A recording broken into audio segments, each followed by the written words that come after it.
or maybe could, use a little more power. This heifer here is one that I like the body and the structural correctness. This heifer gets out and goes really well. For my taste, I just like to see her a little later maturing. I read her a little quicker in terms of her maturity pattern. Young lady's heifer just laid down here. I don't blame her. I didn't want to get out of bed this morning either, but I like that heifer's just practicality, how easy keeping she is. I think she'll one to really thrive in production.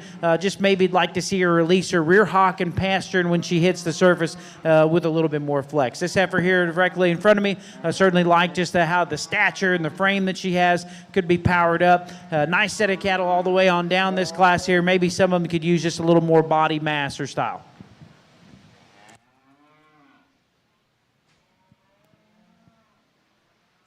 I think, again, another class, just a top pair of them that are high quality and have the right pieces, and you gravitate towards these two rather quickly when they come into the drive. And again, pieces of each one of these have parts that you like better. And to me, the thing that I don't like about this one, if that one was better in that regard, I just still don't know if it would be enough for me to go ahead and switch the pair. Now, this one's the advanced one. She's a shot more mature. What I like about this one is just from her shoulders back. I think that one, just in terms of turn of rib and balance and length and squareness of hip, her hind leg travel is very, very good and admirable, and much better than the second place just in terms of flatness of bone and the way that she just gets out and uses that thing. Obviously, I'd like to stabilize that one a bit. I'd peel her back a little in the angle to her shoulder, fix her just a little bit there from knee to ground, but do I still think that's a high-quality cow? It's a high-quality cow. She just comes with a little bit of a fault there as we study her in the angle to her shoulder.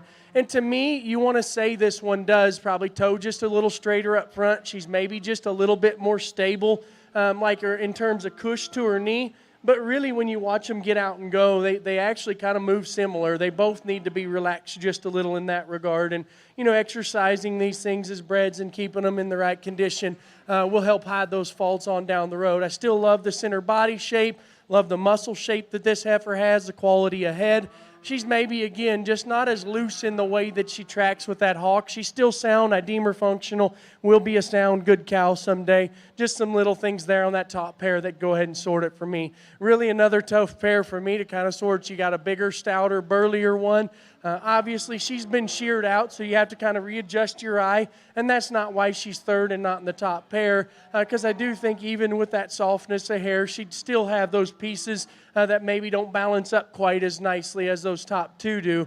But still, in general, again, muscle shape, she's carrying a little more condition than anything in this class, but at the same time, she does it well. She's smooth in her transition. She's good in her structure, maybe just a little plainer as we study her neck and her head in relation to those two right there above her.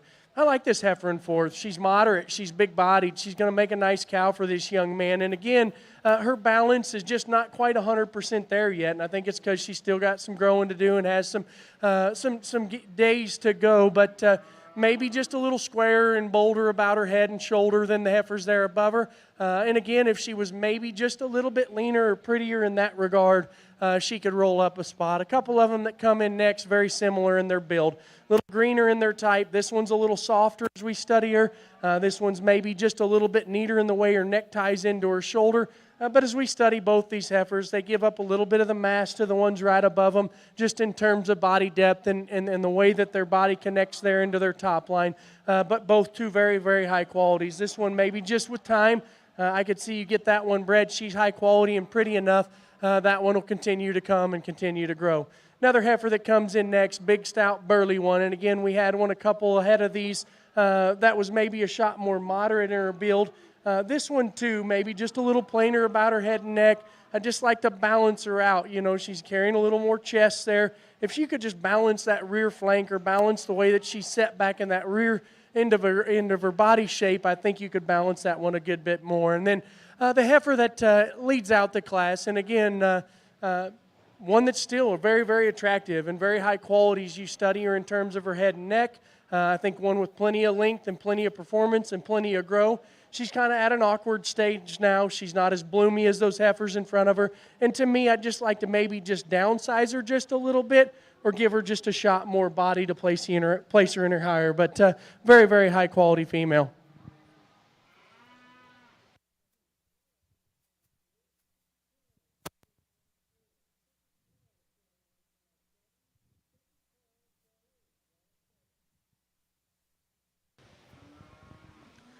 Thank you, Mr. Stewart. That was Class 2 in your Charlet show, led by Emily Frazier from Wise County 4-H, followed by Grace Fritcher from Caldwell FFA, Haley Garrick from McLennan County 4-H, Jacob Fulp from Crawford FFA, followed by Morgan Cox, Springtown FFA, Marley Claire Goyen from Alvin FFA, in 7th, Callan Creel from Mount Enterprise FFA, and Jaden Mata from Dimmitt County 4-H.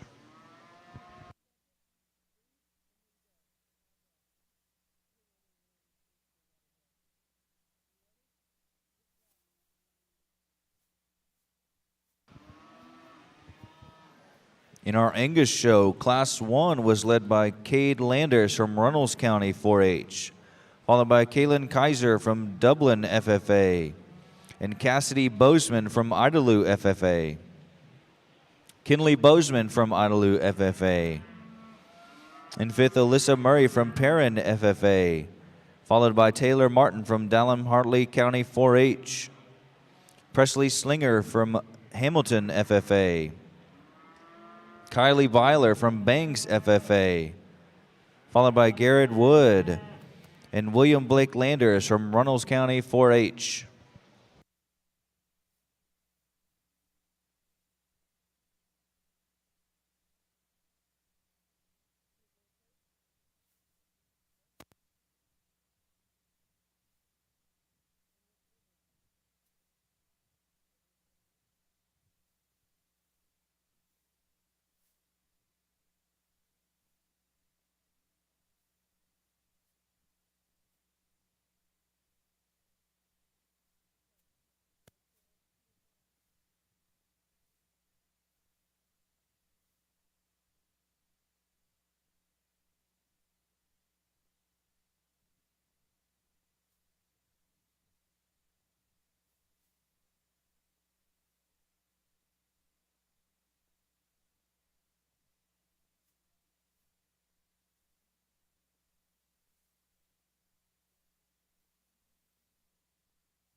Again, a really nice class here, and kind of a contrasting pair of heifers, aside from just stoutness. I think both these heifers are plenty stout in their build, and I do think they both got plenty of dimension when we study the two. And it's just the pieces of balance that this heifer that wins the class does it, and because of that, she does it rather handily. She just ties that neck into her shoulder, even though she's kind of pulled apart and she's got some chest width.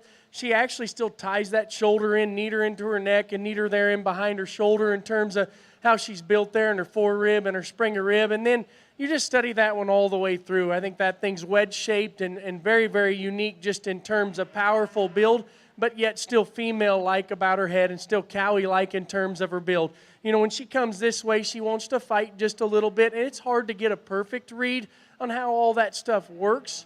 on the front end of her skeleton. But I do deem that one extremely functional. And on the standstill, her angles line in are good. And again, you just study this one in terms of athleticness off her hind end. To be that massive and that pulled apart and that dimensional from a 3/4 angle, that heifer gets out and handles herself fine. The heifer here in second, a little bigger boned, a little flatter maybe in terms of her bone work. And if you just study that heifer and study her head shape, you'd actually think she'd be that way anyway. You know, she's so broad and stout about her head, high quality about her head. To me, where this pair kind of lies is she rolls out just a little in her shoulder, maybe just not laid in there, tucked in there as ladylike there as we study her in her lower shoulder. And again, because of that, it kind of exposes, you know, does she have enough forerib? Yes, she does, but her shoulder makes it look kind of an eye relative thing. But again, bold and good in terms and very functional in terms of her hip design, very athletic when we ask her to go off of them rear two, and I think, again, a very sound one that just comes in a little different package than the heifer that wins the class. So very nice top pair of females.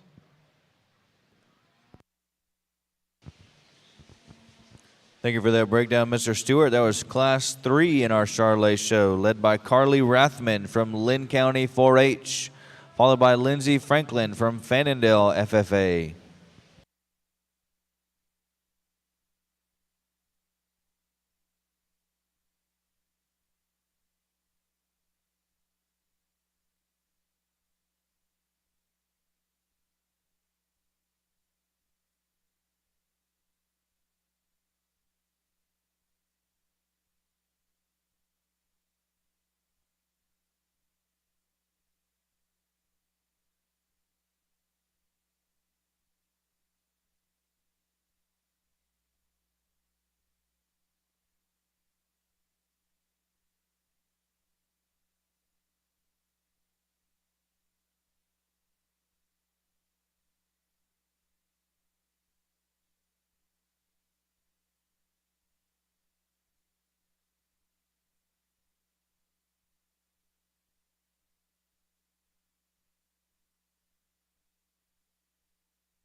Got another great class of Angus cattle out here. I think the heifer that wins is just really impeccable in terms of her silhouette from the side. She's extremely extended up through her front end, very ladylike in the shape to her head and fresh at the top side of her neck. Boy, she's got a tremendous sweep to her bottom line there as we get back to her rib and flank, and she just draws up with so much quality in terms of her image. Now, I would like to upgrade her structurally. I think she's getting a little upright in her shoulder, maybe a little bit more rigid in her pastern, but still think from a breeding value standpoint, she's kind of in a league of her own. I think it's a pretty close decision for me on there on down. Heifer that comes in second, one that maybe has a little bit more outer turn and arc to her cage than the heifer that starts this class.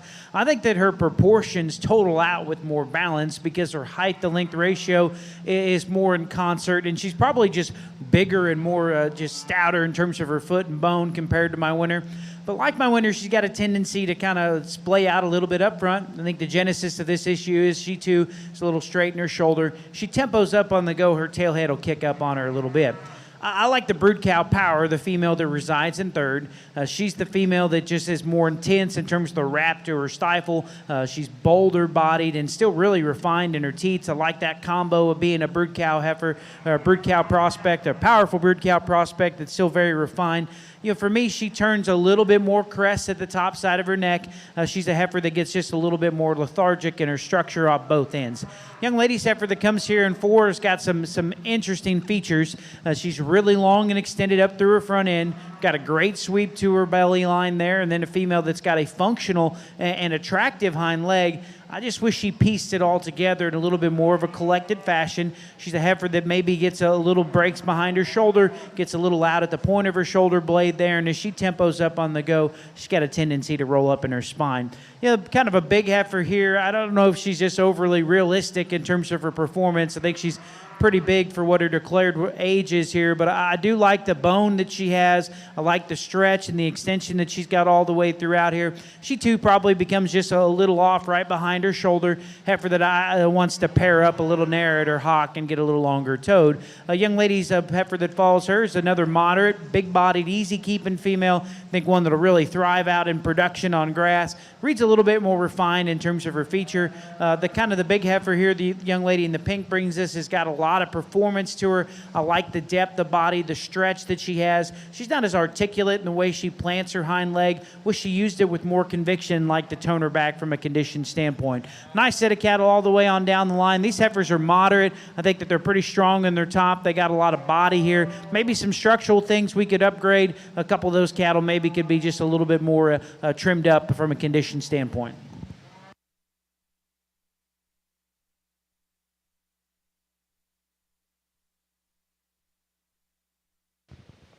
Thank you, Dr. DeClerc.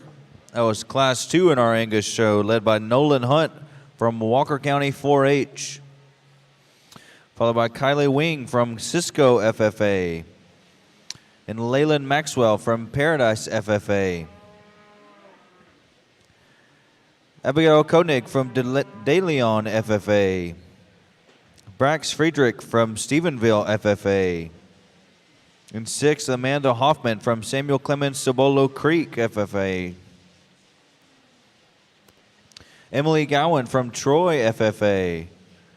Riley Gowan from Bell County 4-H. Charlie Gardner from Jack County 4-H. And Summer Burkett from Perrin FFA. Here in the Charlet ring, and kind of a challenging top trio of heifers, and because I think all of them bring some things to the table, but the heifer that wins the class just is the mold of the second and third place heifer in one, and I think she probably eventually just kind of handles this class in that regard.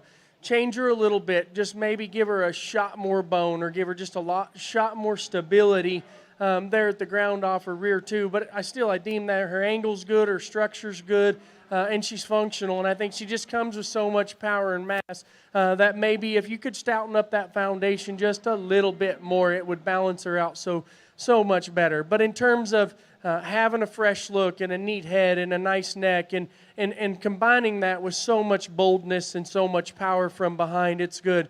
You can kind of tell, I always call it a Pinzgard tail. We've got Charlets that'll throw that white up around her tail head, and it makes you focus on that area, and I think we could lay her tail head in her a little better like the heifers there in second and third, but that's being picky, and it might be just a little bit of an eye thing that makes you kind of gravitate towards that area, but at no means did I think that heifer needed to lose this class because of just the combination of good things he puts together. Now, if there was one that I would have done it with, it's this heifer here in second, and again, kind of has that same neatness to her neck, high-quality look to her head. She's very mellow just in terms of her build. She's not as stout as the heifers on either side of her, but I like that maternal look to her top, the amount of power that she has, not too much but not too little. And again, I think if this one was just a little bit more athletic when we ask her to go, she's functional, but if she's just a little more athletic when we ask her to go, wouldn't argue because I like that one a bit. She's a little greener in her condition and has plenty of future left if she continues to get better just in terms of looseness. The heifer in third, this young lady has never given her a bad look in terms of just setting her up. You do a great job of that, and you've got a big stout cow. much like the class winner in terms of power, much like the class winner in terms of boldness of rib, and just sheer dimension. And again, one that's a little rounder in her bone work, but for being round in her bone work, she's actually athletic. And when you study this one, just in terms of her features, you like that about her. She's just a little plainer about her head, a little more mature about her neck, and to me, that's the difference there between maybe being first in class and third.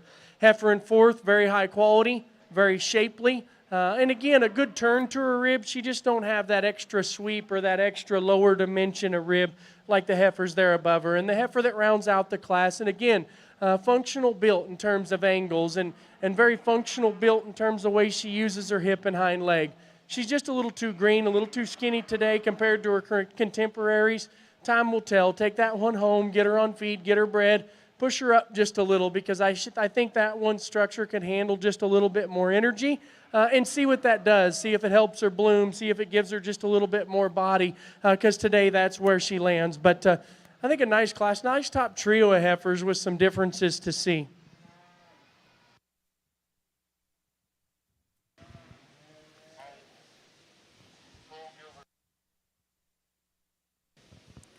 Thank you, Mr. Stewart.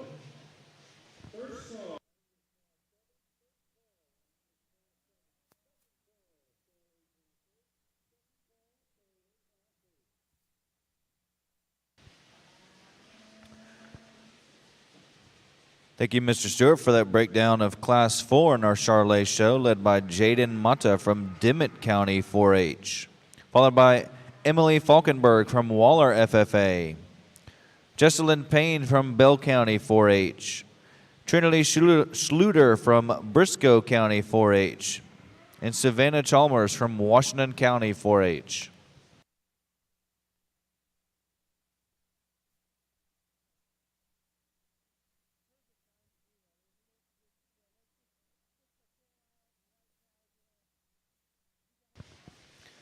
As we begin our heifer calf division in our Charlet show, as a reminder to all exhibitors, if you are a division or breed champion, you must take a photo at the backdrop. If you're a division or breed champion, you must take a photo at the backdrop.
Well, a very nice first division of Charlet females. And again, I think that each class has brought some different kinds and some different types to me and in some differences you could sort. But I think there, in each and every class, there was one or two, or at least two in every class, but that you could gravitate towards and just be the one that you wanted to use. And we talked about these pretty extensively in class. And there's one out here that kind of fits me the best, just in terms of how she carries herself in terms of shape, how she carries herself in terms of wedge. Cowie, maybe not the most erect or the most, the prettiest headed one, but it fits her. It fits her body type, and that's the young lady out of the third class. She'll be champion in this division.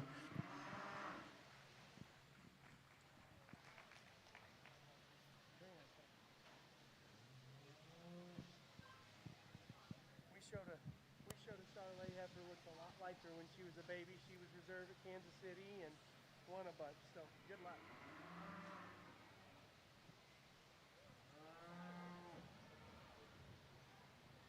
We'll just hold on a second.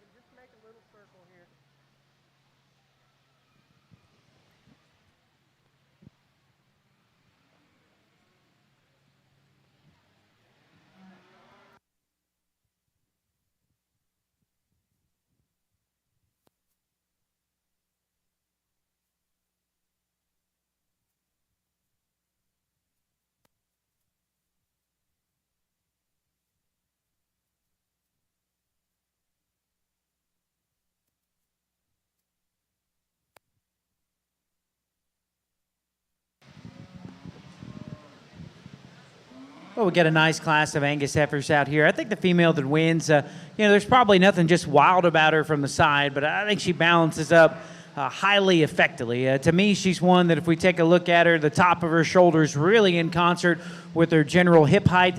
A female that's just extremely impressive. The sweep that she's got to her rear rib and flank there. Parks a very attractive hind leg. We get behind the cattle, not overwhelming, but I think she got more than enough for a breeding female. Really like all the height of shoulder that she has. Now, the one caveat there is to achieve that altitude, she's maybe one that's just a little upright in her shoulder. Maybe that's why she splays out just a little bit up front. Heifer that comes in second, female that I really appreciate just the length of neck. I think she's fresher in terms of her general makeup and look out here compared back to our class winner. I like that about her, and she's maybe a little bit more honest from a condition standpoint.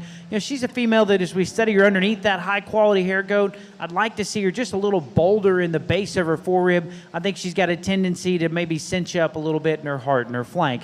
Like the depth of body, the practicality, the female that resides in third. Boy, she's one that just has all the fleshing ability to be a great cow. I think she might even look better kicked out in production. Now, at the end of a halter, even though she's thin-necked, she's a little shorter up through her front end. I'd like to maybe see her take just a little bit more athletic stride and mobility out of her front skeleton. Young lady's heifer that's kind of pushing against the halter back there. Stopped in park, she's hard to miss. Tall-fronted, deep-bodied, great balance, and she's got a really nice look here from the side. I just wish she was operated just a little bit more mobility off either end. A female that'll get a little bit lackadaisical there and really start to get lethargic out of her front skeleton.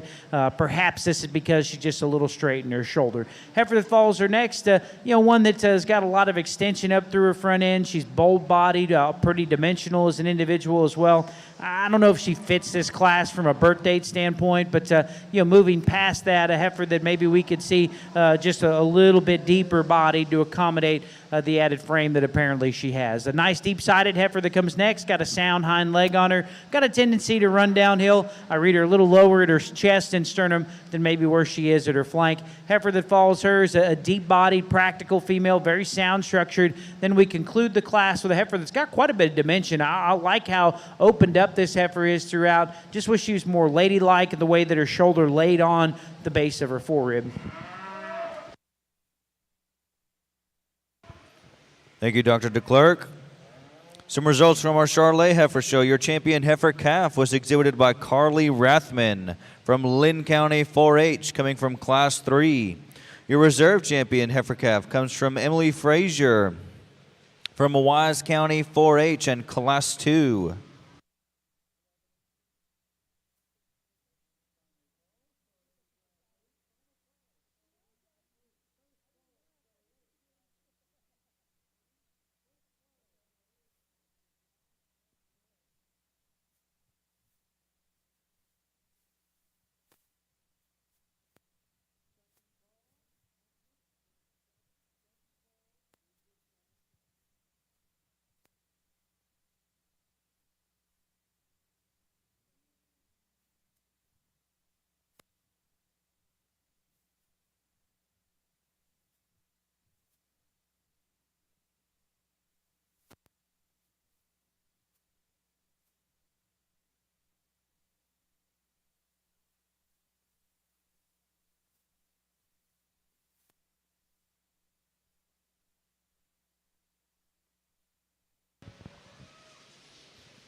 In our Angus Heifer Show, Class 3 was led by Kaylee Langford from Stevens County 4-H, followed by Abigail Koenig from De Leon FFA, Kylie Byler from Bangs FFA, Tatum Martin from Dallam Hartley County 4-H. In fifth was Lane Van from North Zolch FFA, followed by Allie Hamilton, Jack County 4-H, Kaylee Miller from Navarro FFA, and Cole Gilbert from Columbia FFA.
I just switched things up a little how I pulled him here, and the only reason why is because I just think this one surfaces. And does she do so without faults? No, but is she just the best one? Yeah, she's the highest quality when we study her in terms of your set and up through her front end of her skeleton.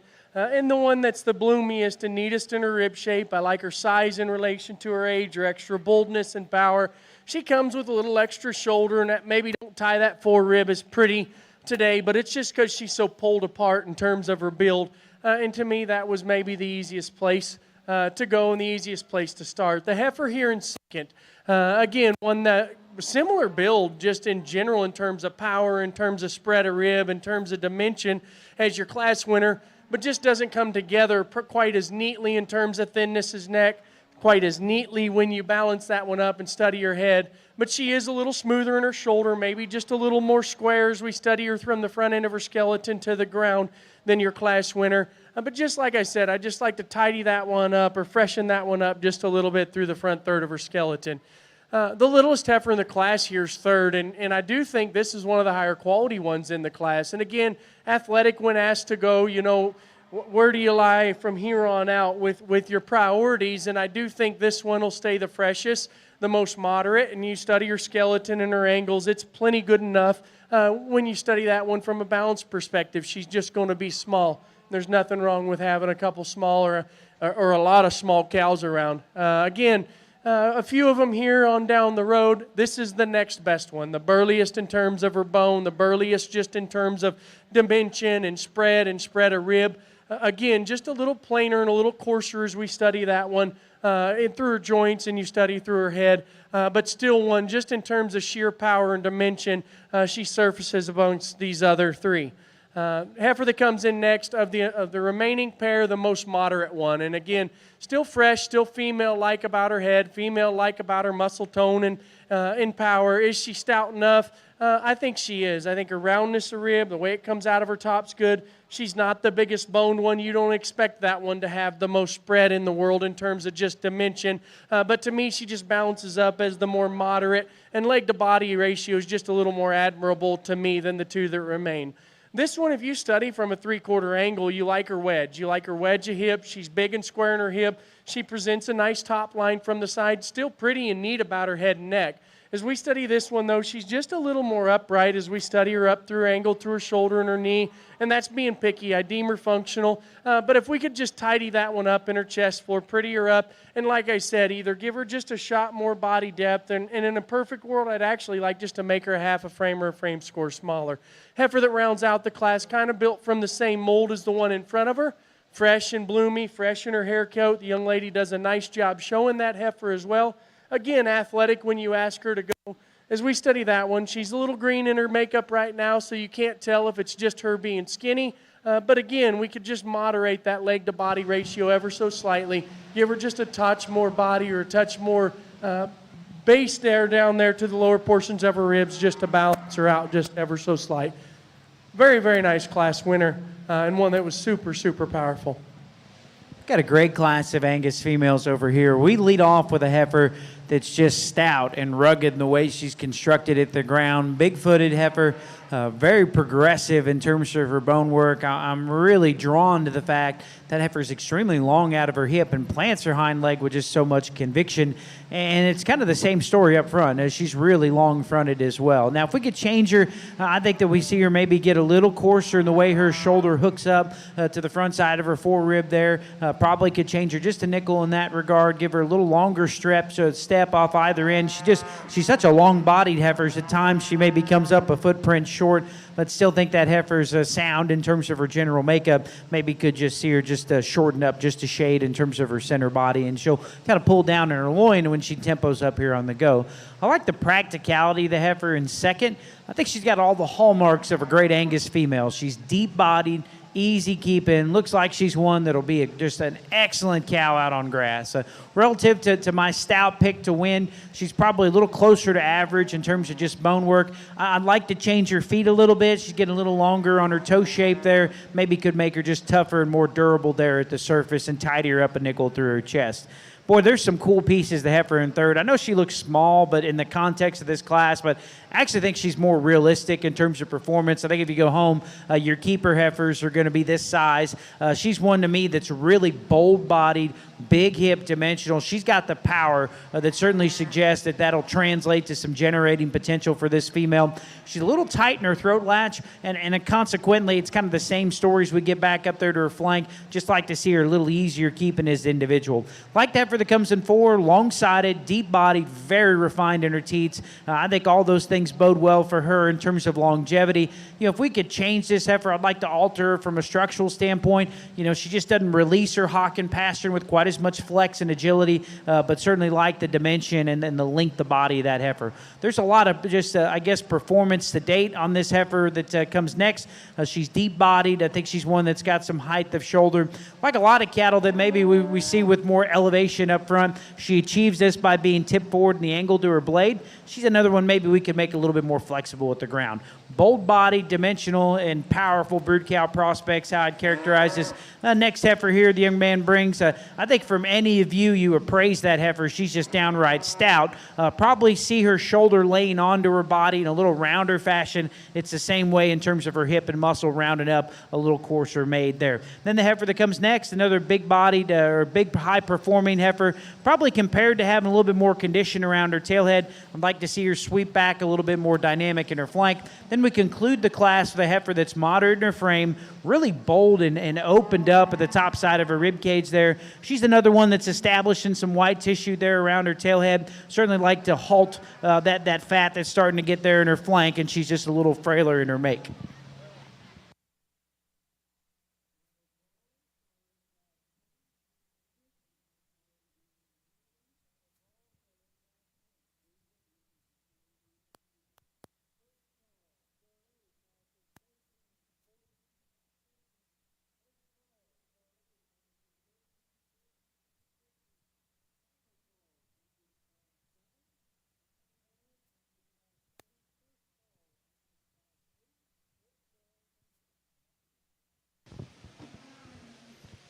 Thank you, gentlemen. You just heard Class 4 in your Angus show, led by Maddox Sewell from Munster FFA, followed by Peyton Alexander, Somerville County 4-H, Pecos Worrell from Harper FFA, and Brianna Pressure from Boss County 4-H. In 5th, Benton Bowman, Midland County 4-H, followed by Cole Gilbert, Columbia FFA, Aniston Bray from Lamar County 4-H, and Amanda Hoffman from Samuel Clemens Cibolo Creek.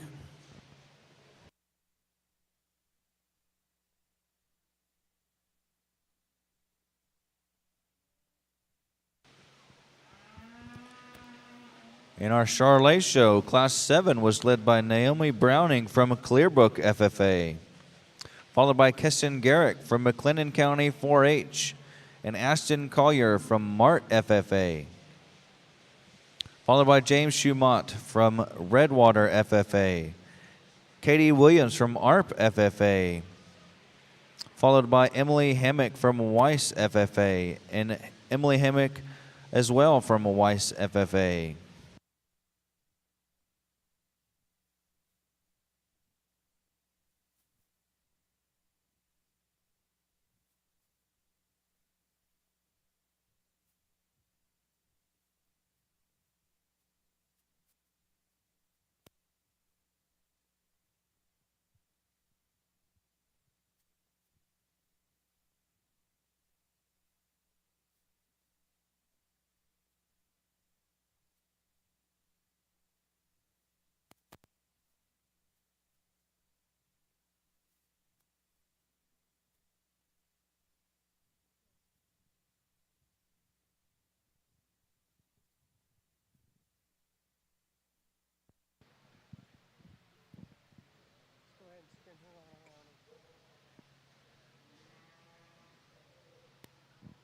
I think this is a class where I don't think there's a right answer when you go and try to place these things 2nd through 4th, because honestly, just in terms of build and power and moderation and in the way that they're put together, they've got pieces of balance that are different.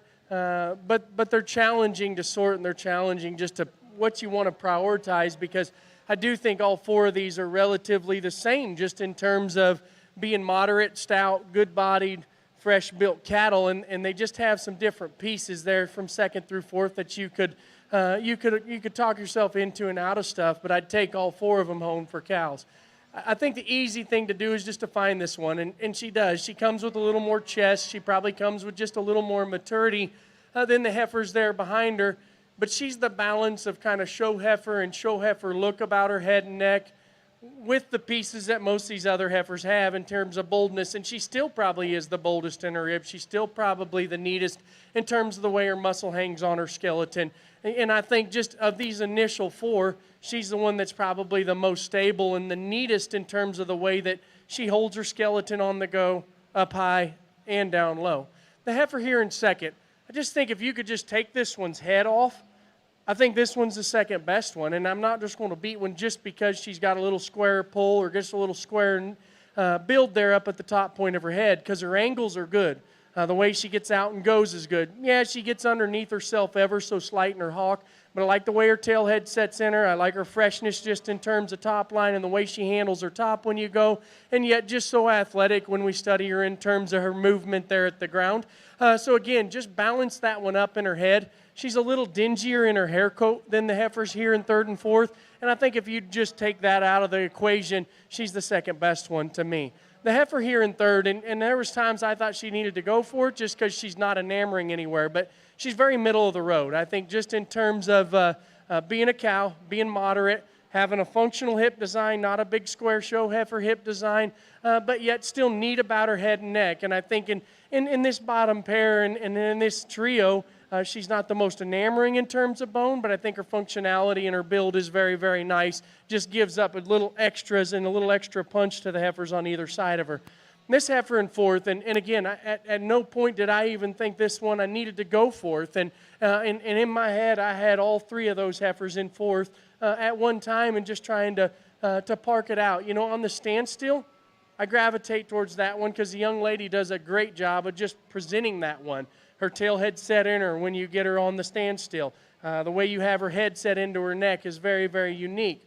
When we asked that one to go, of these remaining three, she's probably just a little more rigid. You could see maybe just a little out there up on her front end when you ask her to go. And then she wants to roll up just a little in that tail head and kind of roach her hip just a shot forward. Again, at the ground, she's square-toed, she's flat-boned, she's functional down low. So again, that's a moderate, good-built, good-looking cow that just has some pieces and some pet peeve areas that to me make that bottom trio tough. So again, a bottom trio that I don't think one deserves to be last. I think, and again, I'd take all four of them home for cows. So every day of the week. So my commends to those exhibitors for a tough class and a hard place to sort.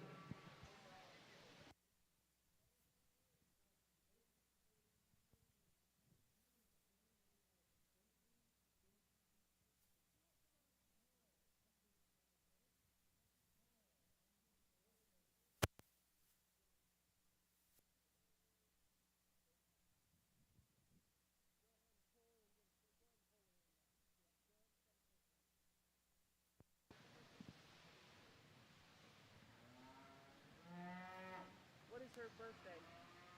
What's her birthday? August?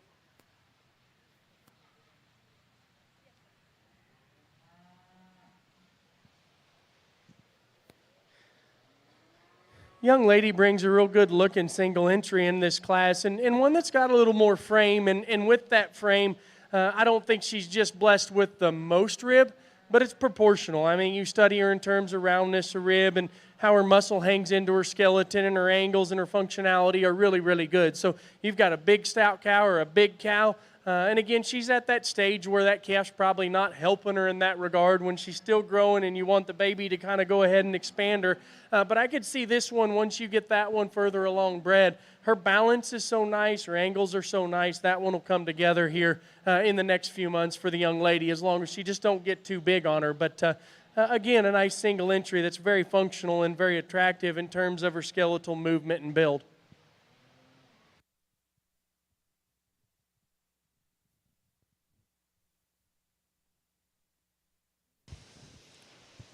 Thank you, Mr. Stewart. That was Class 9 in your Charlotte show, a single entry from Emily Fulp from Crawford FFA.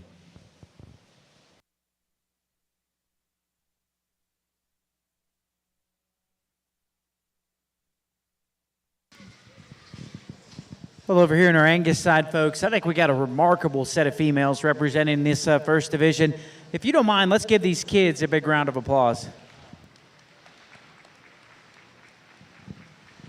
But I'll tell you, this has been, it's been tough. It's been thought-provoking. I've got some kind of ambivalent feelings out here because of, I think there's several heifers that are good enough to win this division, and so I feel bad that we only get to pick maybe one or two that are going to get to take a banner home here today. But at the same time, I'm kind of envious of some of these kids because I'd love to have some of these females and see what they could do in a breeding program. I think there's a lot of them that can really make a big mark. We'll talk about this heifer out of that first class.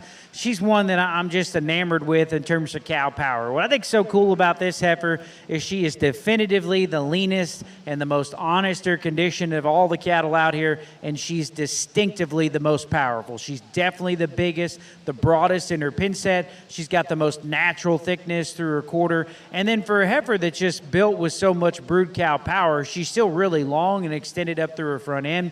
And she may have my favorite hind leg of the set. She uses her hock with a lot of flex and reach and conviction, and I really appreciate just the type of power that she represents. Now, she's not blessed with as much hair coat as maybe a couple of these other heifers out here, and so as a consequence, maybe she just doesn't look like she blends together quite as smooth up front. She does have just a tick of shoulder, but I think that it kind of comes with the territory of all the power that she has.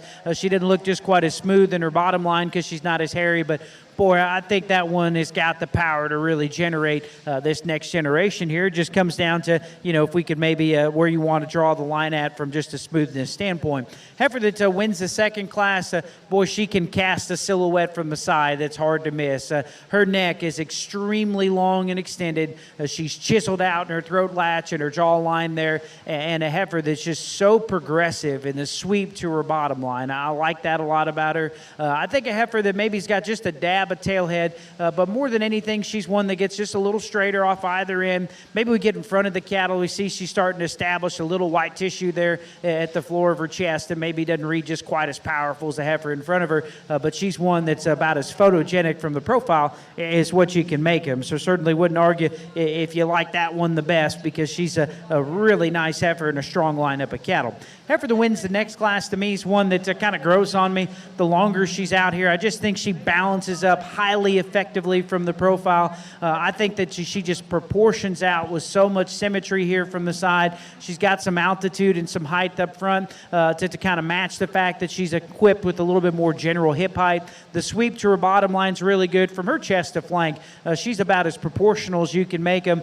Really got a very cool set to her hip and hind leg posture. And I talked about how I like to breed cattle for that trait because I believe it's pretty heritable in terms of my experience. A heifer that maybe isn't wild or eccentric up through her front end, but her neck still attaches really high out of the top side of her shoulder. I'd like to tone her back just a little bit in terms of condition. She's already getting just a little bit of tailhead fat there. Probably not overwhelming for width, but got more than enough for a breeding female. So she's one certainly that I think's in the mix of things as well. Heifer wins the last class, really stout boned and long and extended up through her front end. She's a female that is a little bit more tempo dependent in terms of her structure. As they push the pace on the go, you notice as she comes up maybe a footprint short, she'll start to settle and break down in her loin. Her tailhead will raise up in her just a little bit. When she's walked at more of a deliberate pace, I think she's able to fill her stride because she's really soft in her posture and an ankle there and got some spread to her toes. So I like that about her. Her combo of being big boned and really long and extended up front, I think gives her some intriguing breeding value. She maybe just doesn't piece it together quite as composed as some of these other heifers out here. So there's a pair of them I like awfully well. I was back and forth. I think you could go either way. I'm going to use the young lady out of class number 3 for champion. We're going to follow class 1 for reserve.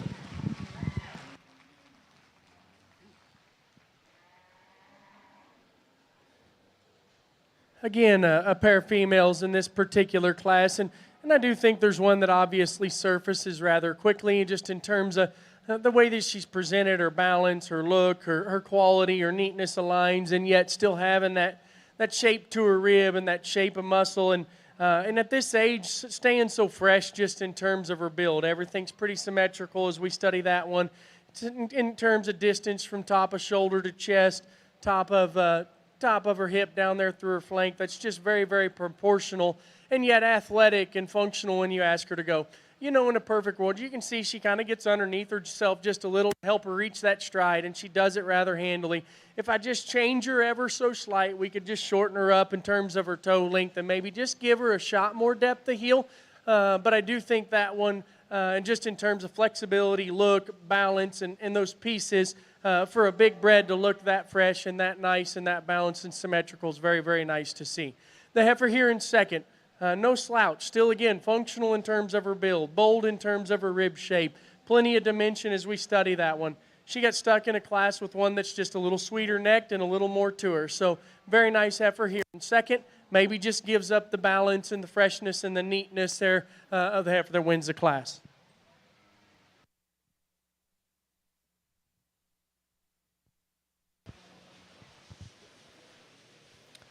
Thank you, gentlemen. In our Angus Heifer Show, your champion heifer calf was exhibited by Kaylee Langford from Stevens County 4-H. Your reserve champion heifer calf comes from Cade Landers from Runnels County 4-H.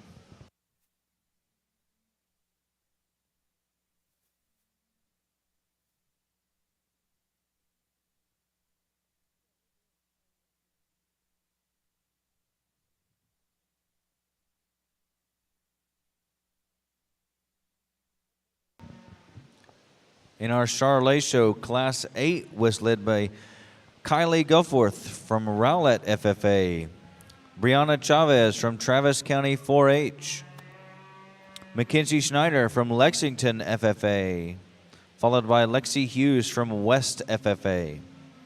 Class 10 in our Charolais Show was led by Creed Vineyard from Wise County 4-H, followed by Presley Chabert from Bastrop County 4-H.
Again, I think this division, just in general, just looking back on it and what was in these classes, obviously, I think a full division of Charolais, just in terms of power, body, mass, nice cows. A very, very nice set of cows come through this division in terms of just substance and ones that are built right from a functionality standpoint.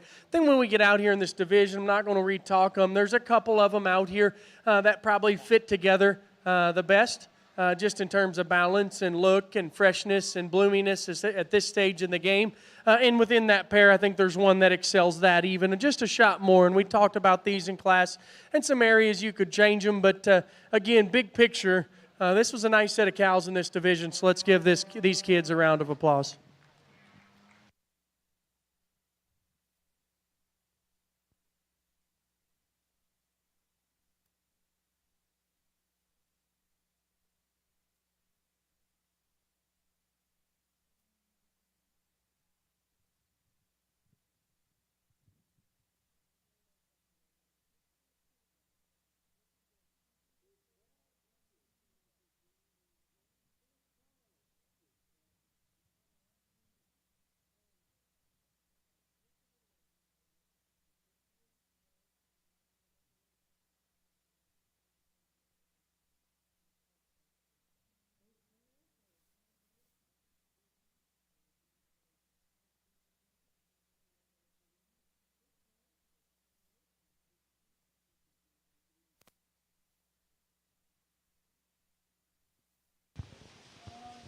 In our Charolais show, your champion junior heifer was exhibited by Creed Vineyard from Wise County 4-H. Your reserve champion junior heifer comes from Kylie Goforth from Rowlett FFA.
I think a very easy place to start in the young lady's heifer. And honestly, I think of some of these breds and these older heifers that we've seen, she's obviously like the neatest and squarest just in terms of her foot shape, depth of heel, toe, the way that she's built in terms of her foundation at the ground, I think just helps everything else. She's fresh and neat about her neck. Not blessed with just like a fresh look to her skin or fresh look to her hair, but you get off this one in terms of balance and eye appeal and length of neck, length of body, length of hip, the way that she gets out and moves. I think she just kind of handles this class relatively easily. That young lady's got a cow that'll probably raise some stuff on down the road. I really like that foot, just the size of foot, the circumference of foot, the way that thing's used there at the ground. Very, very nice. Young man, nice heifer here in second. She's moderate in her build, smooth in terms of her lines and the way that she transitions. She's not as stout, she's not as powerful or as big-bodied as the heifer there in front of her. That's why she's second here today. You just got into a clash here with kind of a racehorse there at the top end, just in terms of substance and in terms of balance. But again, a very, very nice class winner in this particular lineup. Thank you, Mr. Stewart. It's Class 13 in our Charolais show, led by Casey Randall from Harris County 4-H and Levi Williams from ARP FFA.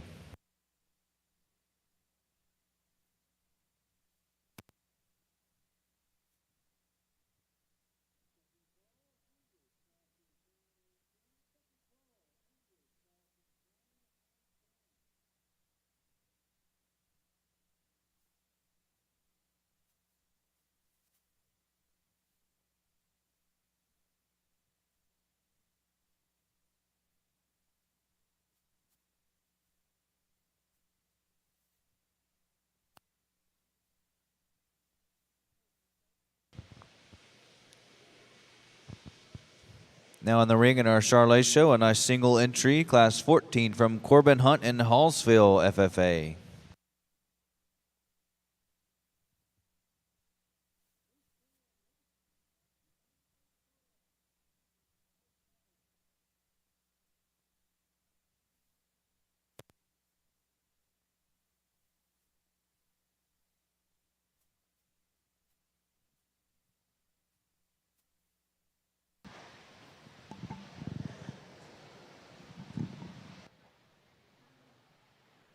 Young man brings a very fresh single entry here into this class, and you can tell he's done his homework at home in terms of, presentation and hair and skin health and the way that thing's presented.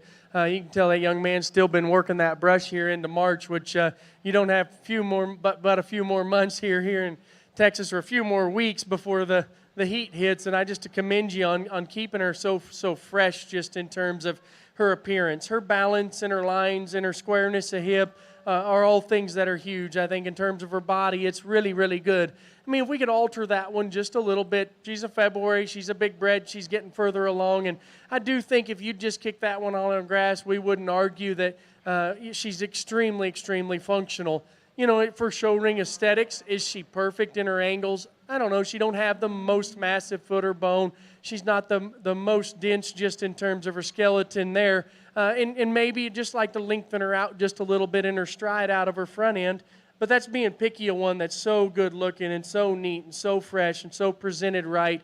That to me, I think on down the road is a cow are those pieces that you'll breed around. Yeah, and is she going to stay stable for a cow for the young man? Absolutely so. So very nice single entry in this class as well. We've got a nice class of Angus cattle here. I like the top trio quite a bit. I find a pair of them that are a little more appropriate for my taste from just a frame size perspective. Of that pair, I think the heifer that leads off is just a little fresher and more honest in her condition.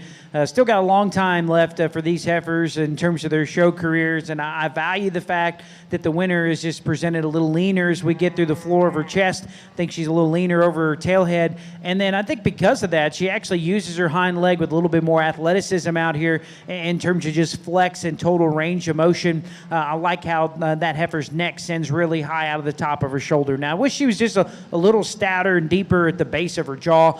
She's got a tendency to maybe duck her pins and then tie up just a little higher in her flank, but that's a good one to lead off in that class. There's no total body volume and mass in the heifer that comes in second, and I just think she looks like a whale of a cow because she's a female that generates performance but does it with moderation and length of body and width. And this is the kind of performance that I like to see out in the cattle industry, not big frame cattle that are going to be hard doing, and that's one thing I really appreciate about this heifer. She's very refined in her teats. I just like to tone her back a little bit in terms of her condition. She tempos up here on the go. She'll start to step maybe a little outside of herself and pull in just a little bit there at her hock. Maybe a heifer we could tidy up through her chest. I was really tempted to use this heifer in third. I think she's the biggest hip, the most dimensional, and she's actually the heifer that I really appreciate from a structural standpoint. Very loose spined, got a very, very functional set built into her hock, effortlessly hits her step. That's a long-bodied heifer that's still very comfortable out here. Just for my taste, she's a little on the big side of things. I'd like to tone her down a little bit from a frame perspective. Got maybe just a nickel of tailhead. Good heifer that comes here in 4. Kind of got all the hallmarks of a great Angus female. Big-bodied, easy keeping, the type that looks like she'll even look better melted down on grass. On the end of a halter, she comes across maybe just a little bit on the generic side of things, a little bit more pronounced in her forward chest. I read her a little thicker and deeper at the base of her neck. A heifer that follows her, young man in the cowboy hat brings one that's got some cool pieces, really extended up through her front end, very fresh at the top of her neck. Big, stout, articulate hind leg on this female as well. She's maybe one we could see her just collect herself with a little bit more total balance. You'll notice on the go, she'll want to roll up in her spine. She naturally drops her pins and pairs up a little narrow at her hock. Heifer that follows her, another really moderate frame female. This one's got more spring to her rib and dimension than the female in front of her. Starting to cake up around her tail head, reads a little bit more fragile in her bone work. Heifer that follows her is one that I don't know this heifer's pedigree, but to me she reads like a first calf female or out of a first calf heifer, just the refinement of her head and neck. Unfortunately, that translates at the ground as she just reads a little bit more fragile in her bone work. Then we conclude the class with a female that's certainly deep-sided and easy keeping. Like to see her plant her hind leg with more conviction. Heifer that's maybe a little smaller in her rear foot size and ankle.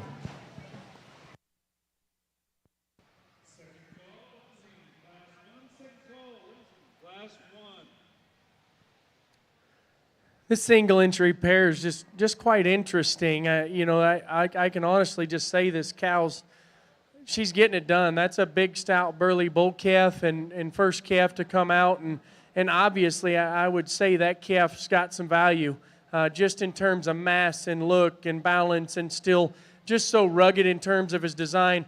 That cow's doing a very nice job raising that calf. And I'm assuming at his age now, he's probably on a little feed too, but that doesn't hurt nothing. That thing wedges up and does some things that are slightly old school in that Charolais deal, just in terms of performance and ruggedness and mass, but he does it with kind of a modern look. Now this cow, and I think what I like the best thing about it is she looks like a cow. She looks like she's going to be a cow. We know she's going to be a cow.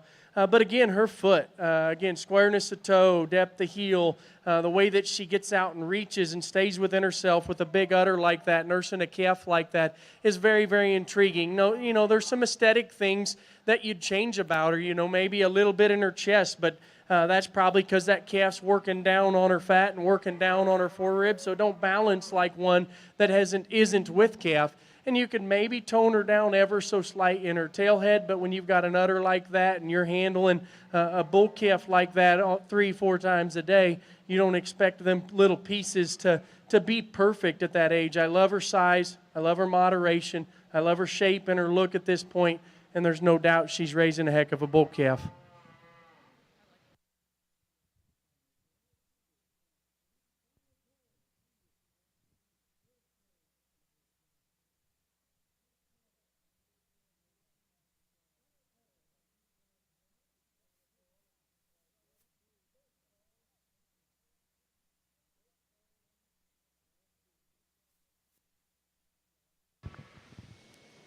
Thank you, gentlemen. You just heard a nice breakdown from Mr. Stewart on a really nice pair in Class 15. Single entry by Lindsey Franklin from Fannondale FFA. In our Angus show, Class 7 was led by Hadley Howe from Somerville FFA, followed by Kaylin Kaiser from Dublin FFA, Emily Gowan from Troy FFA, followed by Jamie Deal from China Springs FFA.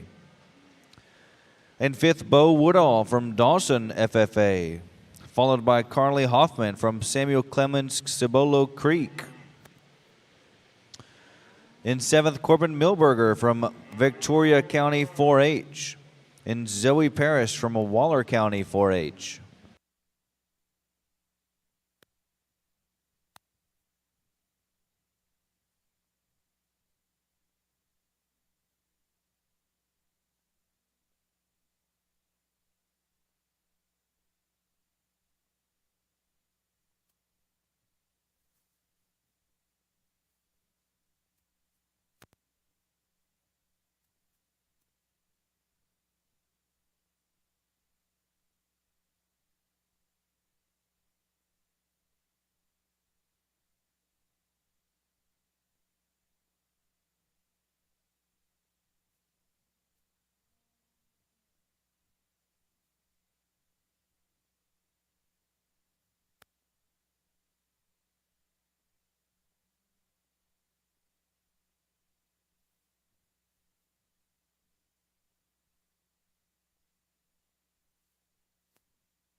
Reminder, all exhibitors, if you're a champion in a division or breed, if you're a reserve champion or grand champion in a division or breed, you must take a photo at the backstop.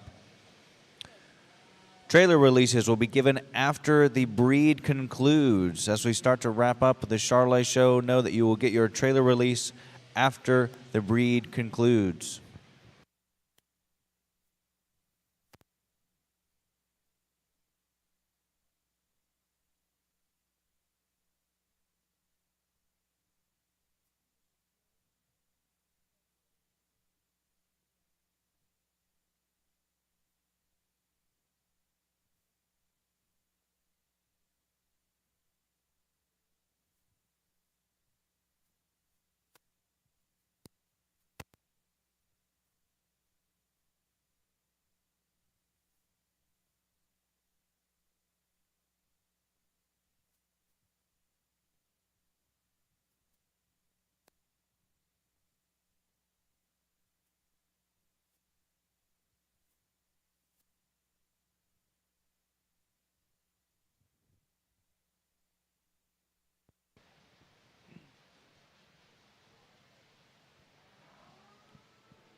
I think another satisfying division here in the Charolais show, and honestly, 3 different ones. I know we had a couple single entries, but I like all 3, and I'm just going to be forward to say that on these class winners.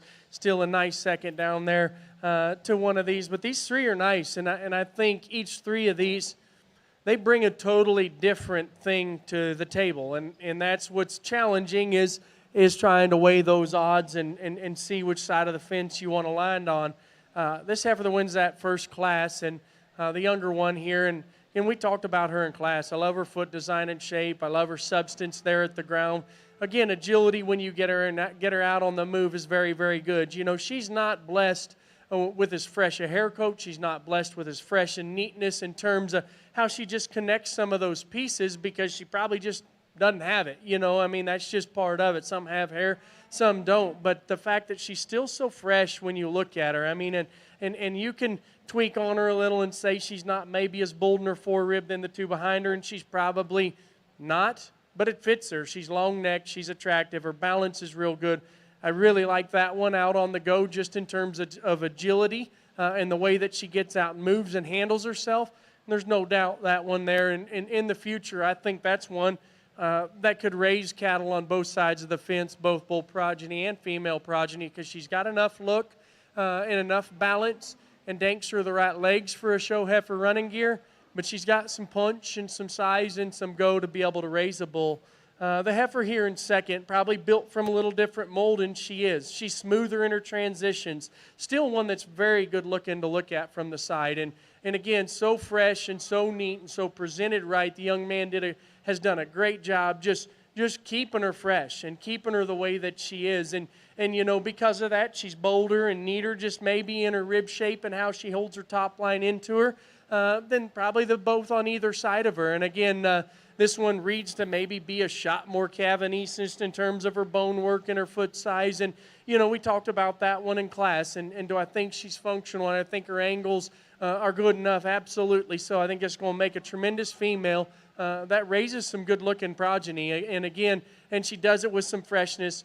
In a perfect world, is she as stout-footed or is she as big-footed as the two on either side of her? No, but her skeleton don't read that as well. So still a very, very nice class winner there. And then obviously this pair, and to me, she's kind of the wild card here because, you know, aesthetically, you don't expect her to look like an April or a February. You expect her to start looking like a cow, and she's absolutely doing that. And again, we talked about that one, skeleton, her foot size, the way she's built at the ground, very, very intriguing. You know, would we change some areas of her aesthetically? Yes, but it's probably because she's with calf, was in calf, and those are the areas you'd want to try to change her. I think the more that calf's on her, the more her chest will come up in her.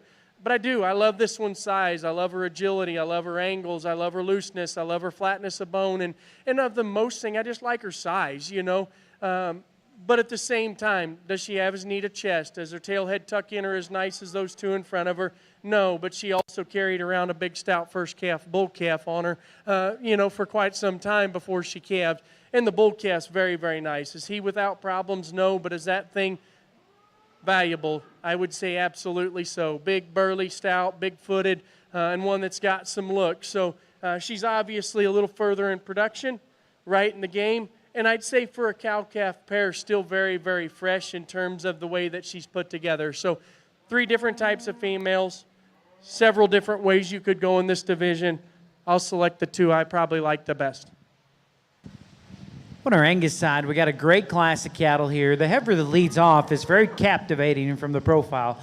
I love the angle that her neck shoots out of the top side of her shoulders. She's really clean and chiseled out there in her throat latch and her neckline. And then a female that's still very dynamic and just the sweep that she's got to her bottom line as well. A heifer for me that as we study her, she's starting to deposit a little extra condition through her chest, and that's actually pushing her frontal base width to maybe be a little wider than I'd like to see, but still like that heifer's hind leg from a functionality standpoint. I like the size of the heifer in second. To me, she reads more appropriate from just a cow standpoint because I think she's a little stouter in her bone work, reads a little bit more moderate. I think she's going to have an outcome as a mature cow that's going to be easier to manage from a maintenance requirement. Now, the end of a halter, she's a little plainer about her head, maybe got a tendency to run downhill from the top of her, I guess, the hip as we study her to the top of her shoulder. Young man's heifer that ends up here in 3. Big-bodied, easy-keeping. I think a female that's just got so much depth and just a sappy middle type of heifer here. Still very refined and sleek about her head and neck. She's starting to wear her condition maybe just a little staler as we study her there around her tail head. heifer for me that I'd like to just see a little more gas left in the tank. I think she's one that we'd like to trim up in terms of condition. This heifer that comes next is one that is extremely long and extended up through her front end. She saw a suit from there back, a lot of stretch in terms of length of body. Heifer that's maybe actually a little bit more progressive in her bone than the female that stands in front of her. The longer she stands, the more she'll want to start to come over in her knee just a tick. I'd like to see her blend to the point of her shoulder a little smoother onto the base of her forerib there as well. A heifer that comes next is maybe just a female that's really strong in her top line, very composed. I like the angle that her neck comes out and it attaches out the top side of her shoulder blade there. A female that if I could change her, I'd give her just a little more functional set to her hock. She'll start to kind of plant them maybe just a little stiff out of those rear two and a little more limited in her stride. Heifer that follows her is another low maintenance kind of mature cow, a female that's really long out of her hip, pretty stout in her bone work as well. Maybe drops out a little below her sternum relative to her flank line. As a consequence, she maybe just doesn't balance up quite as well. Female that follows her, the young lady in the turquoise, brings us a heifer that's got some spring to her upper rib cage and actually some spread to her pin bone. I like that about her. But maybe we could exchange some of that extra outer rib for more depth and sweep to her bottom line. I think that aid her balance a little bit from a practicality standpoint. Heifer that follows her is another one that I like awfully well in terms of having some strength of her top, being pretty long striding as an individual. We get directly in front of the cattle. She maybe's got a tendency to pull in a little bit there at her knee and just reads a little flatter in the projection to her rib cage and pin set.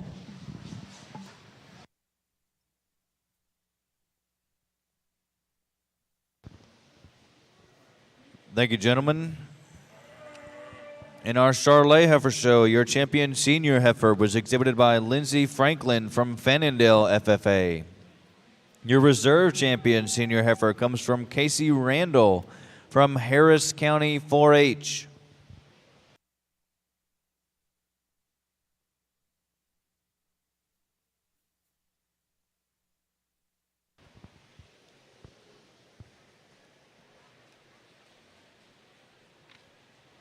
In our Angus show, Class 8 was led by Brax Friedrich from Stephenville FFA, followed by Cutter Murray, Perrin FFA, Pecos Worrell from Harper FFA, followed by Peyton Crowder from Venus FFA, then Peyton Alexander from Somerville County 4-H, Cody Barnett from Decatur FFA, Olivia Fine from Brazoria County 4-H,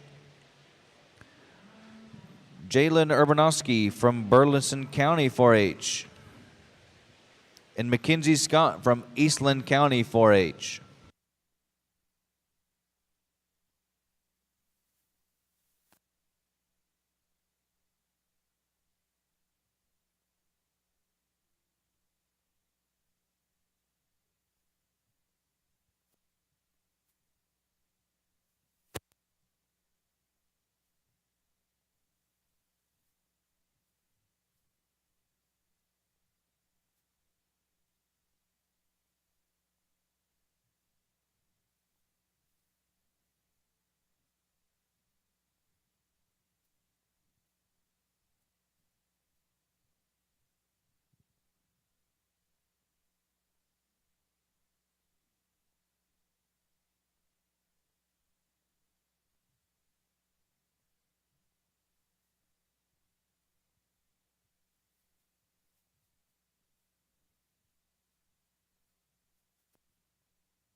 think the Charlet show has been very, very good, and I think it's been tough. And in a perfect world, we've seen a lot of good Charlet females come into the ring that, presentation is everything in the show ring, and there's been a lot of them things we sent back that were moderate and good-bodied and stout and built right and did the right things. And I think when you get them back out here and we study our class winners and we study our division winners, there's similarities in these heifers, but I don't think there's, to be honest, I don't think there's any two the same in that regard. And so with that being said, it's just the cards that were dealt. And this is a breed that transitions. There's some calf on each side of things. There's some big power cows, obviously, in this breed is what they're mostly known for. And then, again, there's the kind that stay fresh and neat and work as show heifers and then still go on and do the right things as cows. So, when it comes down to it, there's just some little differences,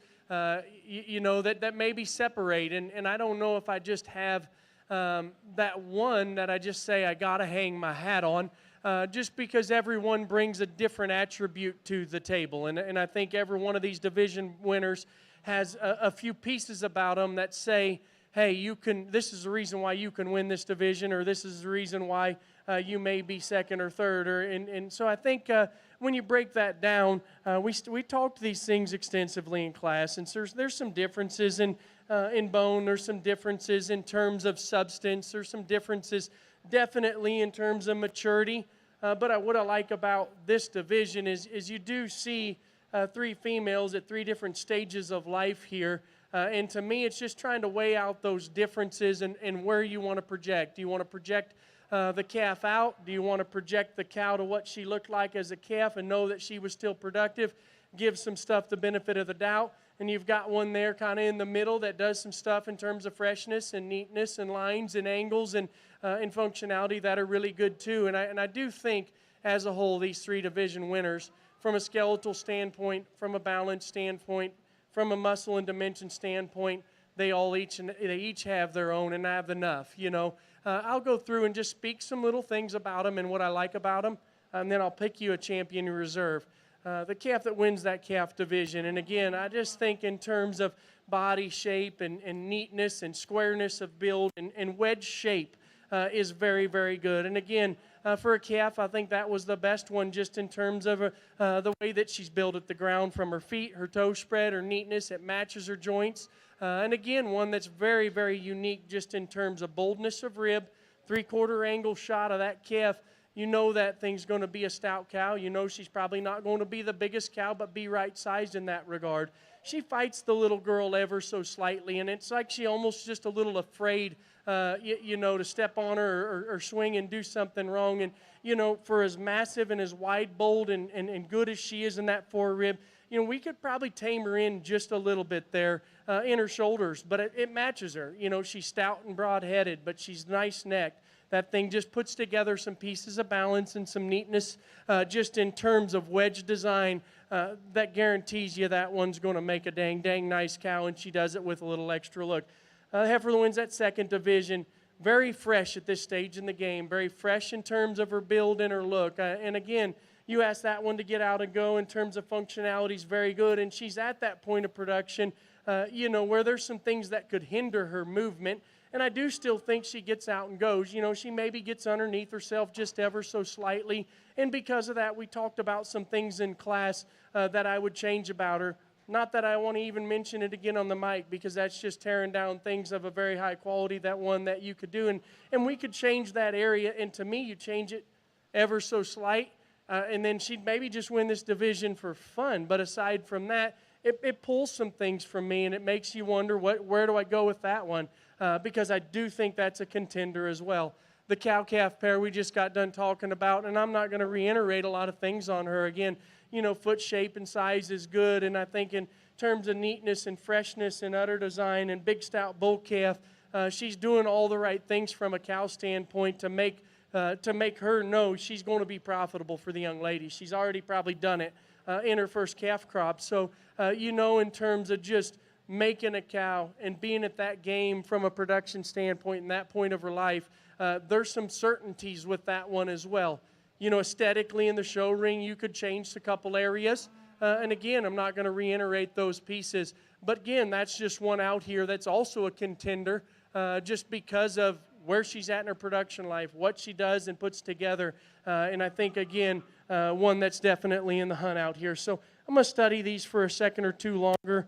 Priorities with me is probably what'll pick this division winner. And then I think it's just as tough to find a winner as it is a reserve because there's 3 different type of females, but 3 very good, very high quality, very built right type of females at the same time.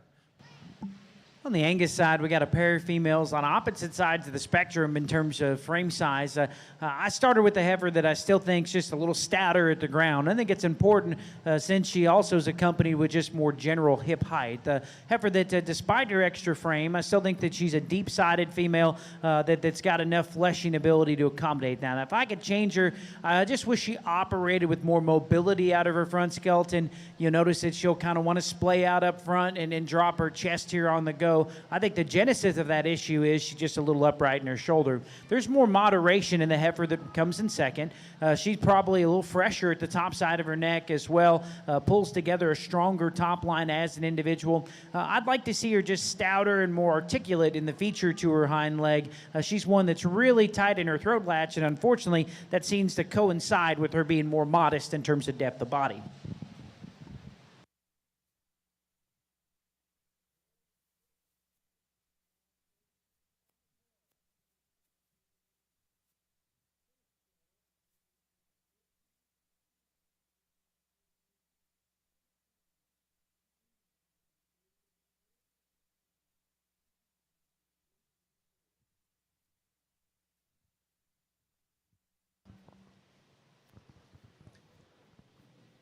Congratulations in our Charolais Heifer Show to our Grand Champion Charolais Heifer, exhibited by Carly Rathman from Lynn County 4-H.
In our Charolais Show, your reserve Grand Champion Charolais Heifer comes from the junior division in Creed Vineyard from Wise County 4-H.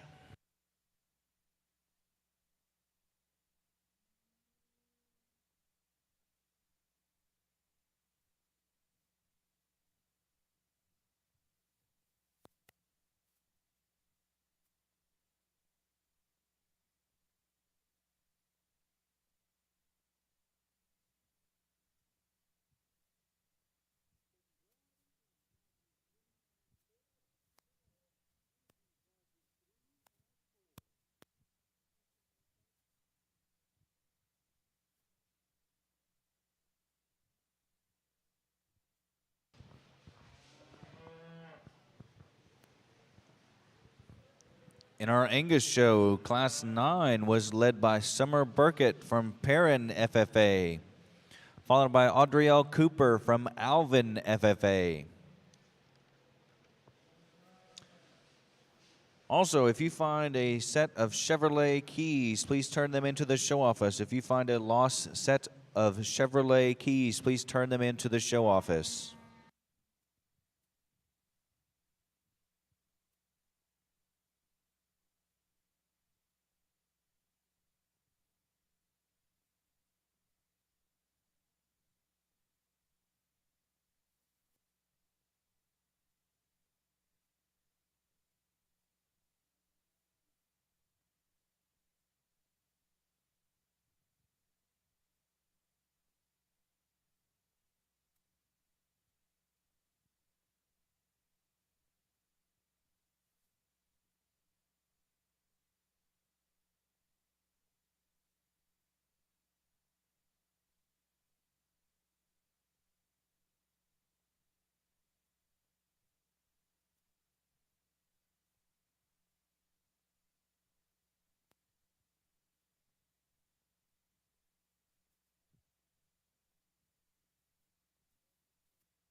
Well, kind of a thought-provoking class out here just because we got cattle in very different stages of production. I'm going to lead off with the heifer that stands directly in front of me here.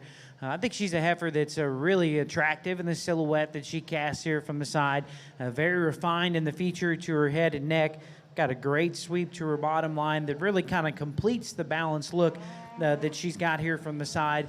For my taste, just to be completely honest, I just like to lean her up in terms of her condition. I think she's one that's carrying a little extra on her down low, and I certainly think that we're starting to establish a little bit of that fat down there through her flank, and that's a little problematic long-term from a lactation standpoint, but I still like her awfully well from a quality perspective. What's really challenging is that the heifer that ends up in second's already proven herself with a calf, and obviously the assignment for any of us in the cattle business is to optimize reproductive efficiency, and this female has done that and is actually ahead of the game, and I really value that. Got a good bag on her as well, pretty square in terms of her udder design, starting to do a nice job here on the calf.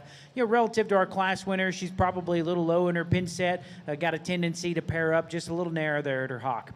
I considered starting this one in third because I like cattle that are lean. That's my bias, is cattle that are lean. I think that's not only most conducive for longevity and getting cattle bred, but I think it also enables them to move at the elite level that I prefer. And this heifer is built the leanest, and she's the boldest and the most dimensional.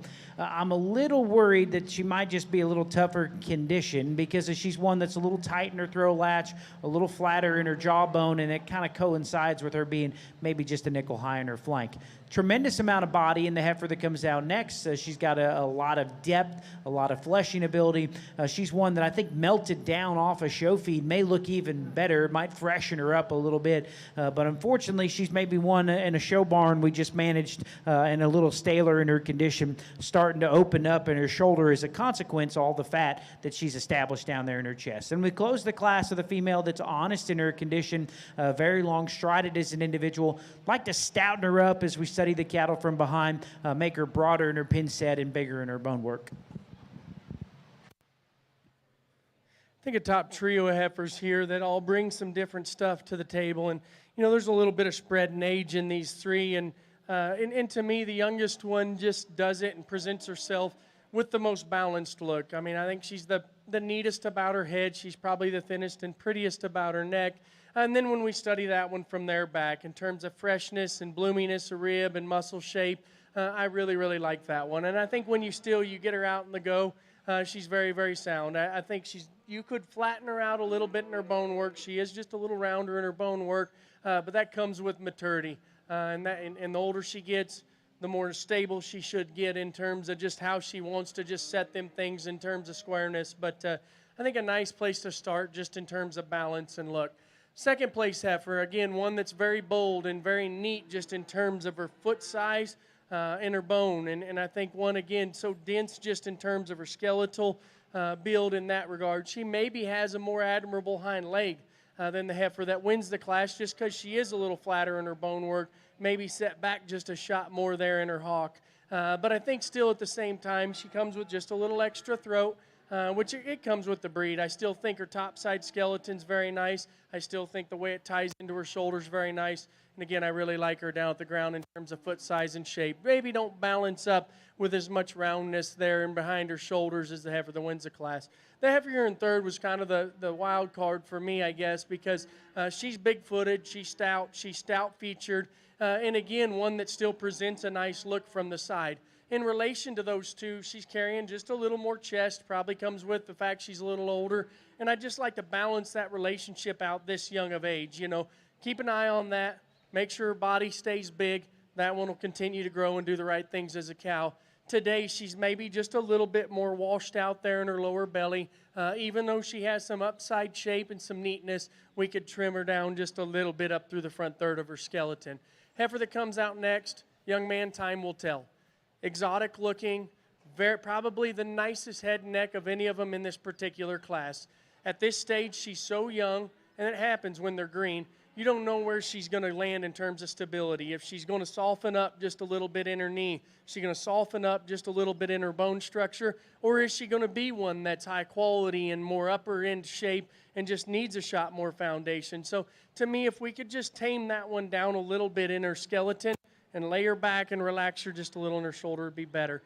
Heifer that rounds out the class, again, functional in her build, deep and good in terms of her kind. I like her hip and hind leg set. She's getting a little bit long-toed, and she is one of the plainer ones as we study her in terms of head shape and the way that she's built up in through her chest floor. So I changed that about her. But you've got one of the biggest bodied, one of the biggest and highest performing females in this class that does and has a really expansive rib cage, just does it with maybe not as neat a look.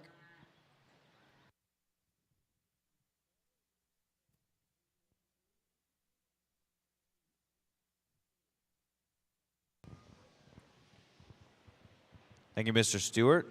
That was Class 1 in our limousine show, led by Haley Plumy from Mansfield FFA, followed by Paisley King, also from Mansfield FFA, followed again by Paisley King from Mansfield FFA. In fourth, Barrett Howe from Somerville FFA, and Mia Martinez from Sam Rabin Ivanhoe FFA.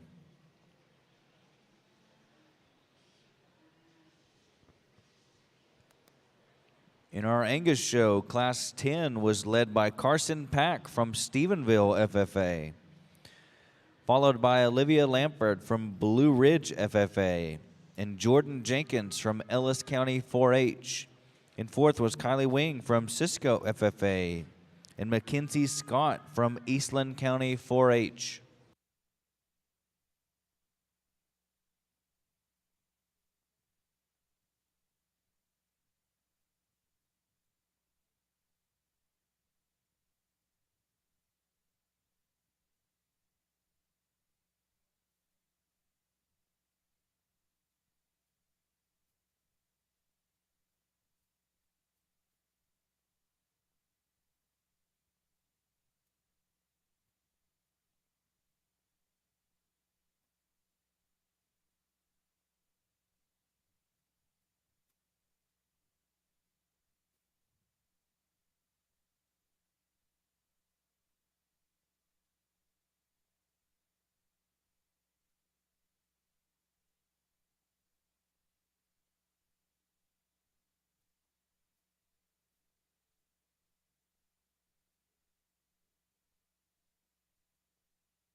Well, we got a really nice lineup of Angus heifers out here. If you folks standing ringside don't mind, let's give these kids a round of applause. I think it's been a great division. The heifer that wins the first class, to me, I really just appreciate how fresh that heifer is. And I think one thing that gives her a big advantage is she's not only leaner than a couple of these other females in contention, but she's probably just been dealt more bone at the ground. And as a consequence, I just read more total balance in that heifer in terms of her matchup, high massing, or matching what she has down low. I appreciate her because she's a little leaner and fresher at the top side of her neck than a couple of these other females.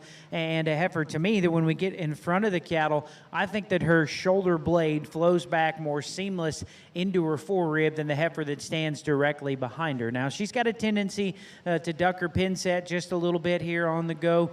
She's probably just not as deep in her rib design as a couple of these other heifers, but I'd probably make the argument that if these heifers were all in the same level of condition, that the depth of body differences would be a lot more similar than you might anticipate. Heifer that wins the second class, she's the one that just really can strike a pose here from the profile. I love just how high her neck attaches out of the top side of her shoulder blade, and then she's just so sappy-bellied, really soft and soggy in that center body there. When the cattle get going on the go there from the profile, boy, she uses her hind leg with just so much flex and reach, really shows off that athleticism. Despite the fact she's carrying a little extra condition, I think she's one that actually gets out and goes really well. She's one, to me, the longer she stands, the more she'll kind of get a little lackadaisical in her top and settle down in her loin a little bit. That drives her up in her tailhead just a shade as the longer she stands there. And when I get directly in front of the cattle, the heifer that's a little bit more closer to average for bone work is maybe starting to separate her shoulder a little bit in the way that it attaches onto the base of her forerib. But from the profile, that one is so dynamic and so flexible. Really like that heifer a great deal. Like the stoutness of the heifer in third, or wins the third class, big bone, probably the most progressive in that regard here. A heifer that's got some height to shoulder, but it's hard to give her credit for this elevation when she achieves it by being more propped up in the angle to her blade. Consequently, she's just not quite as agile or mobile as we study her out of her front skeleton. That heifer that wins the last class here, big fan of this female. I think she's big-bodied, massive, very refined in her teats, long and extended up through her front end. I've talked a little bit today about cattle that can generate performance in a moderate frame package. This heifer fits that bill. She's long-sided, deep-bodied, got some thickness. She's going to weigh something, but still a female that probably projects to be a frame 5 cow, and that's what I like to see. Heifers that aren't going to be big, tall, hard ones in production, but still going to be able to pass on some performance to the next generation. Wish I could have seen her about 100 pounds ago. Now that she's getting just a little extra condition down low, I think that maybe it's just a little staler, a heifer that's starting to widen up a little bit up through her front end. But, I understand she's awful practical. Sometimes it's tough to manage those cattle, but probably just doesn't equal the freshness and the elegance as we study her compared to maybe some of these other females out here. So close decision for me. My favorite's the young lady out of Class 1. She'll be our champion. We're going to follow with Class 2 for reserve.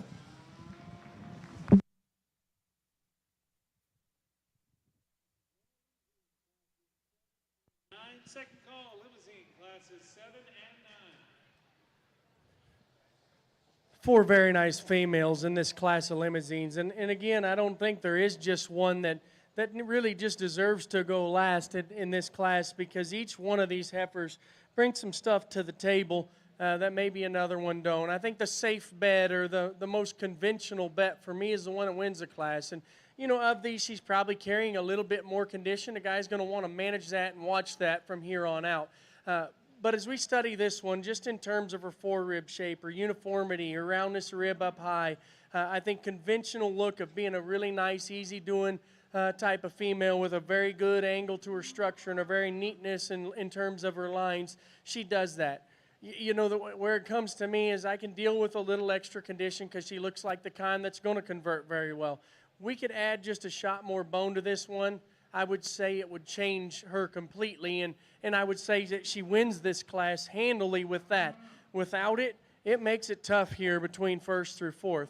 The heifer here in second's the one that's just a little higher quality. I think she's a little prouder about her head. She's longer necked. She's longer bodied.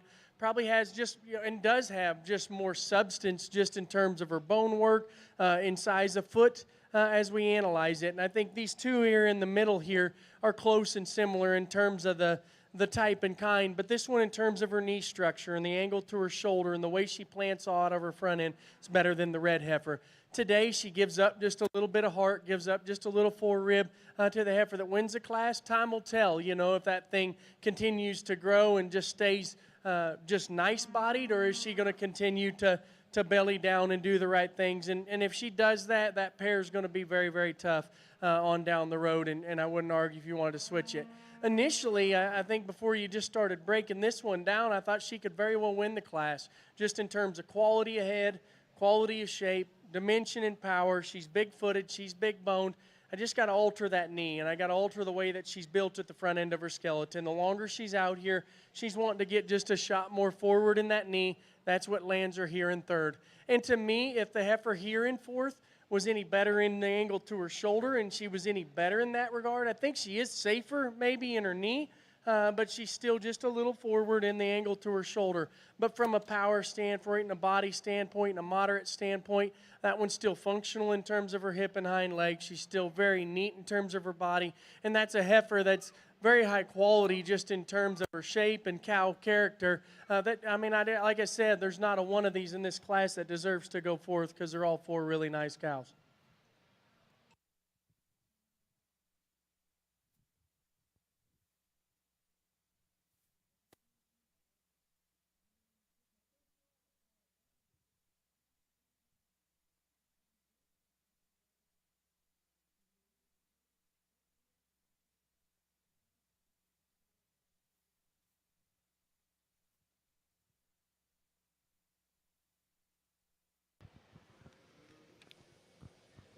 Thank you, gentlemen. Your champion junior Angus heifer comes from Hadley Howe in Somerville FFA. Your reserve champion junior heifer in the Angus show comes from Brax Friedrich from Stephenville FFA.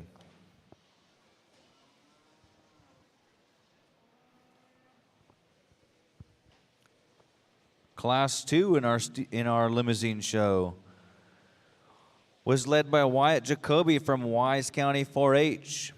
Second and third both were shown by Logan Satry from Liberty County 4-H, followed by Slade Smathers from Llano County 4-H.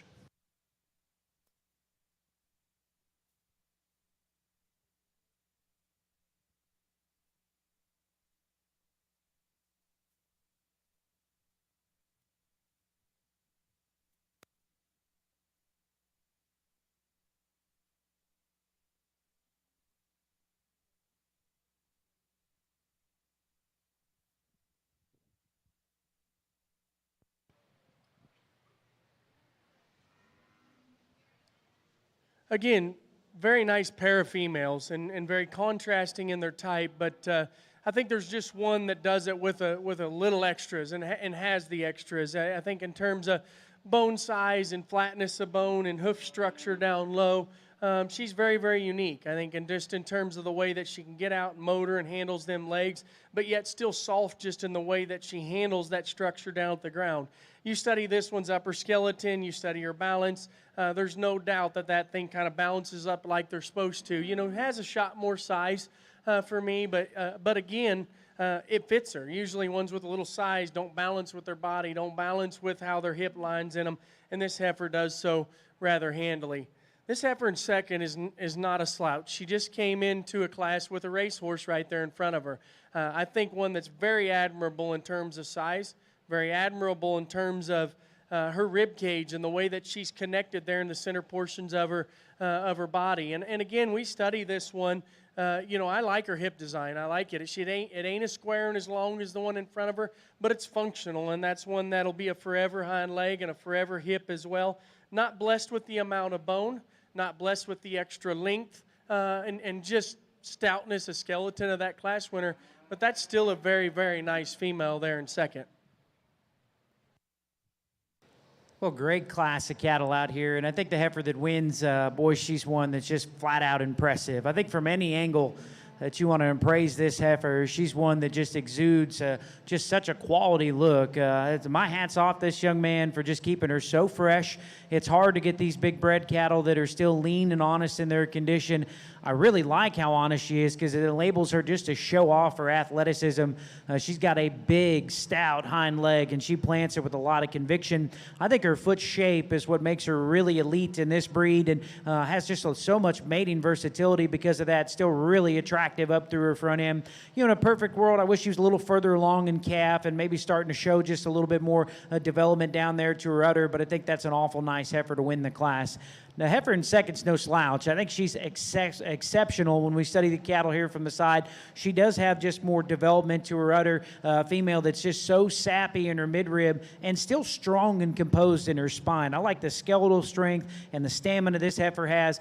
She's dead level out of her hip. Really impressive that she still stays pretty reasonably strong in her loin to be as long and level hipped as that heifer is and have a big old calf in her. Still gets out and catches her step every time. Maybe got a little bit more white tissue there around her tailhead. Maybe you could see her leaned up a little bit in her chest, but boy, that's an awful good heifer to stand in the 2-hole. Like a lot of things about the heifer in third, a female that's really stout in her bone work. I think her height to length ratio totals up with just so much balance here from the profile. Relative to just a big-bodied pair of cattle that stand in front of her, she's more modest in her depth to her rib and flank. Starting to see her shift a little bit more forward chest and protruding out there that maybe compromises her balance from the side. Then we conclude the class with a moderate-framed heifer that's got some length to body. I think she's actually got some spring to her center rib as well. She's got a tendency to pull in at the point of her hock as the cattle get going. She'll step a little wide and start to break down in her loin just a hair. Second call for calf division winners for the Angus. Again, Angus calf division winners. Second call, please make your way back to the arena. First call, Hereford Class 1. First call, Hereford Class 1. I think, again, a functional cowie pair of females here, but a class winner that does end up surfacing. I think just in terms of just spread of rib and then just body and mass is very, very good in this female. From that one, shoulders back, the way that she connects in terms of size, she connects in terms of her hip and hind leg is very, very good. And I think, again, as you study her up through the front third of her skeleton, it fits her. She's not the longest necked one in the world, but she's pretty headed. Maybe she's not tucked in or as tight in there and as her blade as one other we've seen, but it fits the extra spread of rib that she has.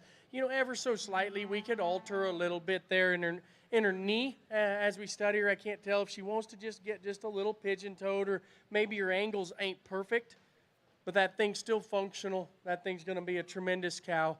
Very, very nice heifer and a nice place to start. Heifer here in second, and again, shoulders back, very, very conventional. Good in her rib, very cowy. Extra good on the move. I think when you study this one's angles, she's probably a little better in her knee or in the way she plants out of that front end than the one that wins the class. She's not blessed with as much bone, and she's not blessed with as pretty a neck or as pretty a head. And with that one's just a little bit stouter and a little bolder too. This one is far from, she's way more than adequate in those areas. Time will tell how that one develops and handles her front end on down the road.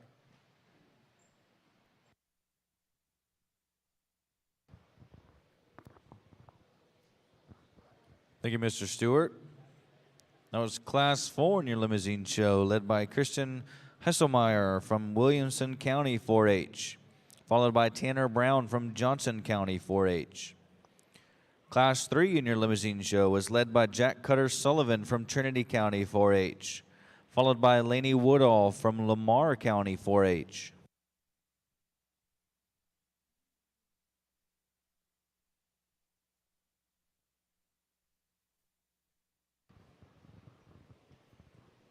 Back in our Angus show, Class 13 was led by Styles Patton from Milam County 4-H, followed by Hadley Howe, Somerville FFA, then Alyssa Murray from Perrin FFA, and William Blake Landers from Runnels County 4-H.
Well, in our Angus ring, we got a female that leads off here that honestly, the deciding factor for me and probably the key difference is that she's already got a calf inside. Obviously, the objective of any cow-calf operation is to optimize reproductive efficiency, and I like the fact that this female is one that's a little bit ahead of the two that stand behind her in that regard. A female that is long-bodied, got some bone work underneath her. You know, she's probably got just a fraction of chest, and we maybe could see her just a little bit more coordinated in her hind leg travel, but certainly like the fact that she's got a calf on her side. The moderation of the female in second makes a case to start.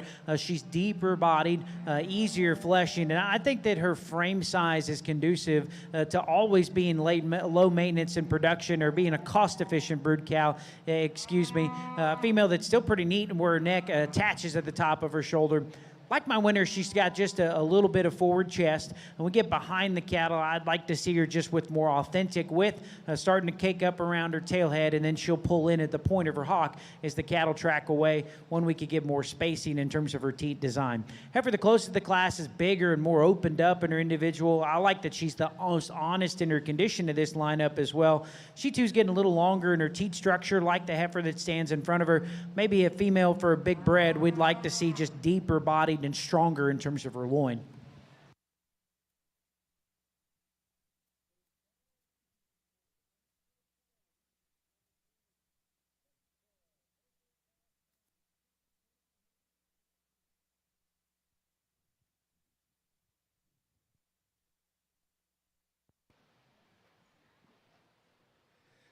Very good calf division here in the Lemmy show, and all the way through. I mean, there were several of these classes that were just good. The cattle were good, and we know this breed in general is kind of taken off on the national scene, and there's a lot of guys and new guys getting into the breed every day, and just in general because the relevance of them, I guess. You know, there was a Supreme in Louisville, a family in Kansas had showed, and that's probably where it kind of steamrolled is when one wins Supreme at Louisville, boy, everybody's got to have one. And I think a daughter of that one ends up winning Louisville this year. So the steam is gaining momentum, and you can tell it. The quality in this particular division in these lineups was very, very good. There's some differences out here, and I mean, this is a breed where you'll see some differences. And I think there's some differences when you study them just in terms of raw shape and just raw width, I guess. And I think there's some that maybe look like they don't have it that have enough, that maybe have the extras in terms of angles, have the extras just in terms of look, in balance of skeleton and knee structure. So when it boils down to it, I think there's several very nice heifers out here. It comes down to two, and probably the two out of them, the last two classes, and they're not built the same. I'll select them how I like them.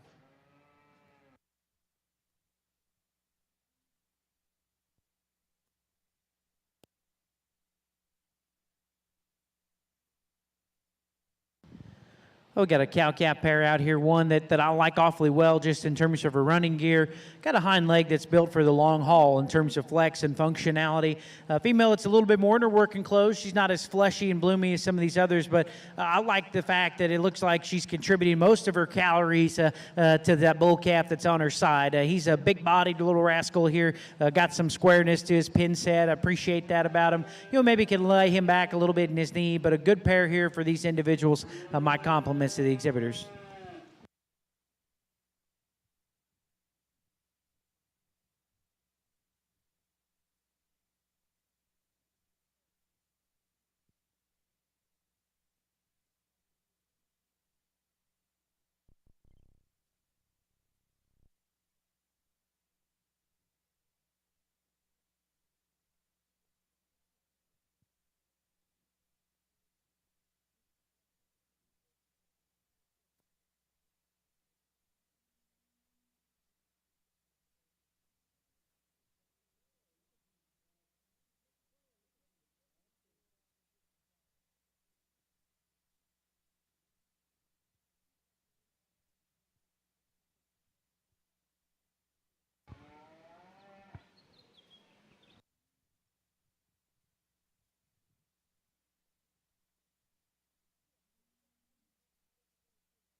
In our limousine show, your champion heifer calf comes from Jack Cutter Sullivan from Trinity County 4-H.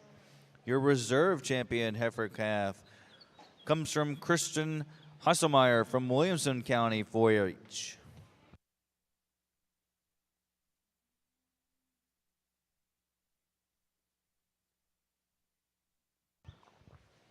In our Angus show, Class 14 was led by Cade Landers from Runnels County 4-H, followed by Bo Woodall from Dawson FFA, and Destiny Williams from Waller County 4-H. Class 15 was a nice single entry from Benton Bowman from Midland County 4-H.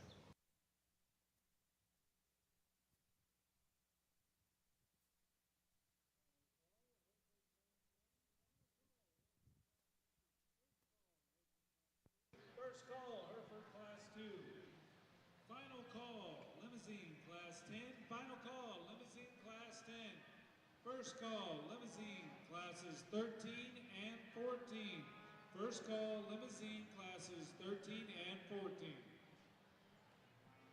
I think I've sorted some of the Americans the other day, and I'll be honest with you, at this point, I think at this age group for a senior calf, this is as nice of a senior calf that I've seen come into the ring in the couple days I've judged here, and I just like her. I like her mellowness, I like her cowiness, I like her look, and just her connecting dots in terms of her shoulder, the shape of her rib, the way it connects into her back, her hip structure and hind legs, very, very nice. You know, she's not overwhelmed with the biggest hip or the broadest hip, and she's not just overwhelming in terms of length of neck or cleanliness of chest floor.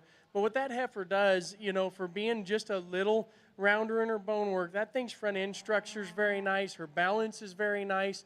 That's going to continue to get a female. It's continue to get a little better as long as you can keep her tamed in and keep her as fresh as she looks right now. Young man, you've got a big, burly, stout, good-footed, sound-moving one here in second. And to me, the difference is probably size. And the differences is that one maybe just a good bit better just in terms of her lower sweep to her rib cage, handles her top line just a little bit better when you ask her to go. But you want to talk about a rugged, high-performance, big, stout-ended type of female, that's one there in second that does a lot of good things from a performance standpoint, with still a quality look in terms of her muscle and her dimension and her bone.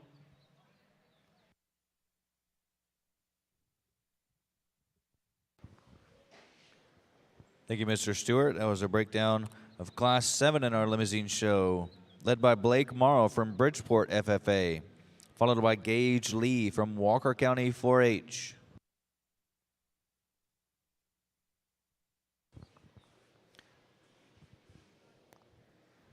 Entering the ring now is a single entry from Ryan Schmee from Harris County 4-H in our limousine show.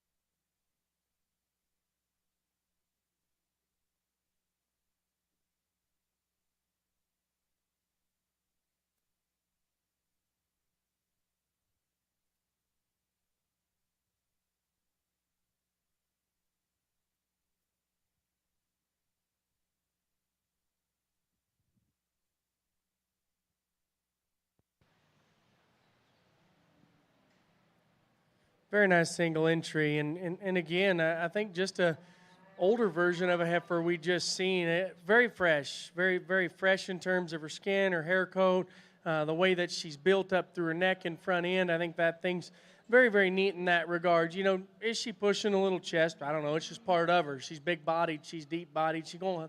Them kind of cattle just have a little extra of that. Again, you ask that one to go, and you ask that one to get out and move. She's very, very neat in terms of her structure and the way that she gets out and handles herself. Young man brings a very nice single entry heifer. Kind of like that last one, that last class. Is she just the most blown apart in terms of her hip and pin width from behind? No. But is it relative? Is it moderate? Is it middle of the road? Yeah. And does that make a nice cow? Absolutely so. And she does it with some of those extras in terms of just freshness and neatness and big barreled as well. Well, as we draw this last division Angus cattle together, I certainly think we've got a strong set of cattle representing each particular class. If you folks don't mind, let's give these kids a big round of applause.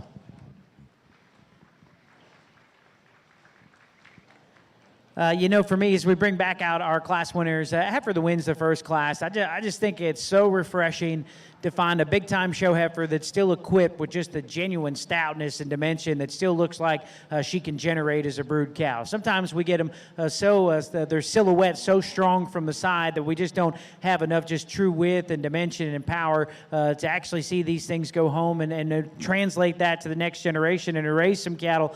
And I think this female really fits that bill. She's one that is about as photogenic as you can make them and picturesque from the profile, but I'm really just proud of the fact that she's still really big and stout and rugged in her bone work, awesome in terms of her foot shape and the spread, the toughness that she's got there to her heel. One that I just think at this stage of the game, it's just so impressive how lean and honest as she's been presented out here. It's just tough when we get these big-bodied, easy-keeping females to keep them presented this high regard, and this heifer certainly does that. If I could change her, I think as she kind of goes on there on the lead, we'll see that maybe she pigeon-toes just a shade up front. A heifer that more than anything, if I could change her, I'd just make her a little bit further along in gestation, but boy, that's a big-time heifer that I think may even have a brighter future when it comes to what she can do in a donor pen. Like that heifer that was second in that class awfully well. I thought she was huge-bodied, really easy-keeping, dead level out of her hip, balances up just so proportional for being as sappy bellied as what she is. She's still so long and extended up through her front end.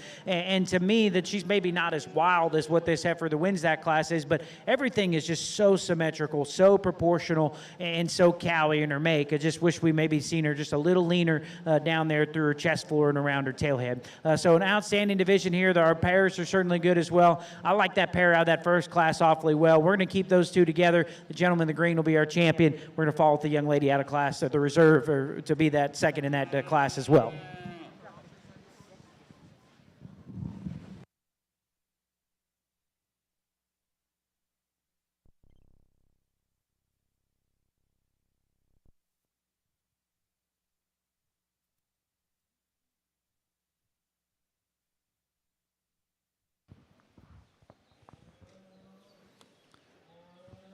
In our Angus Heifer Show, your champion senior heifer, exhibited by Styles Payton from Milam County 4-H, followed by Hadley Howe from Somerville FFA. She is your reserve champion senior heifer in our Angus Show.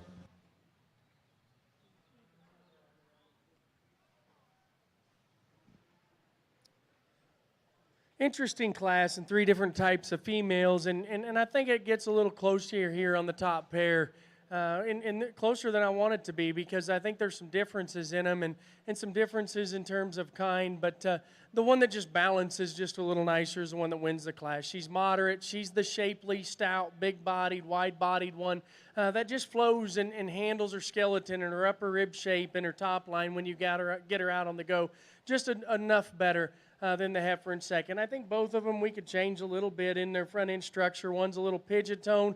This one's maybe just a little upright in her shoulder. She makes up for it, though. I think she's square at the ground. She's set back in her knee. Just presents a nice, cowy, moderate look. She's not as far along in calf as the heifer right there and behind her. And probably that's the reason why this one does some things that maybe aren't as admirable in the show ring. She's not as neat in her chest. She's not as neat in terms of her forerib. And when we get her in motion, she's not handling her top line perfectly.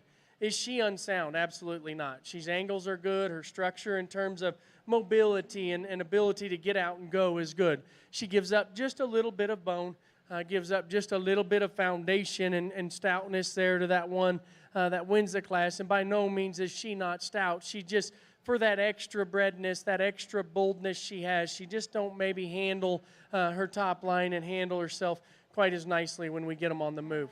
The heifer here in third, again, one that's very square and neat. You get her in motion, her structure's good. She gets up underneath herself and covers her track extremely, extremely well. To me, if you could just kind of knock her chest floor down in her or just give her just a notch more shape there to her rear rib in relation to them ones there behind her. Her upper rib shape's good, her power's good. Her balance, though, just from the side with her chest floor and the way that it just kind of ties into that belly shape, she's not as deep, she's not as soggy as them other two heifers. And so very, very nice cow, very sound, flexible, heavy muscled cow.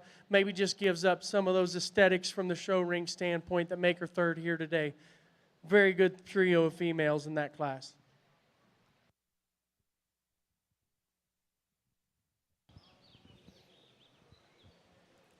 Thank you, Mr. Stewart. That was Class 10 in our limousine show, led by Benjamin Knowlton from Deer Park FFA, followed by McKenna Rubright from Lamar County 4-H, and Tanner Brown from Johnson County 4-H.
Well, folks, we got an outstanding set of Angus cattle out here. If you don't mind, let's give these kids a big round of applause.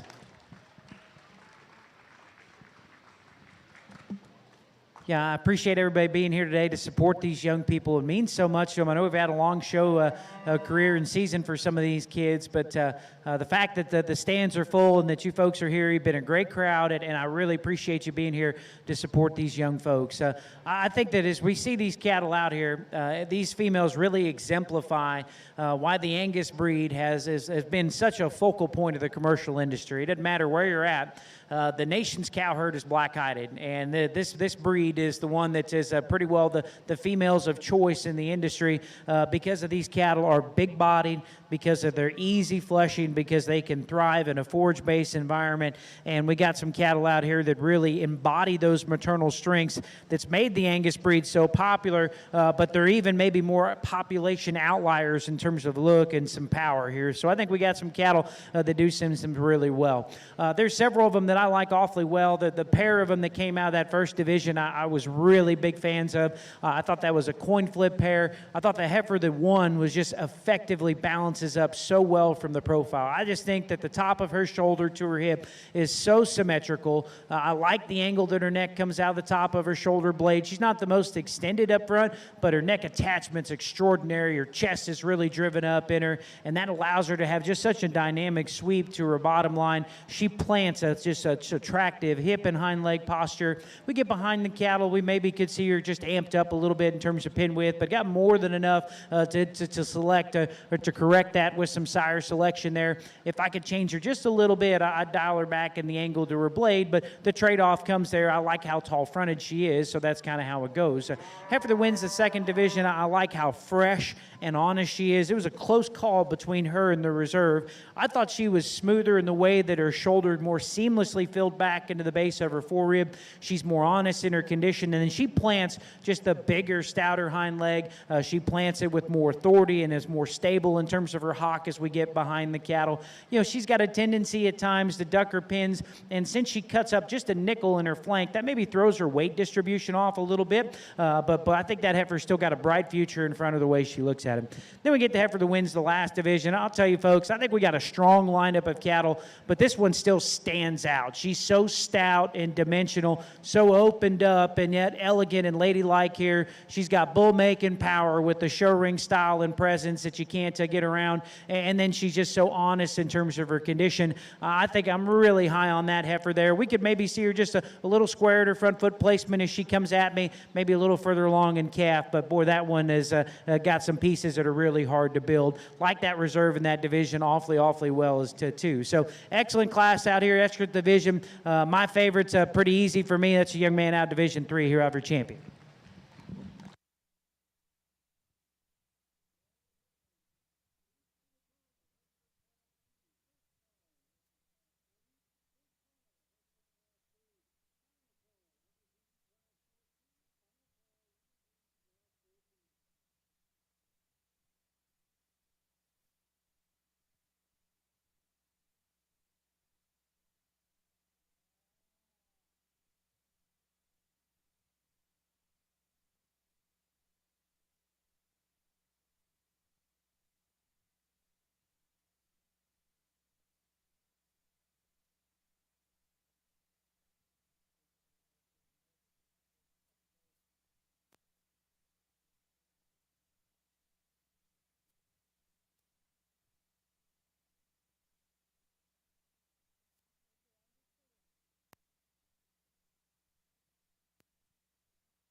To conclude our Angus Heifer show, your grand champion Angus Heifer comes from Stiles Patton from Melam County 4-H.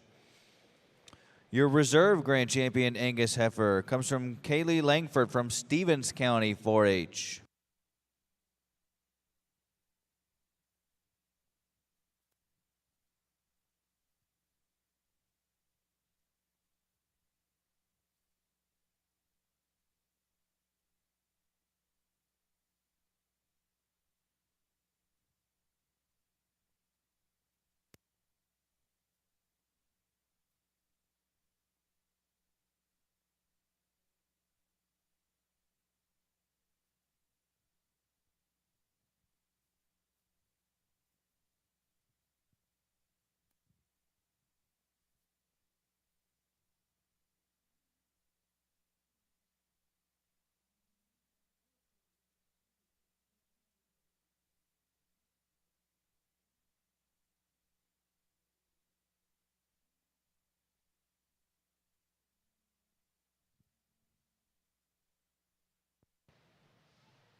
another tough division here in the limousine show, and maybe just even a little tougher yet because I think there's a pair of heifers here, little differences in age, little differences in tiny pieces, but generally kind of similar build. I think similar build in terms of how rugged or how stout they are. I think similar build in terms of their rib cage and the way it ties into their upper skeleton, and I think similar built in terms of how you can kind of project them down the road as cows, and so that's a tough pair. And nothing taken against the heifer that ends up winning that third class. And again, she's further along in production. That's a stout, good built one that's still functional at the ground.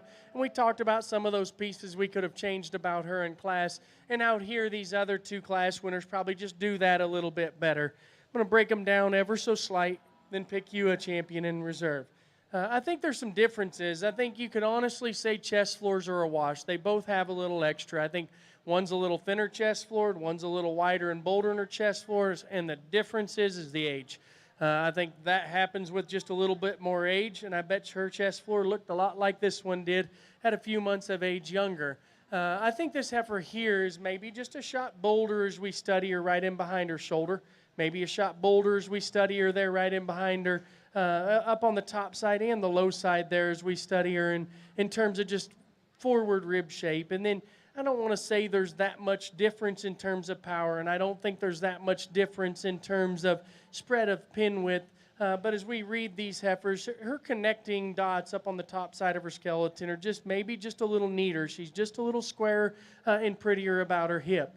Now on the flip side of things, she's not as long-necked. She's maybe not as neat in the base of her jowl. I don't think she probably has as much substance, but in relation to age, I guess we could say that's a wash. And again, as we study them, just in terms of probably a little extra grow, a little extra length, the young man's heifer there in second retains that advantage there just in general. As we study them, this one's maybe a shot stouter in her bone work. Again, you could blame that a little bit on maturity and age, but I think she just genuinely is a little flatter there as we study her in her bone work. So a pair of heifers that are minute areas contrasting in type, but mostly alike. I think there's one that maybe fits me a little bit better. This young man out of the first class will be your champion. Nothing taken against the second. The young man out of the second class will be my reserve.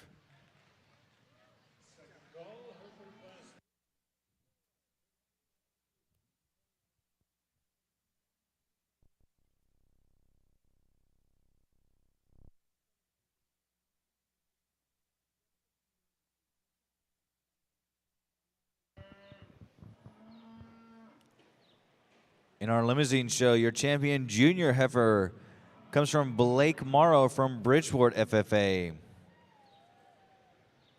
The reserve champion junior heifer comes from Ryan Schmee in Harris County 4-H.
In the ring now in our limousine show, we have a nice single entry from Barrett Howe in Somerville FFA.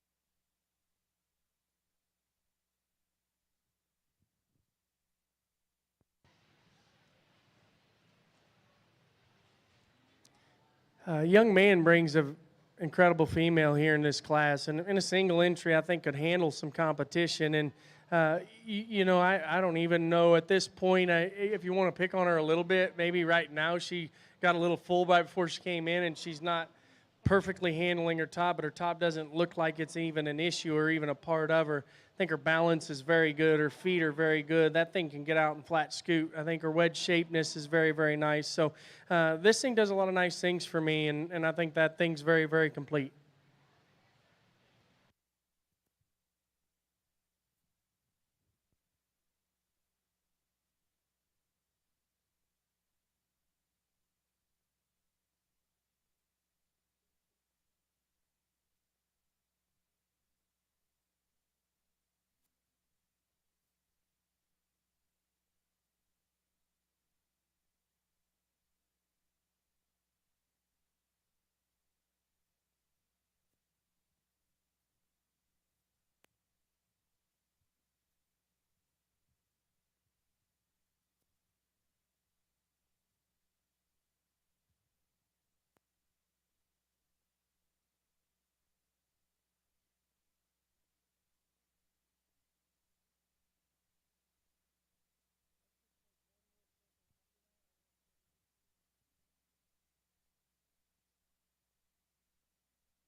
Well, we kick things off in a really good fashion here in our Hereford show. And to initiate this class, I think we got a standout heifer that's just really captivating in terms of her look from the side. I think that heifer is one for me that's really good looking heifer that's got some length and some stretch of body. I don't think that her neck is just eccentric, but it fits. It makes sense. It certainly works in concert with the rest of her. She's got that kind of stout cow-like feature to her jawline and a throat latch that suggests that she's going to be a good cow in production. We get from her shoulder back, I mean, it's game over. That heifer's bold-bodied, dimensional, stout pin, got a really articulate hind leg that she plants with conviction and authority out here. I like that heifer a great deal. Maybe you could give her a little bit more curvature to her knee, but that's getting pretty critical. It's a close decision for me from there on down. Long term, I like where this heifer in second is from a condition standpoint, maybe even better than our class winner. I know she's pretty lean and a little raw maybe looking out here, but I think the feet and legs of that heifer are built for the long term. I think she's really attractive up through her front end. Get behind the cattle. That heifer's pretty big and broad in her pin set. I promise if she was in the same level of condition as the females that stand directly on either side of her, she'd rival them in terms of width and just true total body volume. That heifer's got a bright future in front of her. She's just not as big-bodied and far along today. Heifer that comes in third, the moderation of frame size, the depth of body should be conducive to being a cost-efficient brood cow as we start projecting her out in production. On the end of a halter, she's just a little shorter all the way throughout. Maybe got a tendency to duck her pins here on the go to catch her step. Another one, maybe we could dial back a little bit in the angle to her shoulder blade. More performance and just extra scale in the heifer that stands in fourth. A female that's pretty big in dimension. We get behind the cattle. I like the spring that she's got to her rib cage. Really long out of her hip. Takes a far-reaching stride. Covers a lot of real estate here in one step on that female. The longer she stands, the more she'll kind of open and separate in her shoulder. She's got a tendency to settle down in her top and maybe just not quite as aesthetically pleasing up front.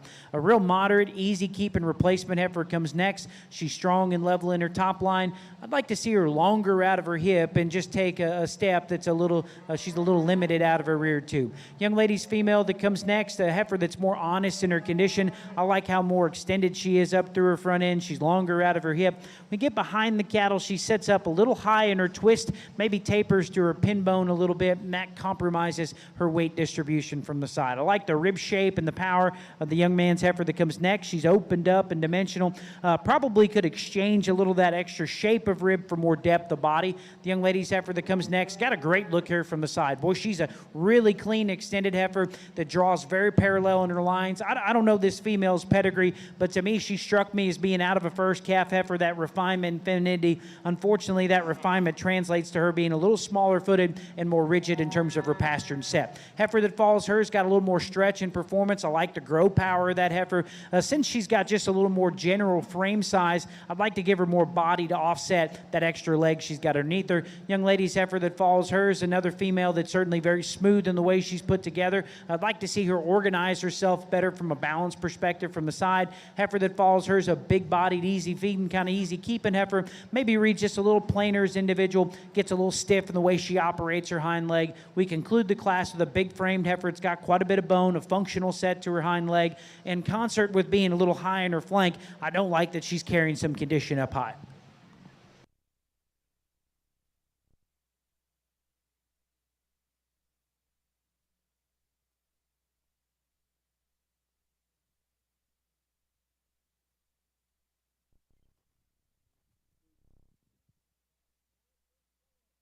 Class 4.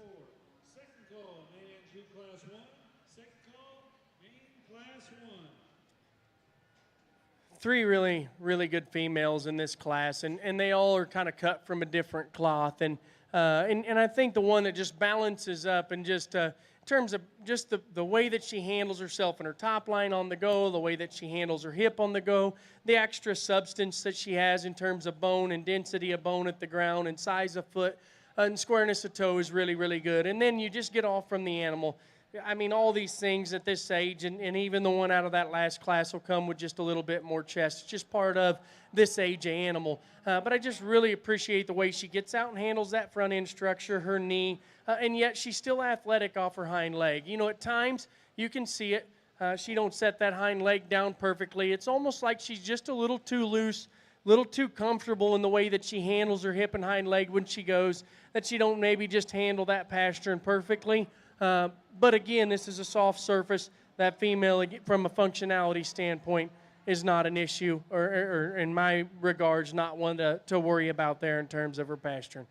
Heifer here in second, bold. Just the word comes to bold. Bold and cowy. I told that young man he's got the one that's the best shaped in the center body. She's the best shaped in terms of width. And I really appreciate the added mass and dimension that she has in her upper skeleton. You know, does she have the biggest foundation? Is she as bold in her bone work as the heifers on either side of her? No, but she uses them properly. Is she as fresh in her chest floor as the ones on either side of her? I'd say the same. She's big-bodied. She's powerful. She's going to have a little more than the heifers on either side of her. What I like about this one is just that added mass to her body. If we could just change that one in her top line, change that one in her tail head, and the way she just presents herself in her upper skeleton on the go, I think we have a closer race there on the top pair than what it presents here today. So the heifer here in third. I told this young man one area to change her, and to me, it's just, just get that one more massive in her forerib. Get that one to be more massive in her top shape. They're born like that. You know, they develop like that. You can breed that into them very quickly with a bull. I mean, in terms of performance and body, those are highly heritable traits. She's got the look. She's extra good looking. She's extra sound when we ask her to go. Her mobility in terms of her hip and hind leg is very good on the go. Again, we just need to blow that one apart in terms of internal dimension and you can do that with the right breeding protocol. I told that young man the reason why she's not just crazy there is because he did a great job of keeping her lean, did a great job of keeping her condition right. And it's just hard to match that part of her skeleton up when you're trying to keep her chest floor in her, when you're trying to keep the pones out of her, and you're trying to keep her athletic. And that young man did a great job of doing all those things. 3 tremendous cows. Attention all heifer exhibitors, attention all heifer exhibitors. Cable halters are not allowed. No cable halters will be allowed at this show. I say again, cable halters are not allowed.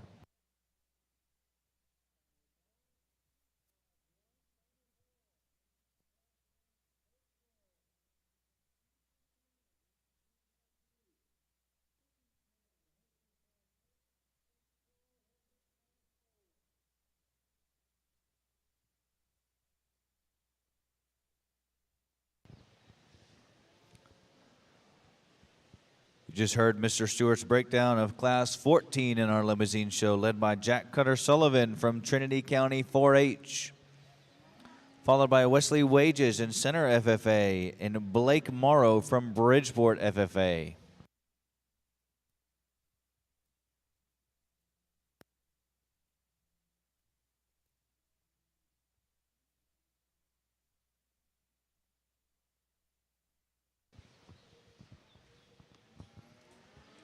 Starting off our Hereford show, Class 1 was led by Jarrett Worrell from Mason County 4-H, followed by Emily Minshew from McLennan County 4-H, Kaiser Ottmers from Gillespie County 4-H, Brody Pfizer from East Central FFA, in 5th, Brianna Pressure from Boss County 4-H, followed by Lila Seymour from El Campo FFA,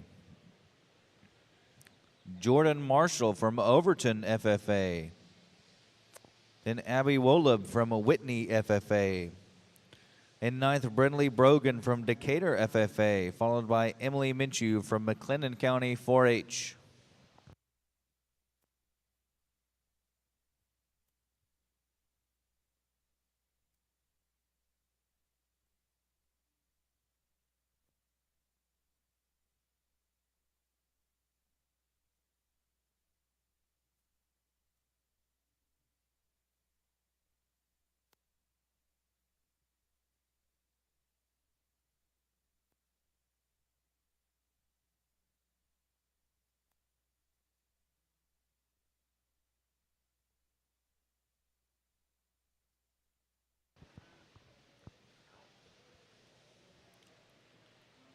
A few reminder announcements for our heifer exhibitors. Trailer releases will be given after the conclusion of the breed. After the conclusion of the breed is when you can get your trailer releases.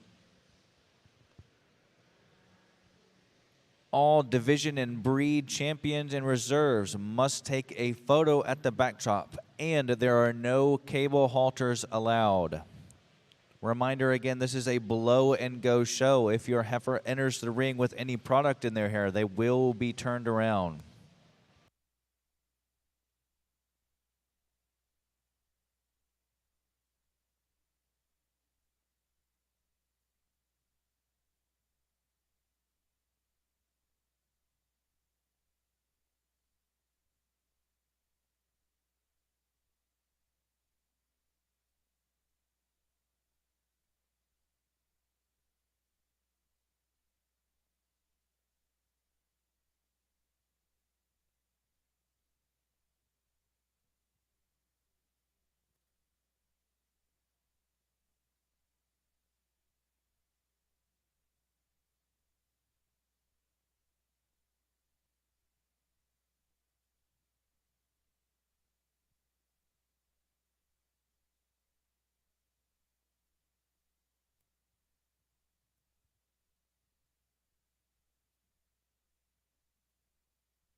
This division, again, just kind of turns up the heat here in this limousine show, and I'm telling you, there's a lot of differences in these two females, and a lot of little things that you could just break down and study, and I think again, I think as a big picture of things, they're built from a different mold. They're probably going to raise them just a little bit different themselves.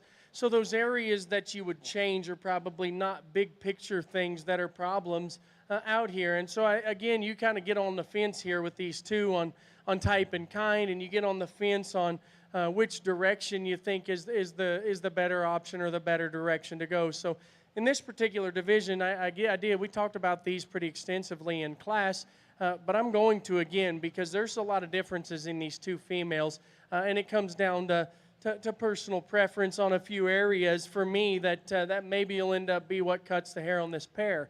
This heifer that wins the first class, I love her body shape.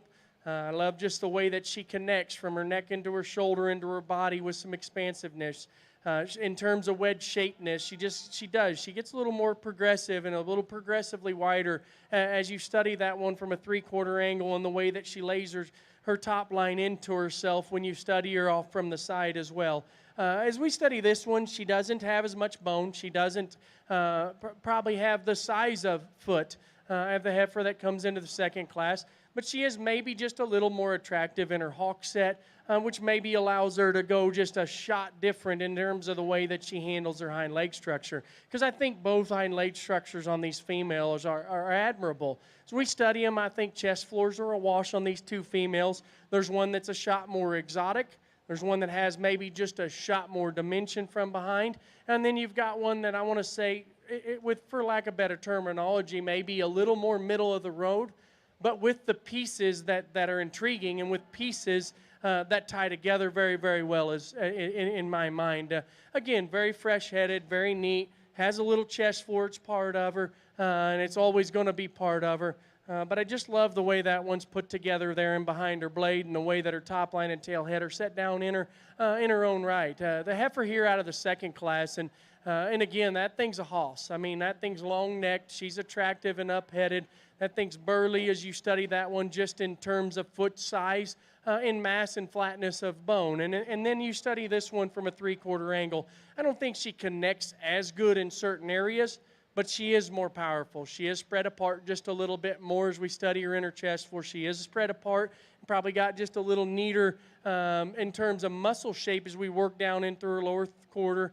And on the flip side of things, is she connect as good in the center of her back as the one in front of her? No, but she's maybe a little more relaxed in her back when you ask her to go. And again, as we study her at the ground, and I talked about it, that one's maybe a little more stable in her hawk. This one is just a little looser in her design there. I think she's still forward and square when she plants forward. You know, every once in a while we can pick on her ever so slightly at the ground, but I think it's just part of the surface, part of probably a haul in yesterday. And so those little things are things that you got to notice, but you can realize when you study angles and you study her pieces, how they connect and how they handle. But tremendous pair of heifers, totally different in terms of type and kind.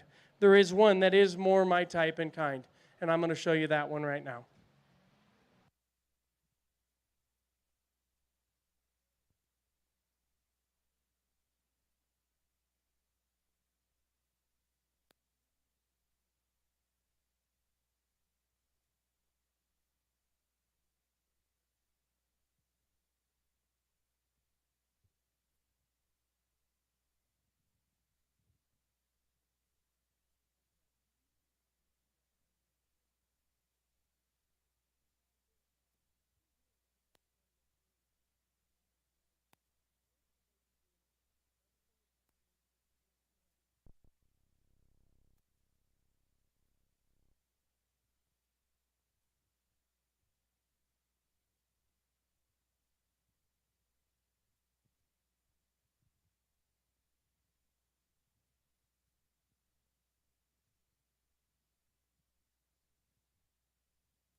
Class 4. Well, we got a great pair of cattle to come to the top end of this class. I think it's really close between the pair of them. I'll just try to describe some of the subtle differences that I see. I think the heifer that leads off is longer out of her hip. She's considerably smoother the way that her shoulder attaches to the front side of her rib cage there. And that extension trend continues in just the more elegant front end in terms of her head and neck placement. I like how ladylike she appears up there through her front end as well. Because she's so long and level out of her hip, she maybe isn't quite as intense in the wrap to her lower dimension there, to her stifle and quarter.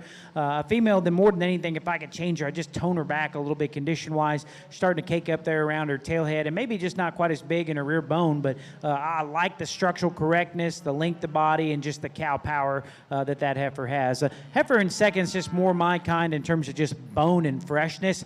I'm a big fan of how lean and honest this heifer is in her condition. She's quite a bit more just intense and dense in terms of her rear bone work there.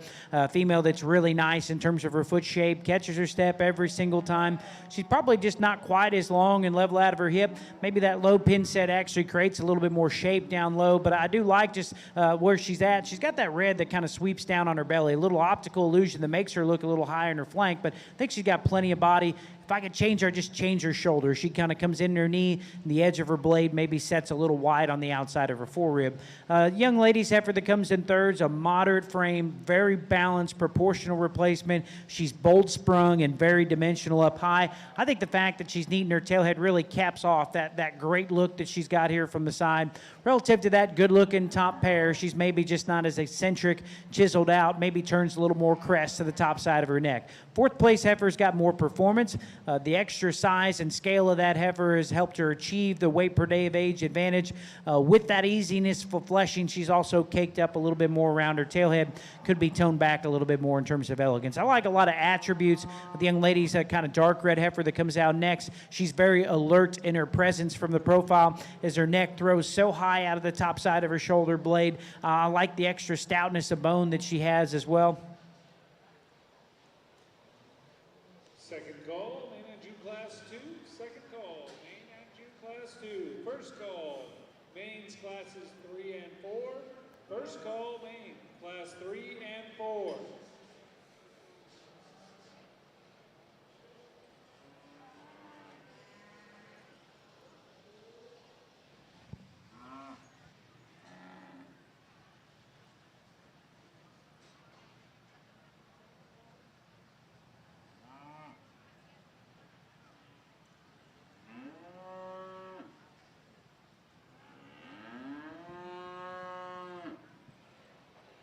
A good-looking heifer there. Just wish she maybe pieced together her top line a little bit more collected fashion. She'll deviate at the backside of her blade and maybe reach just a little low in her pin set. Heifer that just exited the ring there was moderate and big-bodied. Maybe could just balance up with a little bit more style from the profile. I like this young man's heifer next for being strong and composed in her top line. A lot of stamina built in that one spine. Even as the class duration continued on, she stayed composed. Perhaps this is because of the fact that she's just a little upright in the angle to her shoulder blade.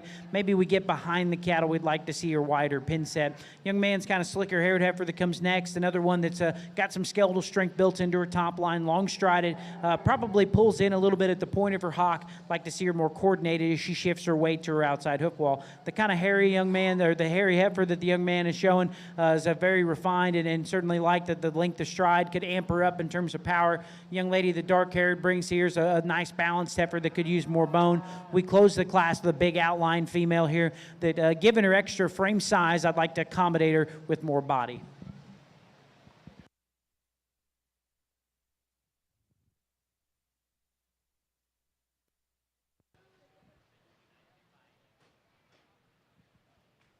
I think this breed here has just been fun to sort, and I think we've seen some diversity amongst types and kinds, and it might be the level of percentage on where they stand and within the breed that changes some of those things. But as a whole, I think just quality cattle, like straight on through in terms of sound and good looking and functional build. And again, like to reiterate what I said in that first division, you're in a breed here that's starting to take take a path that's pretty good. Like there's a lot of the bigger places that you see around the place are showing, and some of those kids that are very competitive in a Supreme Row, they're looking for limmies. I mean, they're finding a few, and kudos to the breed for making a comeback in that regard. And And like I said, and I'll be honest with you, I did start with a female that come out of Canada, so that really started that shift. There was a lot of good Lemmies before then, but until that one Supreme, then I don't think anybody knew that there was a chance a Lemmy would win the Supreme. I mean, it just used to be that way. And I'll be honest with you, the quality of that breed is just steamrolled, like I said, and you can tell it out here. I mean, these are good cattle, and kudos to the breeders in this breed that do such a nice job and recognized a charge or a spot where they could just get out and go and do some stuff. This heifer that wins the first division, and again, I think just in terms of athleticness and running gear and look and just the way that she handles herself on the go is extremely, extremely good. And I think that thing's got a running gear that could last for a long, long time. And then in that particular division, you know, she was the one that won it on that with some extras. You know, I think that thing still just in terms of her symmetry from the side, her balance as we study that one, in terms of length of neck, length of body, length of hip, and then just her general carriage is just very, very neat. I think her foot size and shape, the way that she handles herself right down there at the ground is very, very good. You know, her size, does it affect me much? No. I mean, is she big? Yeah, she's big. She's big for a calf, but this is also a breed that's known to have some performance and some size, and I think she fits it. I think in terms of just freshness and neatness and the way that she puts her pieces together is very, very good, and they flow very, very well. That's a dang nice heifer calf to win that first division. The heifer that wins that second division, and that was a very close pair. I think there was 4 or 5 months age spread in the two heifers, and then I would say just some ever so minute differences. I love her body shape, still do out here. I think in terms of body shape and the way that she's built in the center portions of her rib is very, very admiring. And I think in terms of moderation of size and cow build, I think that one's going to be tremendous in that respect in terms of going on down the road and efficiency and saying some stuff like that's going to work. She's going to do a nice job of that. You know, is she blessed with as much dimension as the heifers on either side of her? Time will tell. Maturity will tell. I think she's got enough. And again, she's maybe not as eccentric or as neat in terms of her throat latch or her chest floor in relation to a couple others out here. But it fits her. It fits her body type. It fits her shape. Very, very nice female comes out of that second division. And then the cow that comes out of this third division, and that was tough. That pair's tough. And again, you had two different contrasting types of females, and this is the one I'd land on, you know, most days of the week, just in terms of size, in terms of, you know, just how she flows and how she flows her parts together for a big bred. And again, you know, a guy could try to just say, hey, does that chest floor bother a guy? I mean, I'd be honest, if that thing come down anymore, maybe you could say it does. But it balances in terms of her forearm, and she is good and bold in her forearm, and she is right in terms of that dimension of rib in that regard. So that doesn't concern me. And of the bred heifers, I think they all had just a little bit of chest floor. Her transition and her smoothness, I really, really like. Her mellowness in terms of bone and mellowness in terms of just size and cow build, I really, really like too. When you study her out here versus, essentially versus the calf, she's not quite as pulled apart in her pin setting in relation to maturity and age, and she's maybe just not just as generally as stout as even the heifer that was reserved in that division. But as you just study this one in her own right, that's a dang nice cow, and she's made it a long way in terms of from a production career. That's a fresh, very, very neat and attractive bred heifer that ties together very well and has been handled extremely good up to this point. So, you know, there's, again, like we did in that last division, there's some give and take here. But again, I think there's just one that maybe just suits me just a shot better. And I'll go out there and select that one, and then we'll pick you as a reserve.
Well, we got another nice class of Hereford heifers over here. I think it's challenging up top. There's a trio that kind of different. The longer that I study him, I like the young man's big heifer here that wins this particular class. She takes longer to appreciate because she's a little rougher haired, maybe not quite as sharp in terms of her image up front, but I think she's the best combination in terms of true skeletal width and then security of structure. I think she's more coordinated in her hind leg travel than the heifer that ends up in second. And of the pair of powerful cattle, I believe that her shoulder blade is smoother and just certainly better in the way that it fits onto her body there. You know, as a bonus, she just got a performance advantage in terms of the weight per day of age that she's achieved out here. Now, we could stretch her out a little bit up through her front end. She just maybe turning a little crest to the top of her neck, and that maybe takes away from her just a little bit. But, boy, that's a bull-making female there that's still built for the long haul in terms of structure. Cattle came in the ring. The one in second probably was the first to grab my eye. That dark red heifer is really fresh in her condition. Young man, you've done a great job of managing this heifer from a condition standpoint. You got her right where we want to see her at. She's big hip, very dimensional. We get behind the cattle. I get in front of her. I just like to see her blend smoother up front. Her shoulder blade starts to set a little wide, and the edge of her blade will disconnect off her forerib, and the cattle are on the go. As she tracks away, she's one that's got a bad habit of wanting to cross up her back legs. Heifer that comes in third is the most composed in her look from the side. I think her organization of build in terms of just being strong in her top line, very level in her make, neat in her tailhead, attractive in her hind leg set, very feminine about her head and neck as well. I just like to dial her back in the angle to her shoulder and knee. Her angle up front. As a consequence, she'll roll up in her spine, and obviously she's given up some width to the cattle that precede her. Young man's heifer that ends up here in the forehole is long and extended up front. Got some bone underneath her. A female that I wish just collected herself in a more organized fashion. She'll deviate a little bit out of the backside of her shoulder blade. The low pin heifer also cuts up into her flank, which can compromise her balance here from the side. A lot of shape in the heifer that comes next. That female has got more turn to her stifle from the profile. She's actually maybe a little neater in her neck attachment than a couple of these other females as well. She kind of sinks out in her chest, which draws attention to the fact that she's not as naturally deep in her heart. I'd like to see her square and more accurate as she tracks away from hock to ground. Then we close the class, the big-bodied, easy-keeping heifer. I think a female that certainly exemplifies why the Hereford breed is very cost-efficient cows. That one looks like she could sustain herself in a limited forage environment. On the end of a halter, she's a little bit more generic up through her front end, reads a little narrow in her pin set, and maybe just a little more advanced in terms of her condition.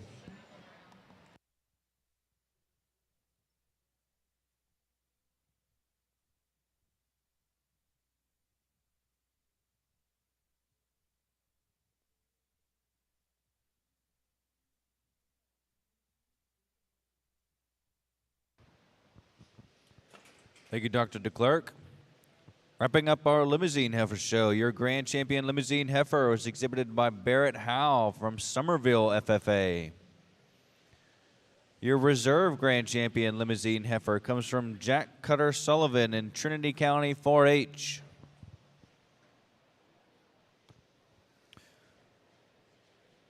Some announcements in the barn. We are not planning on breaking for lunch. We will not break for lunch. We will roll through this show.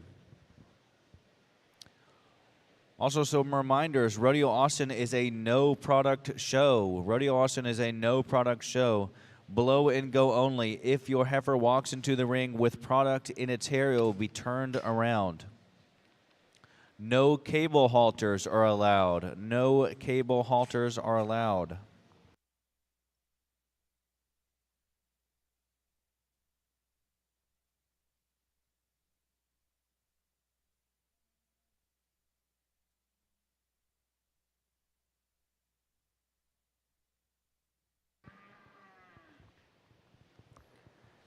In our Hereford show, Class 2 was led by Kinley Goodry from Royal FFA, followed by Zeb Murphy from Hamilton County 4-H, Addison Derry from Medina FFA, in fourth, Reese Pinkerton from ARP FFA, followed by Jolie Stanley from Burton FFA. In sixth, Colton Ruffero from Callisburg FFA, followed by Andrew Kimbrough from Trinity County 4-H, Luke Hoysa from Williamson County 4-H.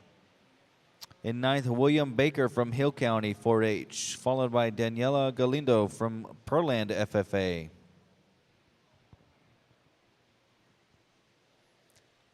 Class 3 in our Hereford show was led by Logan Bohannon from Gladewater FFA, followed by Kaiser Ottmers from Gillespie County 4-H, and Paisley Miller from Austin County 4-H. In fourth, William Tackett from Myola FFA, followed by Callan Creole from Mount Enterprise FFA, and Savannah Martin from Palo Pinto County 4-H.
I'd like to take this time to thank our Rodeo Austin Heifer Committee volunteers and our students from Sam Houston State University.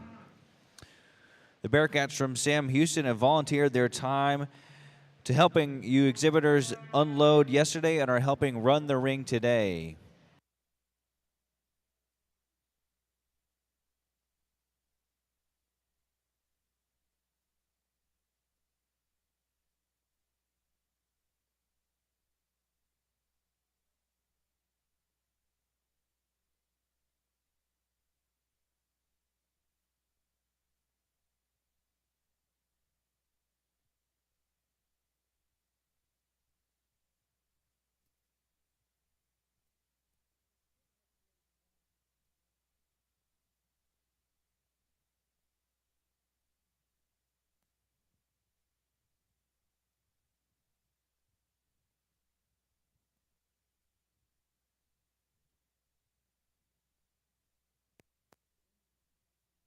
Mains Class 2, Jacob Heigl, please make your way to the arena immediately. Main Class 2, Jacob Heigl, please make your way to the arena immediately.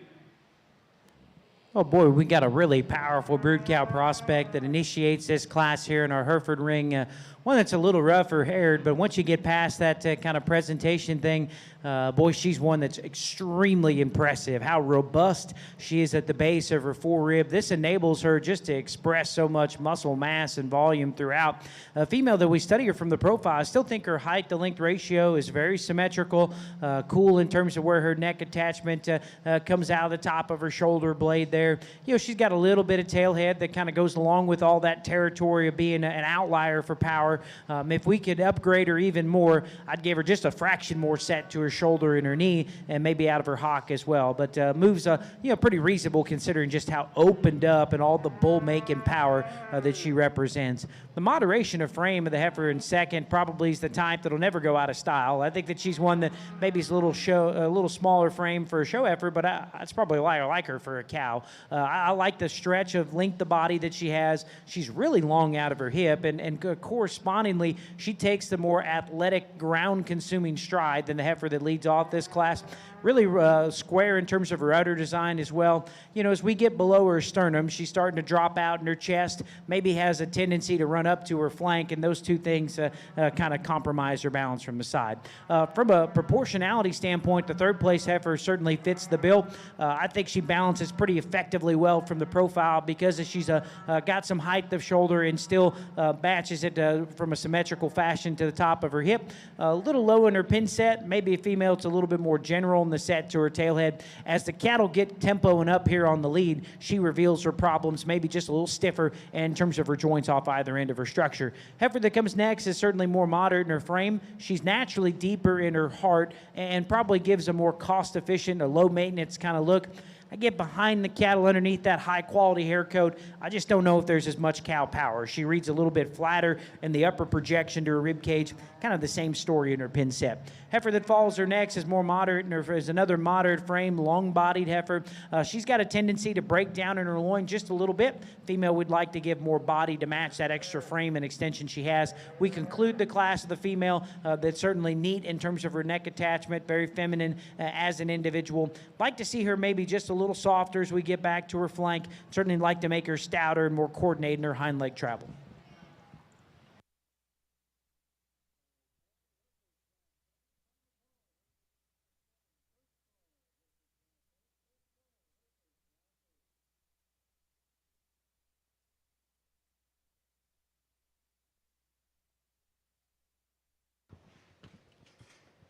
Thank you, Dr. DeClerc.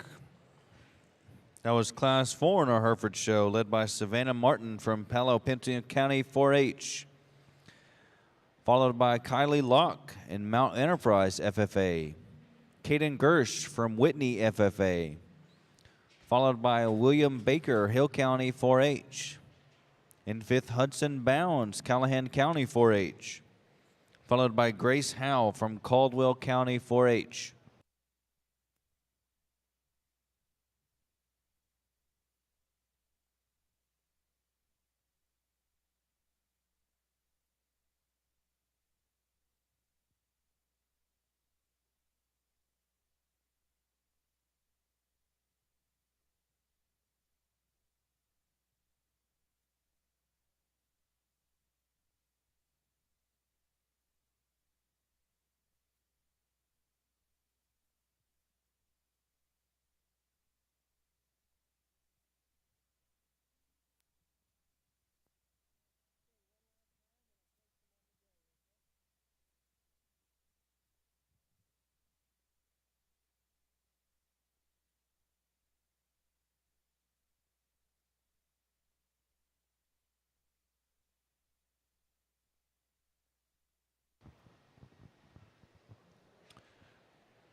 Couple reminders in the barn.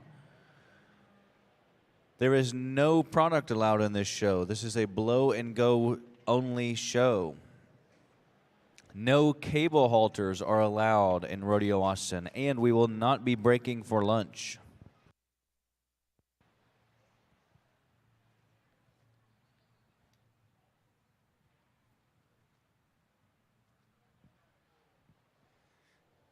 This is an interesting class, and I just think there's some pieces of every one of these heifers in this class that are class advantages, and so when it comes down to breaking them down, where do you prioritize? What do you focus on? And to me, I think these are the three, in terms of size that are the most admirable. I think in terms of, their structural build, do they each have something I'd change about them? Yes, but I think traditionally they're just a little softer in their step. They're a little neater in their joints as we study them, and that's the way that it is. And I think this heifer that wins the class, and I'd say she does it rather handily today, but I want to stress to you, young gal, because this thing is pretty nice. I think in terms of just middle of the road, cow, moderate, nice build, structural integrity's good. She's getting a little fat. She's pulling apart a little in the top of her blade. She's a little wider in her neck, and she's not the longest necked one in the world.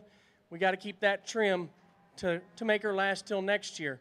Her top line works good. Her feet work good. She's not as big boned as any of the others in this class, but she's the most mellow in just the way that she handles her skeleton. She's the boldest in her rib cage. She's the neatest from a dimension standpoint in terms of web shape from her shoulders back. And she doesn't do it with the most bone, and she doesn't do it with the thinnest neck or the longest neck. She's just, to me, the one I deem the best one from a completeness standpoint. This heifer in second, and honestly, looks like she come in heat probably sometime in the last week or two. She has virtually half her tail head gone. If that thing was there, balance would for sure, I mean, that's the area I'd change her visually, but it's part of her. You know, like she don't have the hair there, so what are we going to do? Nothing. You can't do anything about it. We get her bred maybe in the next, well, down here you want to wait so you can show here next year, but again, just watch her when she comes into heat so that way another heifer can't get a hold of her. But when you just analyze this one, there's pieces of her that I like better than our class winner. I like her neck length better. I like her thinness of neck better. Honestly, I like the size of her bone and her flatness of bone better than that class winner as well.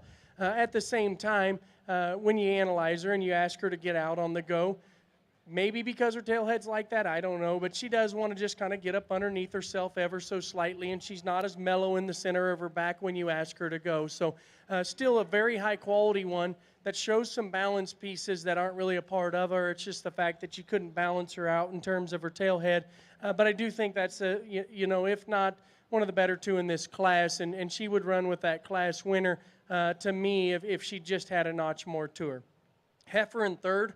On the standstill, I'd roll her probably, I'd roll her up. I would. And I think in terms of the way she's built in the front third of her skeleton's real good. I think she's nice in terms of her shape. She's nice when you study her in terms of flatness of bones and work and the way that them things set into her skeleton. As we study her versus those top two, she wants to get a little outside on her skeleton ever so slightly and push forward just a little. She don't ever really knuckle over, but we just need to make sure that thing stays contained and within her stride as that one gets older and down the road. She's just a little uncoordinated there. Big, stout, burly one comes next, and performance and pounds and dimension, and she does it. She does it with a big, stout head on her, too. In this class, and the heifers on either side of her have just a shot more body turn, have just a shot more shape there and behind her forerib. She's probably in kind of a growth stage where she's wanting to elevate, like her length of hip, like her extra power, and again, maybe just a little coarser as we study that one in her shoulder and we study her in her bones. A pair of these that come in next, very good looking. On the standstill, you like them, and you like them both very, very well. Young man's heifer's probably got a notch more shape to her. She's more collected in her top line on the go. She's maybe just a little more rigid in the way she handles her hawk to the ground here today. And to me, that's why she's where she's at. You loosen that hawk up, I think she rolls up 3, 4, if not, can be a class winner in this class. Very nice one comes next on the standstill. Again, when we get her in motion, she wants to get down in her loin just a little bit and maybe just don't handle that rear foot quite as with as much stability right now. She's green, she's young, it'll get better with age. Handle this one properly. I think this is a very high quality one. She's moderate, she's good in her shape. To me, her skeletal balance up in her top and the way she handles that hind leg needs to be altered to move up a couple spots. There's 4 or 5 in the middle of this class that I wouldn't argue if you wanted to switch them. Big, stout, burly one in terms of rib shape, one that's extra dimensional from behind and has a nice look up front. And again, you study her angle to her shoulder, it's probably just a little more forward. We study this one in terms of her hawking at the ground. She just doesn't have near the foundation, the amount of foot of the heifers there above her. Still a nice one that rounds out the class. Good and bold in terms of her rib shape. She's just young. Time will tell how this one develops. At this point, I read her just a little round in her shoulder, and I wish she'd just maybe reach with just a little more flexibility at this point at the ground, but still nice one just in terms of quality and shape. On our Hereford lineup over here, we got a very impressive set of cattle representing each class. If you don't mind, let's give these kids a big round of applause. I think as we talk about those 4 class winners again, we just got done talking about the big January heifer out here. You know, she's one to me that's really a population outlier just for power and dimension. She is so opened up and just has a tremendous amount of spring to her rib cage, and correspondingly, she's just so massive from every single view. Any place you want to make an appraisal, that one's flat out stout. Now, like many cattle that push the envelope in terms of muscle, she's probably just a little straighter in the angle to her joints off either end of her skeleton, and perhaps she's starting to protrude and get a little bit more pronounced in her tailhead placement. Heifer wins the third class here, our February heifer. You know, if we're going to make take a selection home here to try to make bulls, this one would be my pick. I think that she's the best combination structure and width in this particular lineup. She's really broad in her pin set. I like that she's almost equals the heifer I just previously discussed in terms of muscle, but she lays it onto her framework in a way that's more conducive to her skeletal correctness because it's longer, it's smoother, it's more feminine. She really gets out here and takes a lot of athletic stride. And in this lineup of cattle, I think she's got the most correct set and curvature and bend built into her forearm and knee. I think she's built for the long haul in terms of that regard. Now, I think she's got bull-making pieces, partially because she's just not quite as exquisite in terms of her look up front. I don't think she's as elegant here from the profile because she's naturally just a little deeper in her sternum than what she is in her flank. She's probably just not quite as long and neat up through her head and neck. But I think that one's combination in terms of making just production cattle that'll thrive in the real world, that one's going to do some really cool things. I like the elegance of the heifer that wins the second class. I think she's so long and extended up through her front end, sweeps maternal in the depth to her midrib, and then built pretty organized in terms of her skeletal makeup. It's impressive to be as long-bodied as this heifer is and still have enough depth of rib and stay strong and have enough stamina to stay composed in terms of her top line.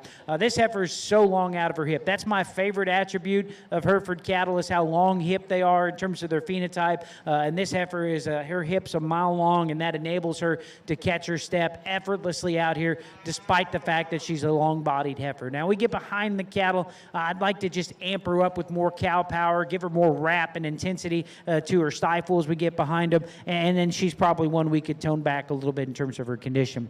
We started the division out here with a female that I thought was extremely nice from a balance perspective. I think she's effectively just so proportional from the side. To me, she's a strong top heifer, really neat in her tailhead. That captivating kind of hind leg really caps off and completes the symmetry that she's got here from the side. Probably not eccentric in terms of her look up front, but it matches. It makes sense. She's got the power to look like she's actually going to generate from a translating ability because she's still round-ribbed and dimensional and puts it together in a very symmetrical fashion. Now, if I could change this heifer, I'd probably lay her back just a fraction the angle to her shoulder, but I think that I'd still like the fact that she's got quite a bit of height to shoulder to go along with it, so that's kind of the trade-off in that regard. Nice lineup of cattle out here. My favorite heifer is actually going to be out of this first class. She's going to be our champion. We're going to follow Class 2 for reserve. Congratulations.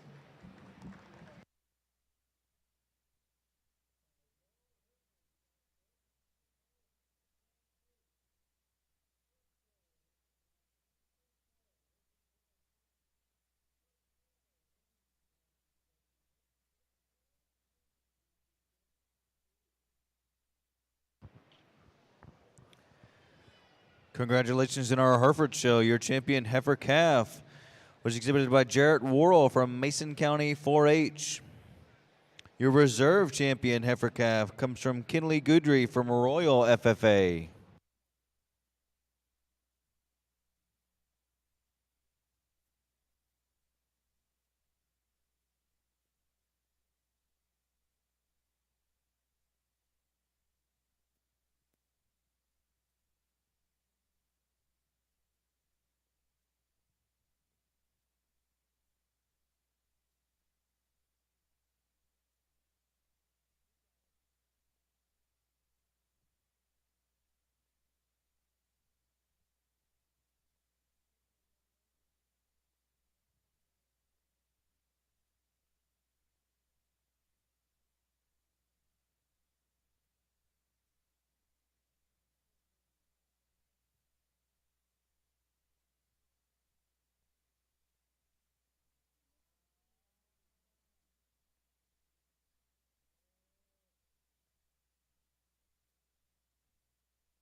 think it's a really nice pair and a good class.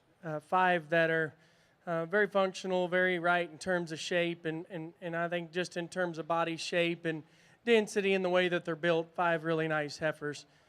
To me, these 2 heifers aren't any two alike, and honestly, somewhere in the middle of these 2 would be just fine for me. And I think when I just get to breaking them down, and first and foremost, where I'd like to change this class winner is what's better about that heifer in terms of density of bone and extra flatness of bone.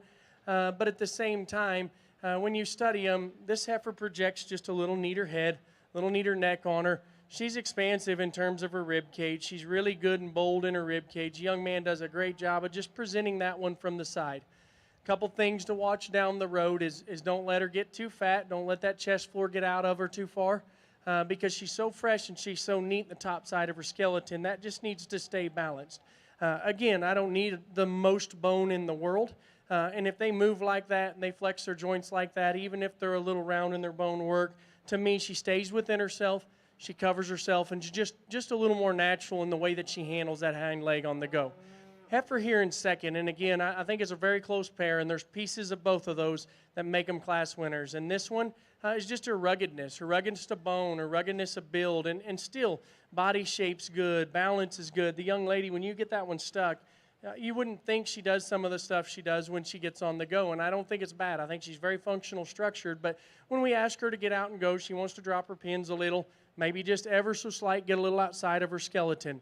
I like her chest floor better. I like her added density of bone. I like her density of just muscle shape and dimension as we study those 2.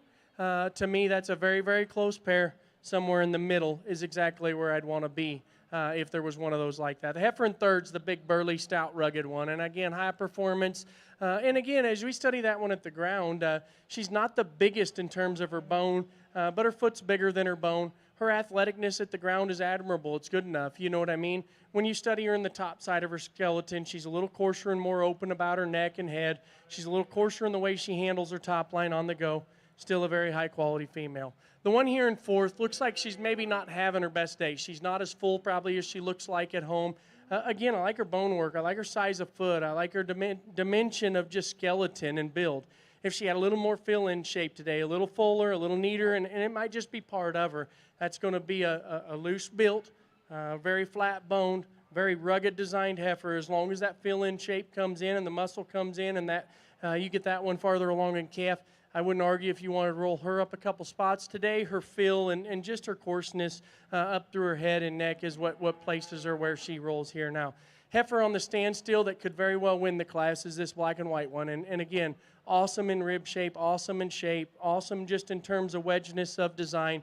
She appears to maybe hurt herself just a little bit, and to me it's her skeleton down low. She's a little rounder boned, but she wants to come up just a little bit short in her stride off her rear end and more so on her left leg than her right. And to me, I just want to loosen that one up there at the ground and stretch her out in her stride at this age to know she's going to make a big one. If it is an injury, problems to me because I think that could be part of the problem here today. She got stuck in a very, very tough class, and that was 5 really nice females that had totally different parts and pieces to evaluate through.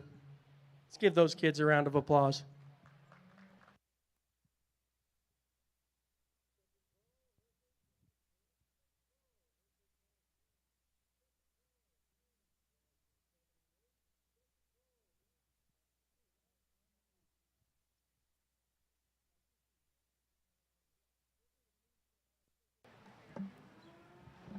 You got a nice class of Hereford heifers here. The one that wins, boy, she's just a population outlier for stoutness. This one is really heavy duty at the groundwork. The density of bone that she's got underneath her is just flat out impressive. And then I still think that heifer organizes herself in an effective fashion here from the profile. Heifer that's got some depth of body. I like how fresh she is in terms of her condition out here today.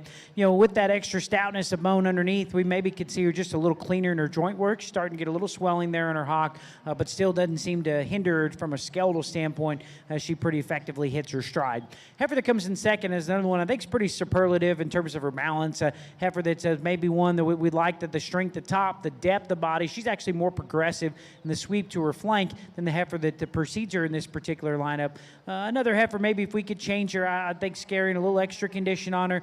When she tempos up here on the go, she'll start to maybe break down in her loin just a little bit. I think if maybe we leaned her up, we'd probably like her a little bit better. Heifer that comes in the 3-hole is more honest in her condition. Very beautifully presented heifer here. I like the fact that she's got more gas left in the tank, the heifer in front of her, and I think that bodes well for her, that she's leaner and she's a little later maturing. I think that probably is going to help her be a more competitive bred heifer. You know, as the cattle get going, she's one that maybe we'll see her kind of tuck her neck into her shoulder. I think the genesis of that issue is she's just a little upright in terms of the angle to her blade. Heifer that follows her next has got some really intriguing pieces. That one outlines with a tremendous amount of quality. She's parallel in her lines. She's strong top, very bold and round in terms of the curvature to her rib cage. I just like to make her more practical. A heifer that gets a little straighter off either end in concert with being maybe more marginal in her flank. Deep-sided heifer that comes next here, real conservative mark that kind of highlights the fact that heifer's got quite a bit of depth of body. You know, she's more pronounced in her chest and probably starts to break down in her loin. Those two things in concert kind of throw her balance off. This heifer that comes next, heifer that's bold sprung, got some dimension. I appreciate that about her. You know, she's one that rounds out of her pins and maybe gets just a little plainer up through her head and neck. Young man's heifer is a real moderate frame, kind of stout, thick-ended heifer here. Got some expression to her stifle, which I appreciate. She'll struggle a little bit out of her front skeleton. Maybe doesn't read quite as maternal in the way that her muscle system stretches all over her framework. Big heifer right in front of me has got some performance to her credit. An easy keeping kind of heifer here. I think melted down in production, she may look a little bit better. To date, maybe a heifer that's just a little bit plainer from a condition standpoint. Like to lean her up and make her a little sharper up front. We close the class with a really long-sided heifer here that's got some skeletal strength built into her top line. Like to see her bigger boned and bigger bodied. Young man brings a single entry in, and she's high quality. I think she's nice in her neck. She's stout in terms of her build and round in her rib shape up high. You know, her ears throw her off because she's prettier up front. She's prettier headed than her ears let her display. And I think, and that's just part of it. You know, when they're born on a cold night, there's only so much you can do to prevent stuff like that. But again, you study this one's skeleton and her upper skeleton. It's very, very good. If we could loosen her up just a little bit off her hip and hind leg, it'd make it more admirable. She's just a little more robotic in the way that she handles that. But aside from that, she's high quality, nice single entry.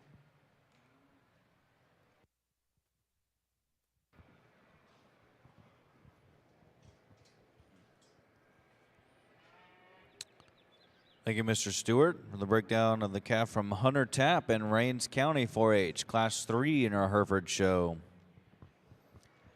Class 3 in our main and Jew show. Class 2 in our main show, led by Jarrett Worrell from Mason County 4-H. Followed by Ainsley Sears, Decatur FFA. Zane Wilson, El Campo FFA. Annabelle Groom, Johnson County 4-H, and Hadley Porowski from Lee County 4-H.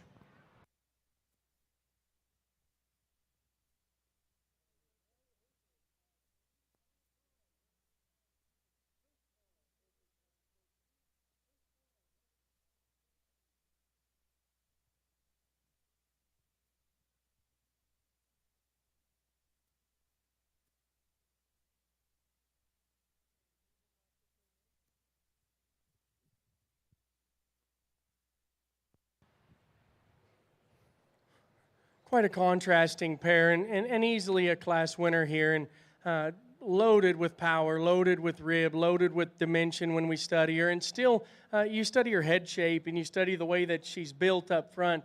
Thing's cowy and stout-jawed, and you can tell that thing's going to be powerful. If you could just look at her head, you'd know that thing would be a power cow. And again, functional in terms of her build. She a little coarser and more opened up in her shoulder, maybe. She got a little chest. Maybe it's just part of her. When they're that stout, that moderate, but yet still that burly in terms of their build, they're going to look like that as cows, and that's going to make a nice cow. That thing will raise some bulls, and if mated right, I think them females would be okay too, because she's still built right in terms of functionality at the ground for as stout and powerful as she is up high. The heifer here in second just got in with a horse. I mean, that thing's just so much more performance and so much more mass. take this one home, feed her. And she probably doesn't love the feed bucket, but if you can give her just a shot more and let her grow to see where she develops, to see where she lands, time will tell. At this point, she's just a little too green to tell where she's going to land, if she's going to have enough to her to make that kind that makes a cow, or is she just going to stay pretty immature in little.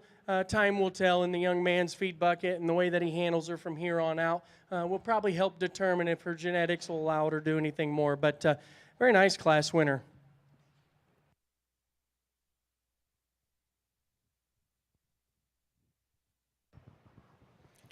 Thank you, Mr. Stewart. That was Class 4 in our main and Jew show, led by Annabelle Groom from Johnson County 4-H, followed by Tyler Marburger from Cedar Creek FFA.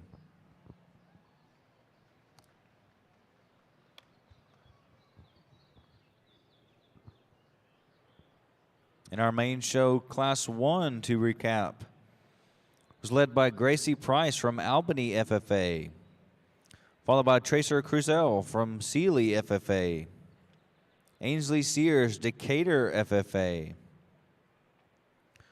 Paula Cervantes from Ellis County 4-H, followed by Cone Norton from Hooks FFA, Lena Ottmers from Gillespie County 4-H, in 7th, Melody Porowski from Lee County 4-H, and Cassidy Davis from Elgin FFA.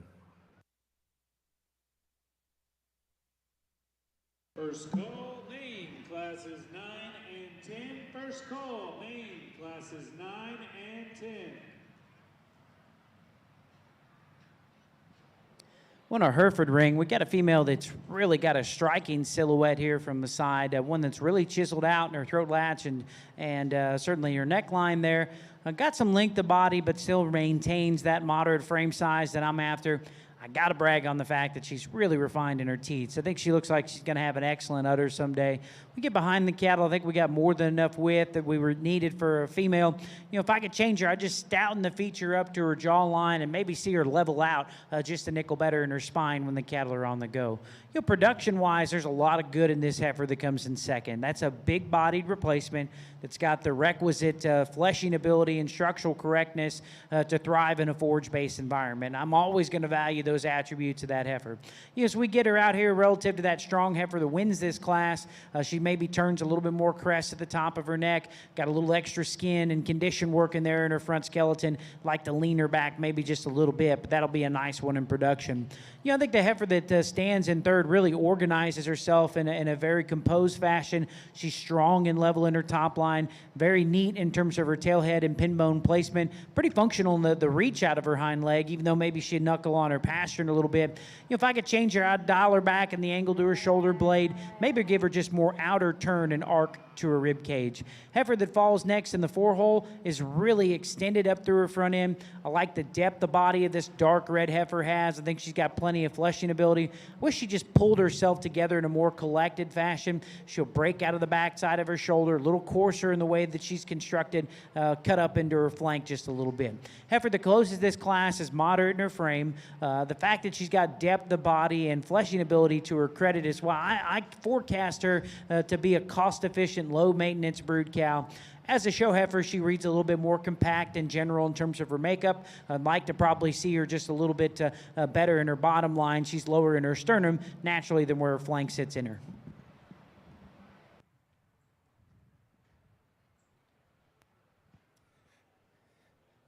Very good division of mains here in this calf division. And you know, there's some different types and kinds, and this is a breed where you'll find some different types and kinds. I think, you know, basically they're known for a little more performance. They're known for a little more dimension and power, and not necessarily just performance and size, but performance and density of muscle and shape in that regard. And we talked to these pretty extensively in class. And I think there is one out here that if handled correctly, she's the one with the balance and the pieces that probably flow together the best. Maybe not just the most rugged designed one out here, but the calf out of that second class will be your champion in this division.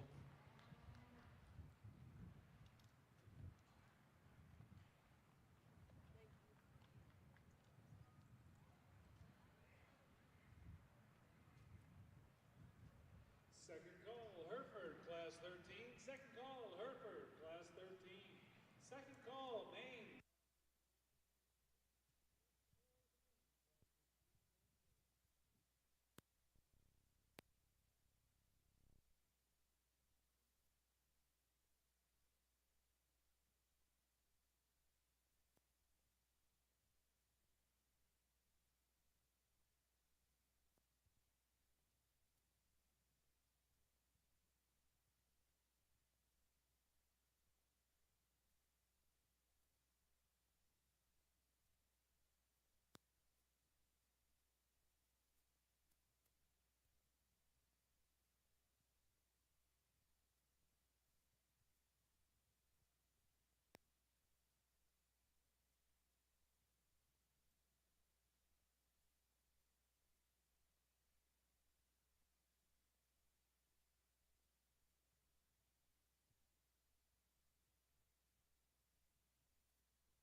In our main and Jew heifer show, your champion heifer calf was exhibited by Jarrett Worrell from Mason County 4-H.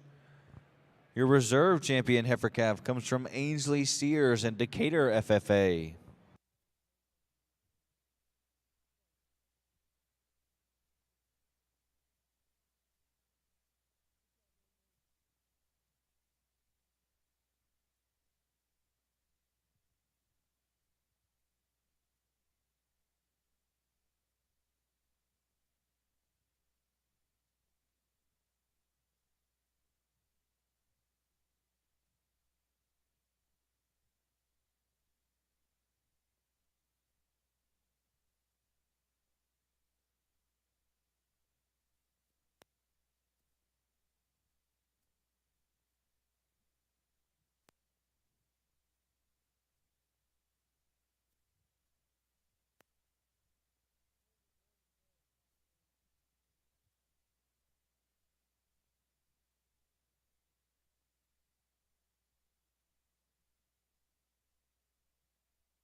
Well, we got a lead-off heifer out here that I'd certainly characterize as just a powerful brood cow prospect. This heifer is just so robust in the turn to her rib cage, and she follows suit when we get behind the cattle. She's very broad in her pin set, expresses a lot of dimension as we get down there through her quarter. Dial around to the profile. That heifer still organizes herself in a fashion that I think enables her to balance very effectively from the side because she's strong and top line, pretty uniform in terms of her depth. Compared back to the heifer that's right behind her, I think that her teat placement and size is probably a little bit more conducive for longevity as well. Like many cattle that push the envelope for power, maybe we could see her just relax a little bit in terms of her knee, but I think that one's certainly got the power to really generate in the next generation. That's what we're looking for when it comes to brood cows. I want to give credit to this heifer in second for being just bigger and more extended. Gestation-wise, she looks like she's ahead of the game, which I really value in terms of getting these things to calve on time. And she does have more mobility in the way she operates out of her front skeleton. The longer necked heifer is still really deep-sided. But it's tough to give her credit for her udder when she's maybe getting a little longer teated, and we'd like to see her just a little bit more even in terms of the placement of that udder, the quarters as well. Female that maybe gets a little bit uncoordinated out of her hind leg, but boy, that's a long-necked, big-bodied, very loose-structured heifer to stand to. The third place heifer is really more moderate in her frame size. I like the stamina that she's got built into her top line. She sustains this entire drive without kind of coming apart in her loin. Female for me that when we get behind the cattle, maybe a little bit closer to average in terms of width. More than anything, accounting for the extra chest she has, I'd like to offset it with more depth of body.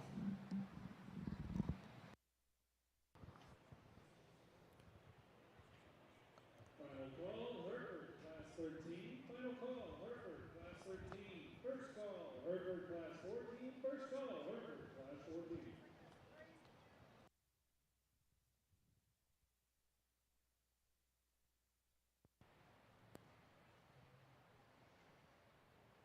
kind of an interesting class here. And to be real honest, if you just had the rear three-quarter of this heifer here, I think that's where she dominates this class. And it's in terms of her rib shape and her depth of body and her uniformity there, how she handles her top line, her hip and hind leg set when you get her in motion is very, very unique and very nice.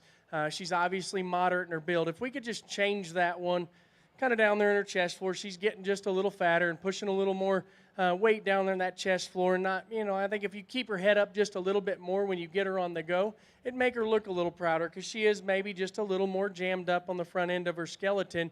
But generally speaking, that's a moderate, fresh-shaped, nice-shaped female there in first. On the profile, the one that probably maybe looks just a little neater, she's longer necked. She is a little trimmer in terms of her chest floor and maybe her condition at this point. But when we get that one in motion, too, I think we could alter a few things. I think she's functional in her build, and her angles seem to read good when you're on the side, but she don't maybe handle her top line near as good. She's just a little rounder in the way she's designed in her hip. Again, some areas you could mate that one to fix that, but she's just not as good or as stable in terms of her hind leg set than the heifer that wins the class. The heifer here in third, again, one on the standstill that you appreciate. She's moderate, her shape's good, much like the two in front of her. And honestly, she's probably the best on the standstill in terms of how her neck ties into her shoulder, how her chest floor lays in there, but yet she's still opened up and she's still powerful when you get in behind her. Again, when we study that one in motion, kind of like the one in front of her, she just maybe is not as stable. She's not as solid in terms of the way she's building her foundation. And I mean, that's going to be a small cow someday. Good, bad, in between. I think that's good. If her skeleton matched and her flexibility matched her size, I'd be way, way more appreciative of it. But I still think in terms of look and front end angle, I think that thing's very, very nice in this particular class. Thank you, Mr. Stewart. Results from our Hereford show. Class 7, led by Zeb Murphy from Hamilton County 4-H. Followed by Riley Hollis from Callahan County 4-H. Caitlin Nelson from Quinlan FFA. Followed by Michaela Lucky from Johnson County 4-H. And Cooper Kaufelt from Whitney FFA.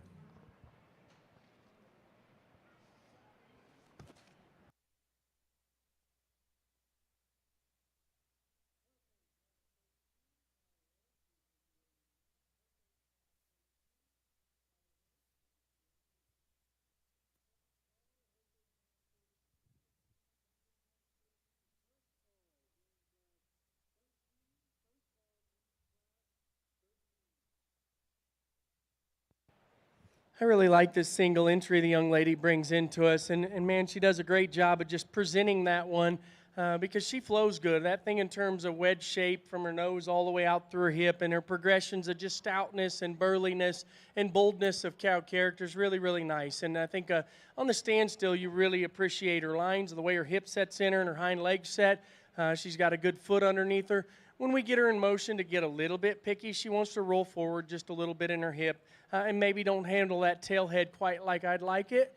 But I do think it's a part of her. As stout as she is, as good and square as she is in that hip, I don't expect that thing to lay in her just like an Angus would. And so I think, again, a very stout, very fresh, very neat appearing main Anjou female that wins that class.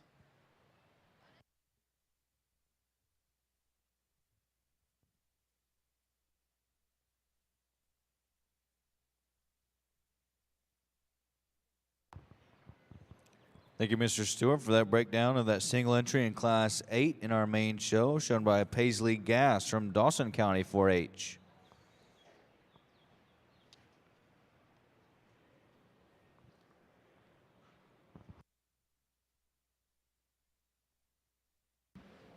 Well, a trio of nice classes out here in this division of the Hereford Show. I think these kids deserve a round of applause. Let's see if we can't give it to them.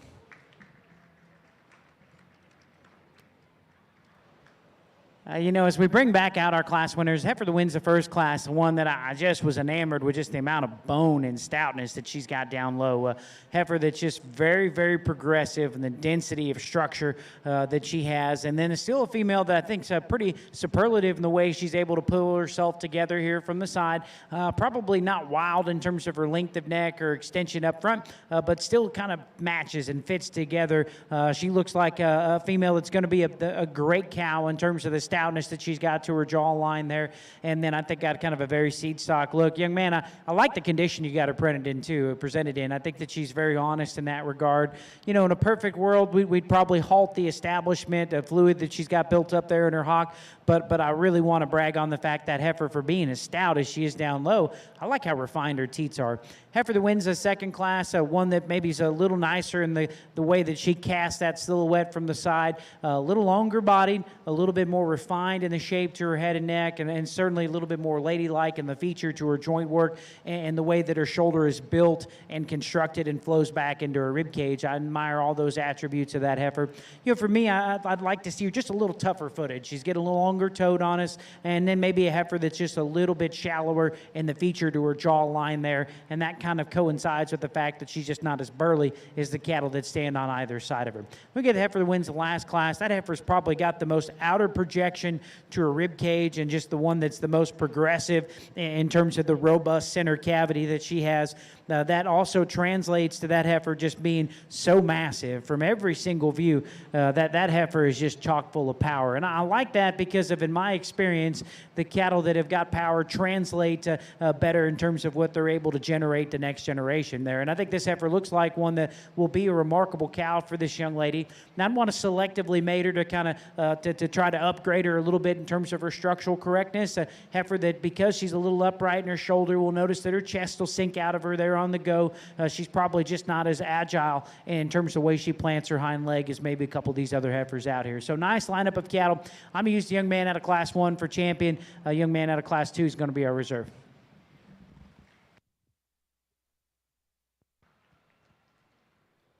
Single entry comes in on the main side, and she was a little acted up just a little bit, didn't want to come into the ring necessarily, but you give her a little time and relax just a little, she'll relax for you, and that's exactly what she did. And I think, again, in relation to her age, I like her condition, I like her size in terms of moderation, and she's shapy. I think a good square foot and a big back and has some roundness to her rib. You know, does she balance up the neatest in her underline right now, but she's also at kind of that age where they kind of transition from being a heifer calf and trying to roll on in to become a cow, so time will tell whether or not that rear belly will drop into her with calf or not. But a nice single entry the young lady brings in. Maybe a shot coarser as we study her in her shoulder and maybe a little coarser in her tail head, but still gets out and handles her stride and has some extra power.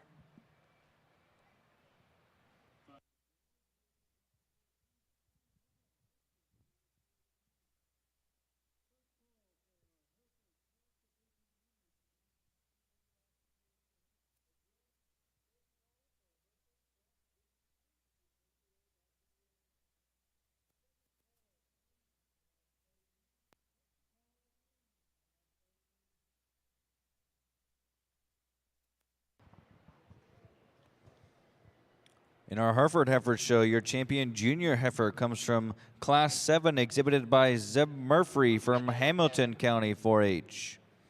The reserve champion junior heifer comes from Brody Pfizer from East Central FFA in Class 8.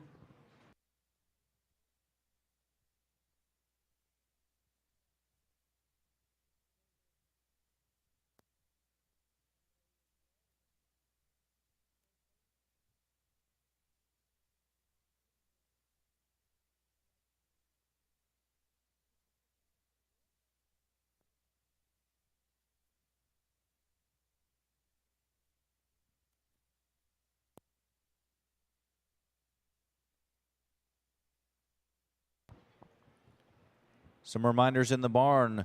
Rodeo Austin is a blow and go only show. No product will be allowed in the hair of any heifer. Also, no cable halters will be allowed in the ring. No cable halters and no product in your heifer.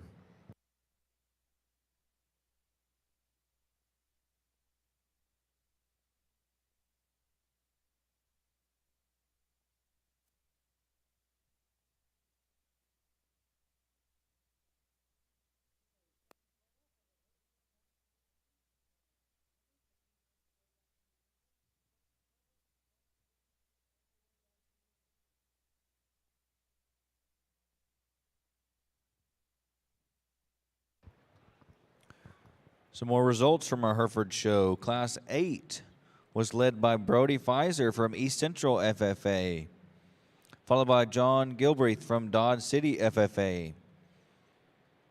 In third, Camp Love from Callisburg FFA, followed by Logan McCarver, Gillespie County 4-H, and Gabriel Swallow from Sashi FFA.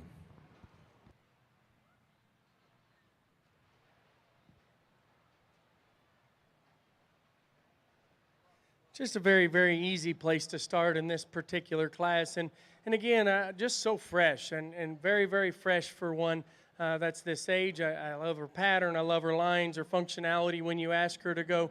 Not overwhelming in terms of power, not overwhelming in terms of dimension, but you can also tell they've kept her in condition. You know, I mean, the chest floor's virtually non-existent inside that thing, and I appreciate that. I appreciate that a lot. There's plenty of power bulls in this breed. To go ahead and add that muscle is highly heritable, a highly heritable product, and that obviously wouldn't take much to throw in there. But her pattern and her balance and the way that she just connects her pieces is very cowy, very female-like, and her presence is what wins this class, and she wins it very handily. Second and third, I wouldn't argue if you wanted to switch this pair either way. I just prefer the balance in terms of just head shape and size and how it appears, the way she's held into her top line, her hip and tail head, and the way that it sets in her. It's just a shot more admirable, and she is a little smoother as we study her inner joints. She needs a shot more bone, and I'd like to flatten her out in her bone work, and that heifer there in third is probably just a shot, has that advantage. But her upper skeleton and her roundness of rib and the way she handles her top line and just her head shape and the female look about her head doesn't describe what's kind of down low. I think, obviously she's not the deepest one in the world, and she's maybe not the most agile at the ground, but up high it's good. And this heifer here in third, extra powerful, and honestly, she's deeper bodied. She's probably better in her fore rib, maybe pulled apart just a little bit more as we study her down there low in terms of her skeleton, and I like that about her, and that's why the pair's close. And if we could just tame that one down in her tail head, tame that one down in terms of head shape, I'd go ahead and switch that pair immediately. But I just prefer the way that thing presents herself there in her hip and her tail head, and the way she's constructed there in the rear third of her skeleton. Well, over here in our Hereford ring, we got a captivating heifer that wins this class. Honestly, it's hard to take your eyes off of her. Just the way that she can strike a pose here from the profile. I'm going to try to go quick, but I just got to brag on this heifer's running gear. She's just so long and level out of her hip. I'm a big fan of building cattle very elite in their hip and hind leg posture. I think it's a highly heritable trait in my estimation here, and I think it's also the cornerstone of most elite breeding programs, and this heifer certainly fits that bill. I really admire how refined she is in her teeth. She's starting to show some gestation there. The top side of her neck is just so fresh for a heifer at this stage of the game. She's driven up in her chest. I'd like to, I don't know if I could sit down and draw a picture that could look this good here from the side. Like that heifer awfully well. When she tempos up on the go, she's maybe starting to pull down in her loin just a little bit. I like cattle that are heavy bred, and I like cattle that are level hips. So that comes with the territory. That doesn't really bother me all that much. From there on, it gets a little tough. A heifer that comes in second, I think, has got a lot of the hallmarks of a good replacement because she's moderate frame. She's got some dimension and thickness when we get directly behind the cattle. Like a lot that we'll see, maybe she'll want to splay out a little bit up front, drop her chest on the go. I think the genesis of this issue is she's just a little upright in the angle to her shoulder. There's quite a bit of power and extension in the heifer that stands in the three-hole. I like the fact that she's got some spread to her hook bone there when we get behind the cattle. She's long and extended up front. She's got a bad habit of deviating a little bit out of the backside of her shoulder blade here. I appreciate this breed for putting some emphasis and really some selection pressure on trying to upgrade the udders. This heifer to me is maybe getting a little long-teated, maybe one we could change a little bit in the squareness to her udder design. Heifer that follows her is one that's got maybe a little bit more performance and stature. Despite the fact she's got more just general hip height, I read her to be accommodated with enough body to sustain herself in production. I'd just like to see her a little bit more athletic here from a structural standpoint. Frailer mate heifer's got a tendency to kick up and just get a little bit high there in her tail head and maybe more her pasture and hock. Heifer that closes this particular class, more honest in her condition. I value that about that particular female. She's more in her working clothes out here. Big square pin set in her as well. Probably a female that's a little runs downhill from her flank to her sternum. Like to see her smoother in the way that she puts her shoulder onto her body cavity.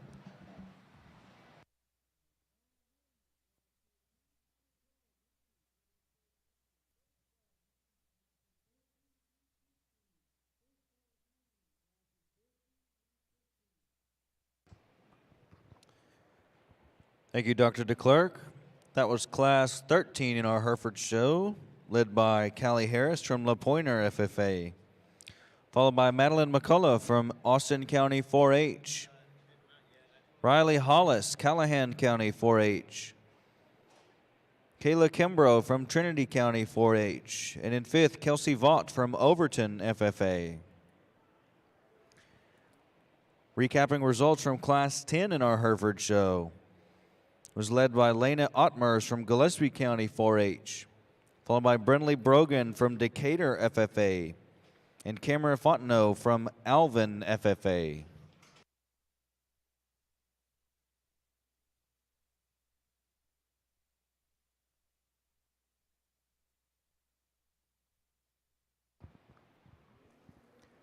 Class 10 in our main and show was led by Kennedy Kaufman, Galveston County 4-H, followed by Cameron Hill, Burleson County 4-H, and Jesse Smith from Rivercrest FFA.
Well, here in this division, we had a couple single entries that didn't get to make it back to the ring, and I'll be honest, it's a shame because there was one in there, and I wouldn't say, I think there's kind of a clear advantage in one of the females out here, but there was one out here that I think dang sure would have had a piece of this division. So, like I said, this is pretty clear cut, and I think just in terms of everything, the freshness, the neatness of lines, the skeletal build, young lady, winning the second class kind of wins this division for fun.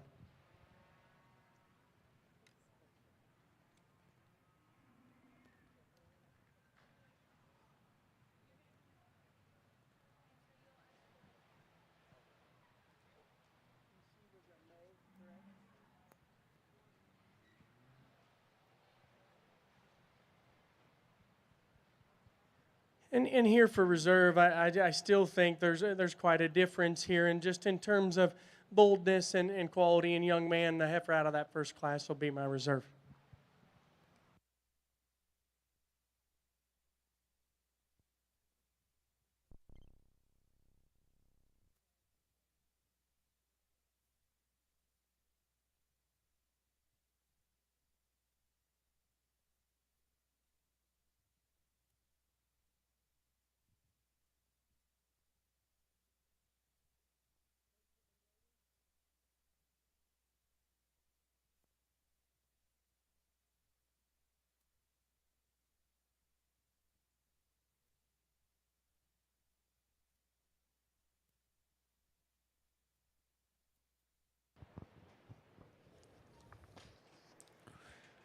In our main and show, your champion junior heifer Comes from Class 10, exhibited by Kennedy Kaufman from Galveston County 4-H. Your reserve champion junior heifer comes from Dylan Medina in Ellis County 4-H.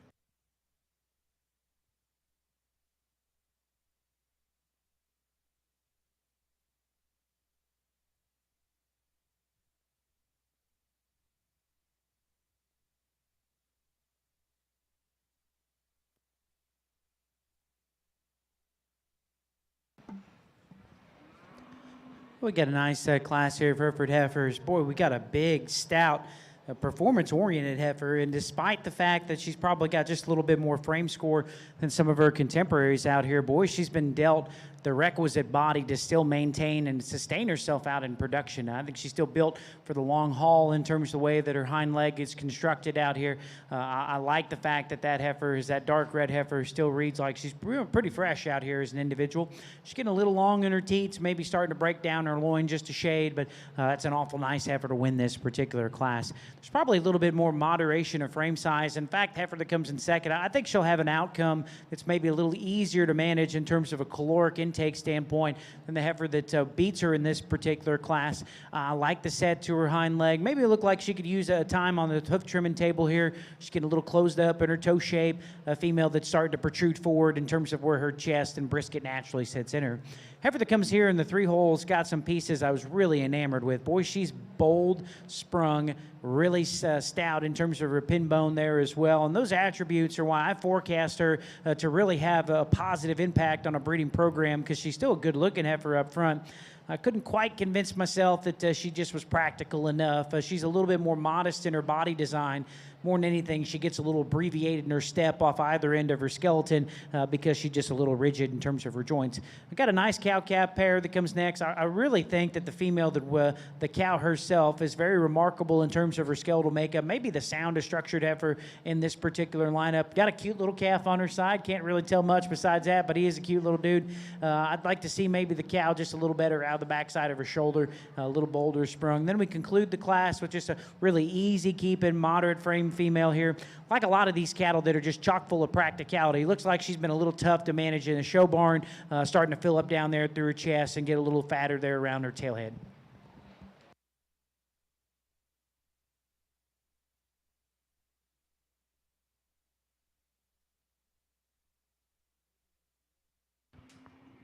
Thank you, Dr. DeClerc.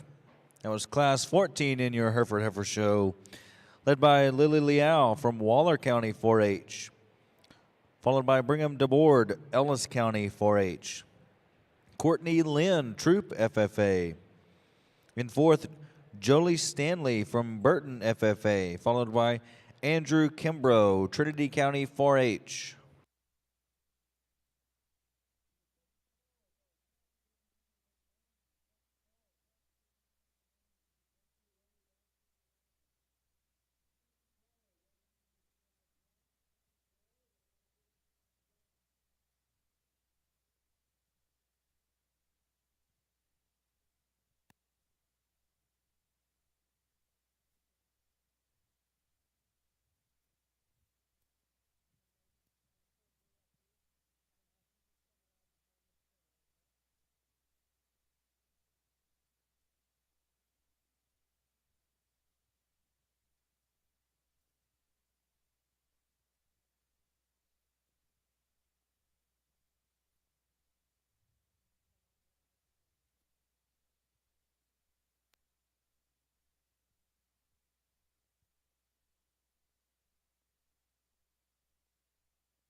Again, a diverse class and some differences in where they're at from a production standpoint, but very, very simple winner. And again, one that just ties together a lot of good things. Rugged-footed, rugged-boned, very, very good in just in terms of flatness of bone and the way that thing's tied into her skeleton off of both ends of her skeleton. You know, when the young lady gets that one set up, for as stout and powerful as she is, she also kind of projects a look that's very, very intriguing. You know, if you just want to get a little nitpicky on her, and it's probably just a shot of fill right now today, she'll maybe pull up just a little bit in the center of her back. But when you put that much mass and you put that much dimension and spread a rib into one, that's going to happen in cattle, and that's just a common trend there. Again, loose built, very, very, for as stout and powerful and as unique as that one is in terms of moderation and shape and size and still having some look, she still gets out and handles herself like they should for a big bred that's that powerful. Second and third, it's close to me, and to be honest with you, I can make it to be real close just because that young lady's got that one so fresh, and when she gets that one set up, she looks so nice. And she resembles that class winner just in terms of power and dimension and shape and still having a nice look from the side. But when you just try to break down this cow, aside from being just a little naughty-haired and maybe not shucked out yet, I think this thing's very nice. Her build and her skeletal movement is very, very good. And I think, again, for this breed and dropping, not perfectly squaring her udder, but that's a week-old calf. And that calf's very, very nice. And if a cow's going to do that on her first calf, time will tell. That cow's going to make some money. That calf's nice. And for being no older than she is, obviously the calf's a week old. The cow ain't started melting down. When she does, it still looks like she'll hold her own. I think she's stout enough. She's bold enough. She's nice enough. Tremendous little calf. By no means did I think this one needed to go last in class or third in class, because this thing's very, very nice. And then we'll switch that pair, and I did it in my head a couple times. And to be honest, that one there, if she had the hair coat or the freshness at this point like this one does, I'd still probably use her over this one. Just because she's a little more flexible in the way that she gets out and reaches off her hind end than the heifer in front of me. This one's super stout, super moderate. It'll be interesting to tell, because in terms of power, in terms of dimension, those three heifers have all those attributes. That's still going to be a tremendous cow for the young lady, and she's still flexible and good enough in terms of her legs and in terms of her lines for me to really appreciate that one and not want to put that one third. Well, great final division here of our Hereford show. We got a pair of class winners that I think are awfully good. The female wins the first class, just remarkable in her image from the side. She's so alert for a big bred heifer. Her neck comes out of the top of her shoulder and throws it just almost in a cocky fashion, really grab your attention. And what I like about this heifer is that she's so long-bodied and starting to show in calf, but she still stays pretty strong and composed out of the backside of her shoulder. I've been talking about all day, I think we need to make cattle that can generate performance, but we need to do it in a package that resembles this, a moderate frame package to where they're not tall to get that extra weight and going to be hard doing. This heifer is the right frame size, but she's got the stretch, the extension, the length of body, and then the mass that she's actually going to push the scales down and weigh something, start thinking about making bull calves on her side there. But more than anything, this heifer is just so good from the side. Her hip and hind leg posture is elite. She's really good looking. I like that one awfully well. We talked about, maybe at times we could see her just a little stronger in her loin, but I just think that's a function of the fact that she's actually heavy bred and level out of her hip. I think lots of times we just make them low pin to keep them stronger in their loin and to catch their step. This heifer's so long and level out of her hip, she doesn't need to cheat. She can actually be sound enough to get the job done without any extra help. Heifer that wins this second class, a big, bold, burly kind of heifer here. I think, she's not blessed with a hair coat, but I actually think she's maybe a little bit more intense in the amount of just true dimension she's got through the base of her quarter and stifle. I think she's more honest in her condition as well. I like that about her. Talked about that heifer still balancing up very effectively from the profile in terms of her weight distribution. Kind of like the heifer in front of her. She gets a little lackadaisical in her loin at times. That calf starting to pull down on her, which I like to see. Maybe just a little thicker and more general at the base of her neck and not as exquisite in terms of her image here from the side. Good pair of cattle. Young lady out of Class 1 will be champion. We'll follow Class 2 for reserve.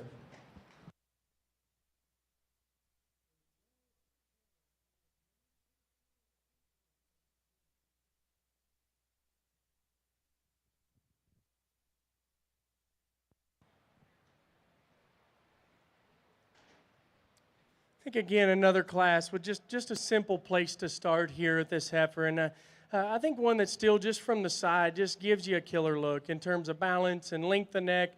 and the way that she kind of connects those pieces in a fundamental and in a good angled and a big foot on her as well. And I think as you study this one in terms of freshness and where she's at in terms of maturity, I think it's very, very good. Obviously pretty far along in calf.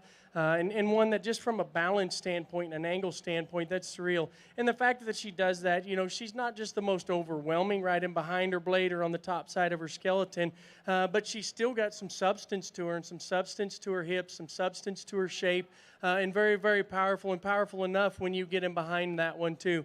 Tremendous heifer that starts this class out as well. Heifer here in second just got in with a big gun. And I think, again, you know, a cow that that's that far along and that woofy just in terms of belly shape. You just came into a class where we were just a little too skinny today. And, you know, time will tell. You can read. She's definitely slowly dropping an udder. She's bred. She's one that just reads just a little harder in her build, just a little greener in terms of her build. Again, whether that one just bodies down and continues to expand there, we'll determine whether or not she makes it extremely well as a cow or if she's one that's just going to be just a little harder bellied the rest of her life. But again, a very nice class winner in this particular class too. In our Hereford Heifer Show, your champion senior heifer was shown by Callie Harris from La Pointer FFA. Your reserve champion senior heifer comes from Lily Liao from Waller County 4-H.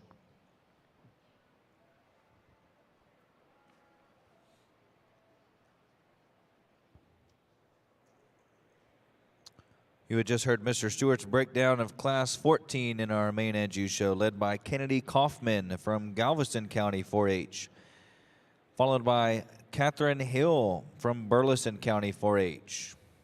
In the ring now, we have Paige Rome from Sterling FFA at a single entry in Class 15.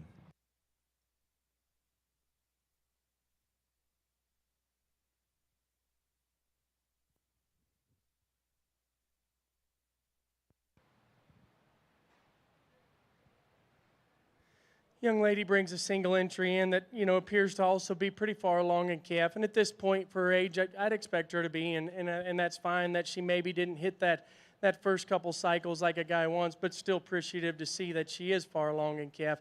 Stout, powerful, big-backed, round in terms of her rib shape. Maybe, I mean, that calf's starting to work down on her loin and kind of pulling her tail head up when you get her on the go. But I appreciate she's pretty lean still in terms of her condition. You've got her in nice shape to go ahead and make a cow. Maybe don't balance up her chest floor to forerib quite as nicely, but still a stout, powerful one here that for a single entry and a nice project for the young lady. Thank you, Mr. Stewart. Recapping some results from our main NGU show, Class 13, led by Kennedy Brogdon, Ellis County 4-H, followed by J.C. Frazier, Joshua FFA, and Avery Fincher from Ellis County 4-H. Class 14 in our Hereford show was led by Lily Liao from Waller County 4-H, followed by Brigham DeBoard, Ellis County 4-H. Courtney Lynn from Troop FFA, and fourth, Jolie Stanley from Burton FFA, followed by Andrew Kimbrough from Trinity County 4-H.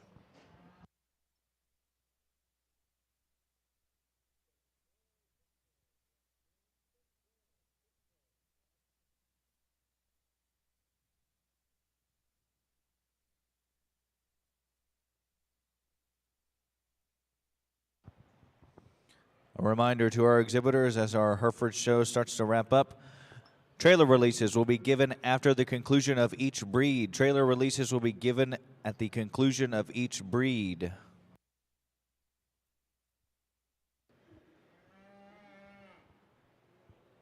Reminder as well, this is a blow and go only show. No product will be allowed in the hair of your heifer. Also, no cable halters are allowed. Well, what a remarkable lineup of cattle we got out here in our Hereford Drive. If you folks don't mind, let's give these kids a big round of applause.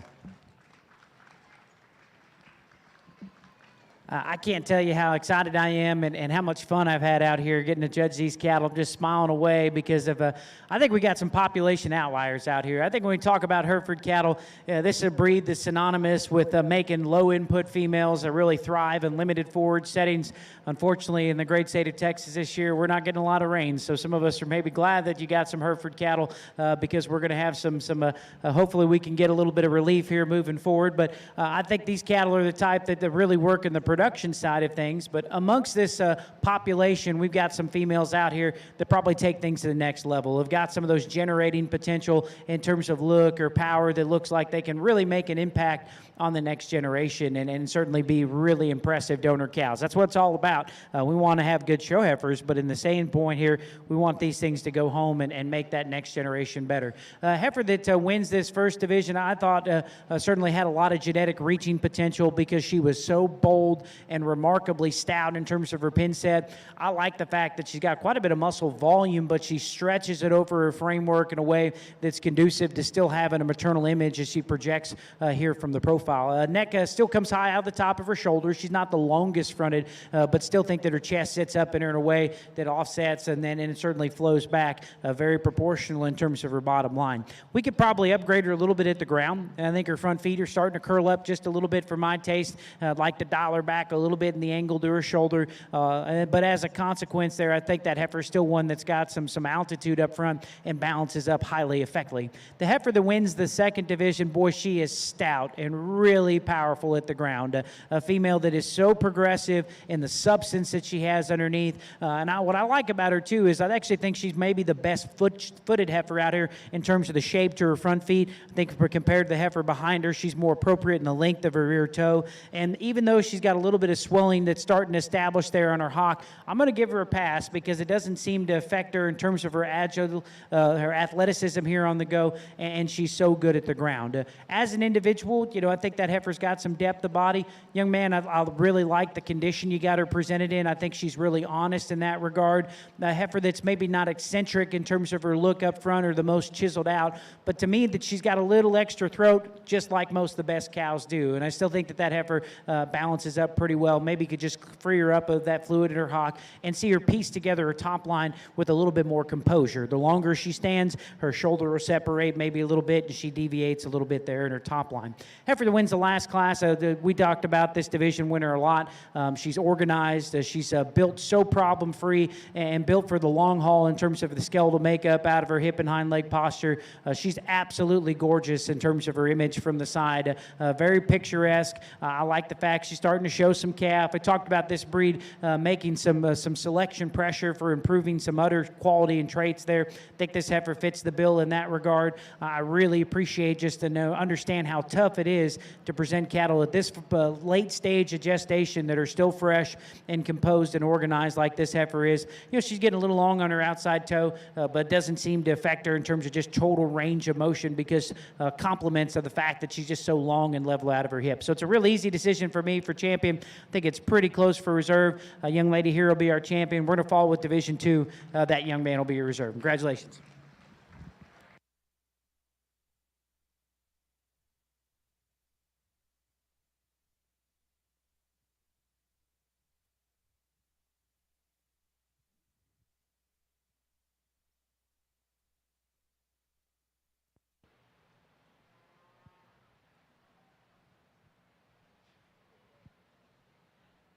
Well, first of all, let's just give these kids in this division a round of applause because this is a nice division. And nothing taken against the older heifer there out of that last class, but there's two of them out here, and you can't make them any more opposite of each other than the two that are out here right now. And to me, it's interesting, it's challenging, it's you got to lay some priorities and not knowing because the appreciation for both these females and what they attribute and what they project, they're not going to be maybe necessarily used for 100% the same purpose other than probably raising show cattle. And I think both these females can do that at a high caliber depending on how you mate them from this day forward or how they're mated now for that matter. And so there's so much differences in the build of these heifers I want to try to describe it in a way that isn't derogatory to either one of them, because I do think they're both extremely high quality, and they both bring different pieces to the puzzle. And like I say, if you can balance some things together, and I've said it a few times in some of these close pairs or some pairs, somewhere in the middle for me would be just fine, and that would be what I'll say, because I'm on the fence with two different types of females here on where you lay your priorities and what you do to go forward in this particular division, because I do think because of the differences that this is probably as tough a pair as I'm going to have to sort, throughout the day, and maybe I'll be wrong, but I do think this is as tough a pair just because of those differences. We talked that one in the first class and just how powerful she is, and the fact that she's so sprung and so bold in terms of her rib shape and her rib design. And she's not big, and I would not expect her to be big, one built like that. Again, some areas that I think are her strengths, she's moderate. Maybe, would you call her too small? I would not call her too small, but I would call her moderate, especially in comparison to another one out here. But I like the way her tail head sets in there down on the rear end of her skeleton. I think there's some differences in age. There's differences, as you can tell, in how far along they are in calf, but both look extremely bred. This one's nice and refined and neat in her teat structure at this point. If you wanted to get picky on her and it gets better as she's out here, I'd say she was wanting to pull up just a little bit there in the center of her back. But when you put that much mass and you put that much power into one, that's the first area that gives. Cattle with a little larger amount of muscle, a little stouter amount of muscle will do that. The longer she's out here, the better she handles that as you study her forward. She's not as deep in the center portions of her ribs. She's not as eccentric just in terms of length or length of neck, or how she just carries that part of her out here today. But her balance, and I like her size, and I like her power. The heifer that comes out of that second class, and again, very, very neat silhouette. That thing's as long-necked as she is bodied, as she is hipped. And I think just in terms of foot size and mass of foot, that's very, very incredible too. I think that, she's so big at the ground in terms of her skeletal density down there in her bone work, and yet still carries it very, very well when you ask her to go. I pick on that one, maybe getting a little bit up in her top, and, this one can do it just ever so slightly too. And I don't blame it on the heifers. I blame it on the fact they're far along in calf. And again, you study these things, and, when you got a calf pushing in them like that, and you maybe get 5 pounds of too much water in them, they're both going to do that in that regard. Her eccentricness comes in her big features. I mean, that thing's big and flat boned, big and square in terms of her foot.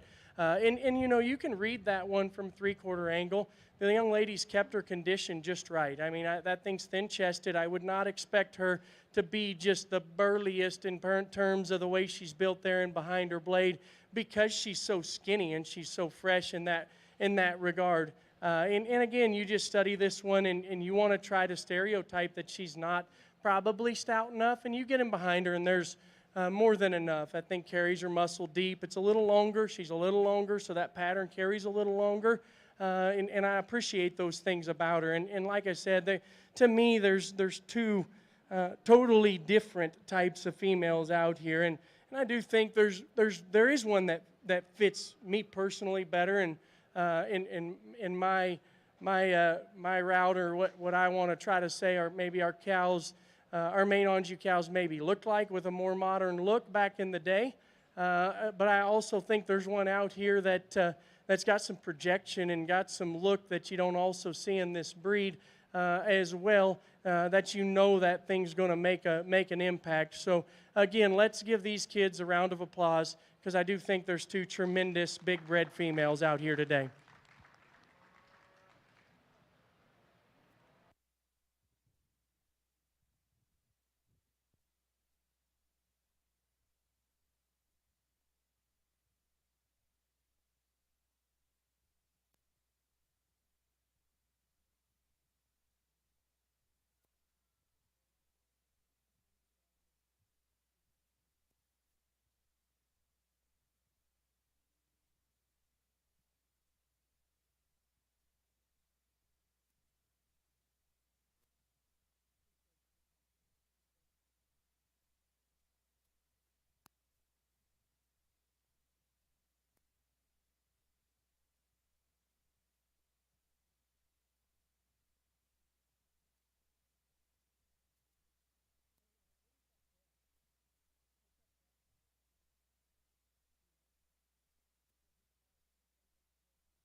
Results from our Hereford Heifer show. Your grand champion Hereford Heifer comes from Callie Harris and LaPointer FFA.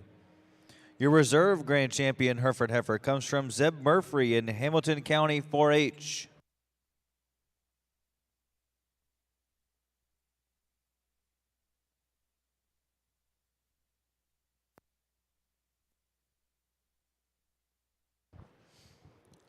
In our main and Jew show, your grand champion senior heifer comes from Kennedy Brogdon in Ellis County 4-H. Your reserve grand champion senior heifer comes from Kennedy Kaufman in Galveston County 4-H.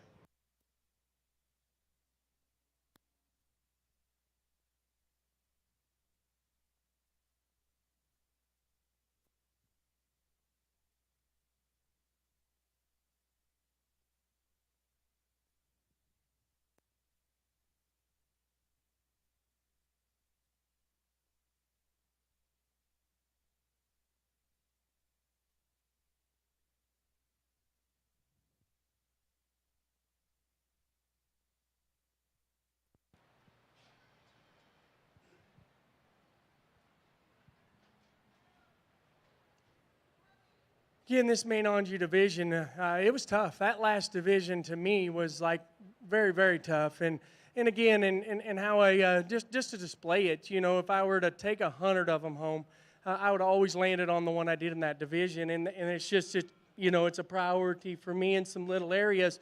And again, I'm a guy that we're diverse and we raise a, you know, kind of a diversity of cattle, but we do run a large number of cows, and we run a large number of cows on grass. We run a large number of cows that forage most of the year where we're located in Kansas, and I just appreciate that kind with just a little extra shape. And you know, honestly, you get back here in this lineup, and it gets just as challenging again because you're kind of set with that same scenario. And again, I don't think we need to talk these like crazy much, because we talked them in division, and I talked them in class pretty descriptively. And you know, at times I don't want to be the guy that thinks he's smarter than anybody in the room, and I've never known to necessarily be that guy. I like to be involved in conversation, and I do think that this is as nice of a set of main Anjou females and as high caliber of a set of main Anjou females as you could find anywhere at the big shows in the north, at the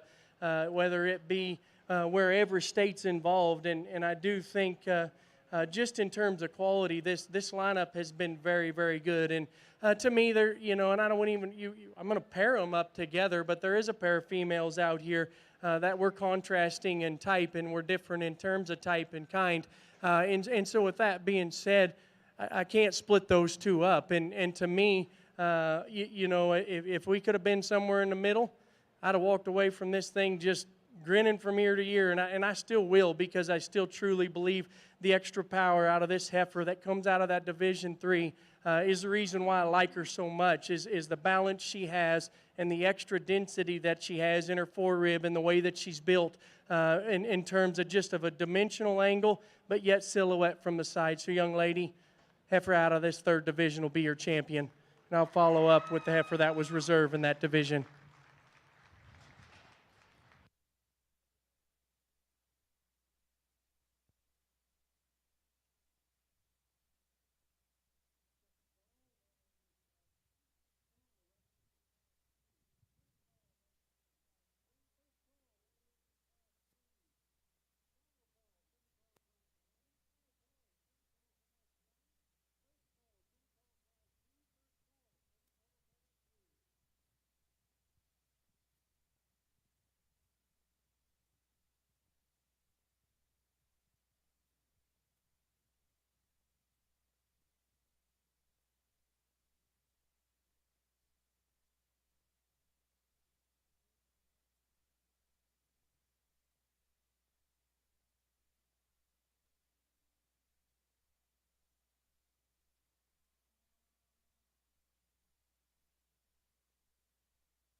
In our main and Jew heifer show, your grand champion main and Jew heifer comes from Kennedy Brogdon from Ellis County 4-H.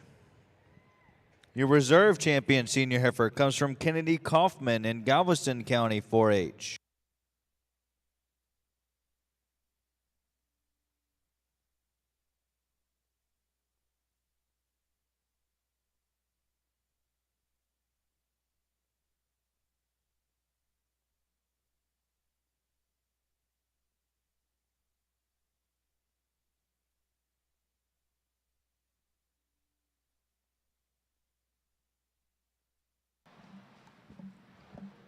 Well, we start things off in a really nice class of Red Angus heifers here. The one that wins, boy, she's just so dominant in terms of the amount of power that she has. I think she's a true population outlier in terms of the spring and the outer projection to her rib cage.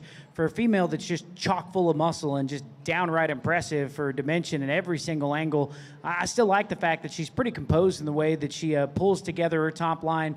Very attractive, yet plants that really articulate, yet just a big, stout, authoritative hind leg there. Like many cattle that are real progressive for bones, she's maybe not quite as flat in her joint work as some of these other heifers here, but I still think definitively she's the best structured and by some margin the most powerful. Heifer that comes in second maybe is a little bit more feminine to shape to her head and neck. A heifer that, despite her extra frame size, she's accommodated with the depth of body to still balance up in an effective manner here from the profile. I want to give her credit for catching her step every time, but she's got to duck her pins to accomplish this feat. A female that maybe still could release her hock with a little bit more flex as she meets the surface. There's attributes of the heifer in third that I really admire. Boy, her neck is long and extended. She's very feminine, and I like the shape to her head. She's got some depth of jaw that certainly insinuates that she's going to be a female that should be good in terms of her production. She's one that maybe could just piece herself together in a little more collected fashion. The edge of her shoulder blade starts to separate off of a flatter forerib. I read her cinch up in her heart and her flank, and she too's maybe just a nickel lower in her pin set. Heifer that comes next is, boy, moderate frame, big bodied. I'd love to have a set of keeper heifers that all emulated this type of practicality. An easy flushing, deep-sided heifer here. It may be a little tougher for this female to balance as she's carrying more condition. The top side of her skeleton relative to being more modest in her bone work down low. Those two things in concert kind of compromise her balance. Heifer that concludes this particular class draws up with some balance from the profile. She's strong and level in her top line. Same stories we get to her pin bone. A female that's a little bit more pronounced at the forward part of her sternum there. Probably pairs up just a little narrow at her hock and closes to her pin set.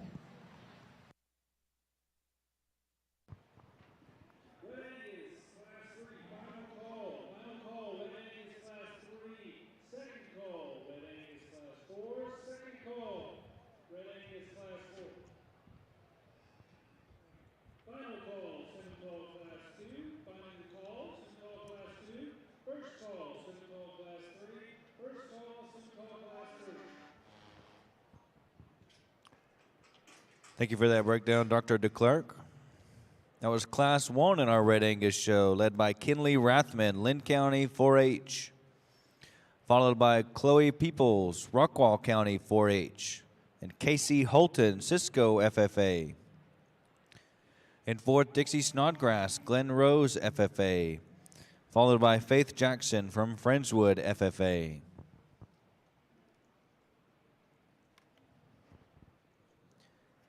As we begin our Red Angus and Simmental show, I'd like to send out a reminder to the barn. This is a blow and go show only. No product will be allowed in the hair of any of your heifers. No product allowed in Rodeo Austin. Also, no cable halters will be allowed. No cable halters will be allowed.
We got a really nice class of red Angus heifers out here. The female that wins certainly strikes a nice pose here from the profile. She's accompanied with, I guess, a little more performance to date. A female that has got some actual width when we get behind the cattle. And I like that she combos that up with still being long and extended up front. Probably not just the highest in the way their neck attaches out the top side of her scapula, but still a heifer that's got a dynamic look here from the side. When the cattle get going, she's a little tempo dependent. As they pick up the pace, she'll kind of reveal the fact that she's just a little stiff in her hock and maybe could have a little bit more bend and curvature built into her knee. Heifer that comes in second is my favorite from a structural standpoint. I strongly considered using her. I know she might look small in the context of this class, but I think she's actually maybe a little bit more realistic in terms of her performance. I think most people's March heifers that they got in their keeper pins back home are probably a little closer to this heifer in terms of frame size and performance, and she's the best structured one in the lineup. She's the squarest in her foot placement up front, compliments of the fact she's got the most slope and angle to her shoulder. She uses her hock with the most reach and range of motion. And I still think that heifer is pretty proportional as we study the cattle from a profile. As I dial around to the front view, her shoulder lays onto her framework in a little rounder fashion. That makes me a little apprehensive of potential calving difficulties on down the road. Heifer that comes here in the third hole can really strike a pose. I think that's the best proportioned heifer of the lineup. Her height to length ratio is very symmetrical. I love the refinement of her head and neck. Now, I don't know this female's pedigree, but she struck me as being out of a first calf heifer, the femininity that she has. But unfortunately, that kind of translates to the ground. I'd like to see her disperse her weight to a bigger foot. Perhaps then we'd see her release her hock and pasture with more flex. Heifer that comes next is really bold-bodied, got some dimension we get behind the cattle. I appreciate that about her. She's one that gets a little stiff in the way that she operates out of her hip and hock, maybe runs downhill a little bit from the floor of her chest relative to where her flank line naturally sits in her. Then we complete the class with a heifer that's certainly easy flushing. I like the fact that she looks like she should be pretty decent in terms of the squareness to her udder design. That heifer is one that's the most abbreviated in her step off either end of her skeleton. Short-tailed heifer is one that could use more body relative to the level of condition she's carrying.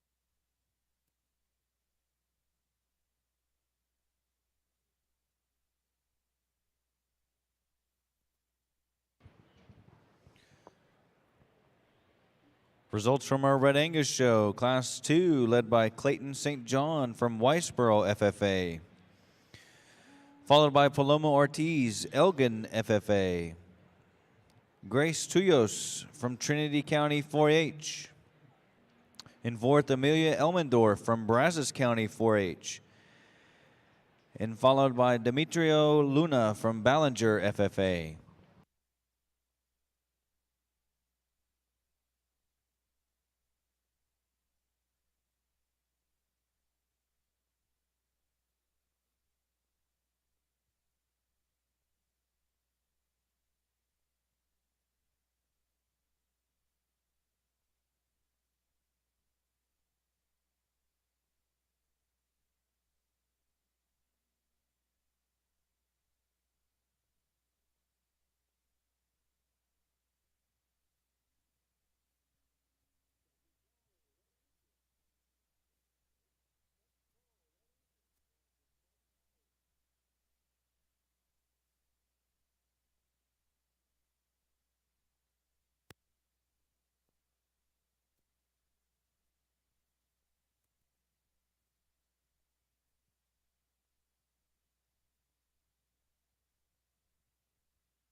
Hey, this is a very tough class and just very, very hard to just prioritize, any given area because, the one I end up using to win this class is just the best structured one. And I think the one of these top 4 or 5 heifers that in terms of her bone work and her hind leg attachment and the way she gets out and reaches and covers herself with comfort and stride and the way that she handles her lower skeleton is to me the best one. And that's why she wins the class. Now, I'm the first to say she's not the prettiest in her jawline. She's not maybe as pretty headed as the heifer, even in second and third. She's got just a little bit more of a pull. But when we get all these in motion, even these first 4 or 5, she's the one that does it with comfort. She's not as stout as the others, so you'd expect her to move better, but she does, and she does it with authority. I think that the way that thing gets out and reaches and hits her hind legs and handles herself, to me, her structure at the ground is what dominates this class. Now, on a standstill, this heifer is a contender just in terms of burliness of rib, burliness of shape, extra dimension. And like I said, the way her head comes out of the top side of her shoulder is very, very unique. When you want to break this one down a little, I like her length of stride. She gets out and handles herself off her hind leg okay. She doesn't do it with as much comfort or as much ease down there in her pastern or her rear hock. Even though she's flexible and she's sound, she's never really quite 100 comfortable in terms of the way she plants that rear foot to the ground in this particular class. That's a close top pair, and I wouldn't argue if you wanted to switch them. Now, on the standstill, the one I surface and the one that I wanted to use, even when she come into class, I maybe didn't notice it as much, is this young green one here in third. And I think her balance and her eye appeal and her structure is very, very good. And I think she's very unique in terms of her pieces. Even when you try to get her set up from the side, she never just wants to lay that leg forward and let you just get you that look. And to me, if she just come up just a little longer in her stride off them rear two, and you can see it, she's comfortable at the ground. She just needs to reach out and cover them tracks at this age just a shot better.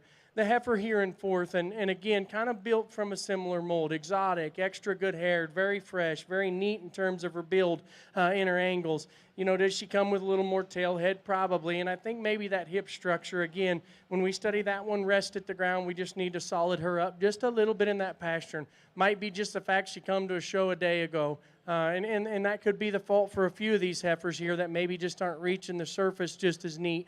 I think this heifer's sound, and she's fundamentally sound, and her angles are good, and her shape's extremely, extremely good, and she's exotic looking. She just maybe don't have that carriage or that rear third and just get out and reach, and just with some comfort, she's just a little robotic in that regard. Young man brings one that's really flat-boned and dense and massive, and again, one of the higher performing heifers in relation to her age. And to me, I don't want to call her too big because, we won't know that till next year. She's a calf that's got some size at this point. I like her size of foot. I like the dimension of foot that she has. And this is a case where I could argue her up into second because of her flatness of bone, or she can stand where she does just because she don't balance up as nicely from chest floor back into rear rib. Heifer that comes in next, big, long, stout, high shape and high cut ability, shapy looking one that's just real fresh in terms of her presence. And if you read this one, she gets a little rounder in her bone work. She too's maybe just a little shuffly off them hind two. You can tell her attitude's not helping her. Switching her tail like that doesn't allow them to get out with comfort and ease. Nice baldy heifer that comes in next. Very good at the ground. Very good in her lower skeletal structure. And again, one that's deep and good and round in her rib cage. We just got to modify how that tail head sits in her, maybe not coursing her up as much as she looks like at this point. Again, maturity, we'll see whether that tail head sets in her or not. A couple heifers here that come in next, big-bodied, easy doing type of females, one with a little bit more shape, one with maybe just a little bit more flexibility. That heifer to me is just a notch neater in terms of her condition at this point. And then the heifer that rounds out the class. And again, a good-bodied one and a low-maintenance looking one just in terms of rib design and the way that she's put together. But again, as we study these, she just comes up a bit short in her stride, maybe just a little rounder in her general makeup off that rear third. I'd just like to easen her up just a bit when we get her in motion. On the Red Angus side, we got a good class of cattle. I elected to lead off with a heifer that's achieved the highest weight per day of age at this point. I think she's probably just a little longer and more ladylike in the feature to her head and her neck than the heifer that the two that stand directly behind her. I admire the fact that she's longer bodied and still really deep sided. That's tough to do, particularly considering the fact she's still pretty strong directly out of the backside of her shoulder. It takes a long step out here, but maybe could be just a little bit more accurate in terms of her squareness from hock to ground. In a perfect world, I'd like to lean her up and just make her fresher presented. Heifer that comes in second balances up. Effectiveness is very, very well. I think she's superlative in that regard. Get behind the cattle. I like the extra spring and rib cage that female has. That trend continues into the broader pin set, and she does have more dimension we get behind them. If I could change her, I read her to be just a little bit more vertical in her hock set relative to the surface. A female that has the cattle tempo up here on the lead, she's got a bad habit of breaking down her loin and swinging her hock outside of herself. I entertain moving the heifer in third up because she's my favorite in terms of structure in this particular lineup, primarily out of her hip and hind leg. A longer hip female uses her hock with more reach and agility, takes a big ground-consuming stride. Stopped and parked. I just couldn't convince myself she balanced up good enough. She's a little fallen out in her chest. She rounds out of her pin and cuts up in her flank at the same time, and those two things, those attributes maybe throw off her weight distribution. The next heifer out here is one that's really big and extended. Young lady does an outstanding job of showing this dark heifer, really long in her makeup there. A little bit shallow in her flank. I think maybe if she bellies down in some time, she could be a nice one. The heifer that exited the ring over there was really strong in her top. Actually, maybe a female that was very impressive in terms of her teat quality. Like to see her stouter boned and bigger bodied just to help her balance up from the side.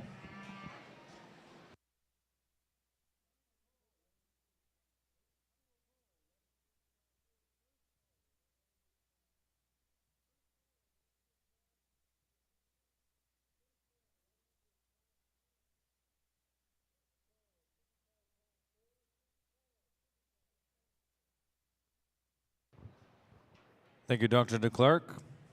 That was Class 3 in our Red Angus show, led by Clayton St. John from Whitesboro FFA, followed by Carter Holton from Cisco FFA, Bailey J. Smith from Lavaca County 4-H, and Caden Smith from Lavaca County 4-H. And in fifth, Demetria Luna from Ballinger FFA.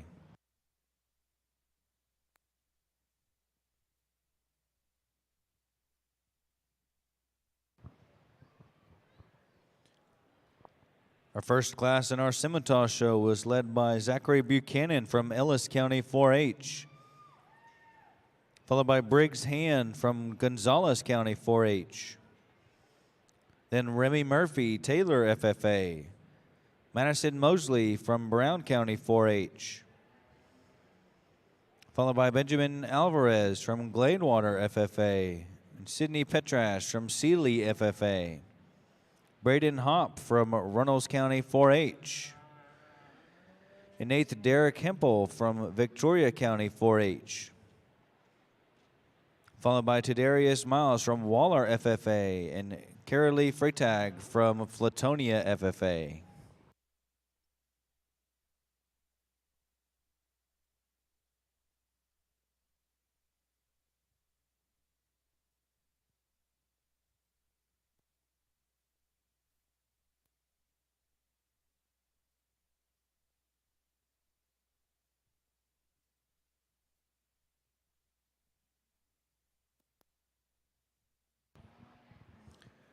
While we have some time here, I'd like to remind our exhibitors, trailer releases will be given after the conclusion of each breed. Trailer releases will be given after the conclusion of each breed.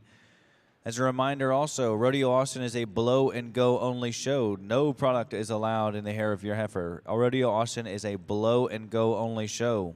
No cable halters will be allowed either. No cable halters allowed.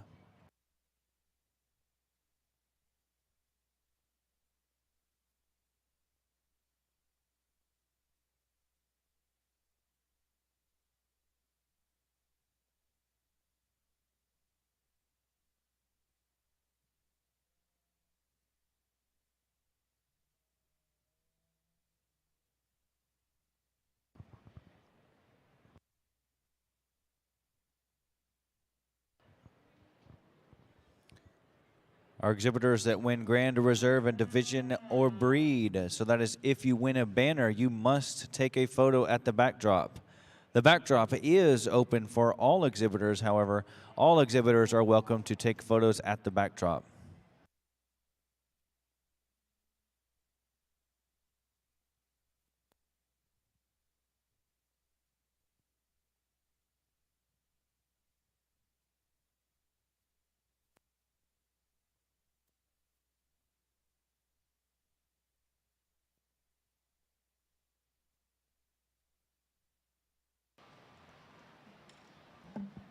A really nice heifer that wins this class. So she's got just kind of soft cowy image here from the profile.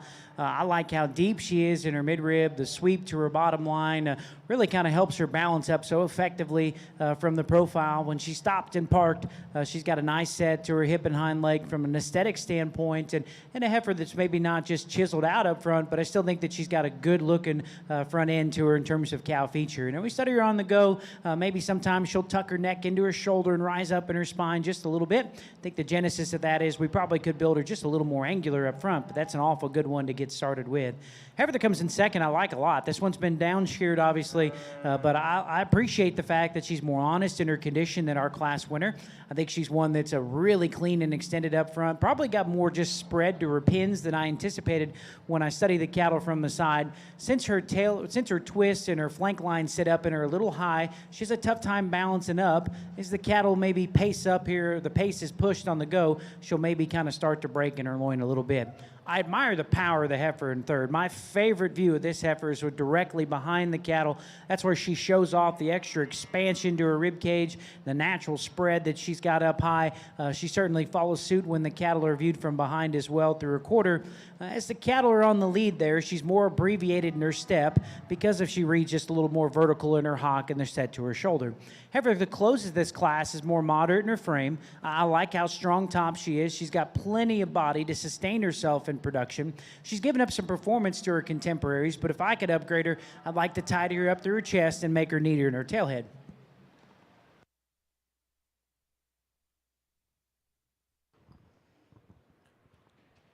Thank you, Dr. DeClerc. That was Class 4 in our Red Angus show, led by Madison Fisher from Waller County 4-H, followed by Nolan Hunt from Walker County 4-H, Faith Lester from Gonzales FFA, and Kurt Fike from North Hopkins FFA.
very stout class, and stout right on down here, 5'6" deep, and definitely some differences, and more differences in this class in just little things than anything. But these two that surface just in terms of balance and quality and look, they surface up to me just based off of that in terms of shape of rib, presence, freshness, neatness, where they're at in terms of maturity, how their tail heads and their top line set in them when you ask them to go. Now, the differences in the two, and I think there is some differences.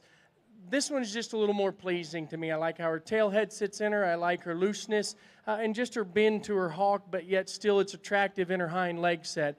Very, very neat in her neck, very neat in terms of her chest floor.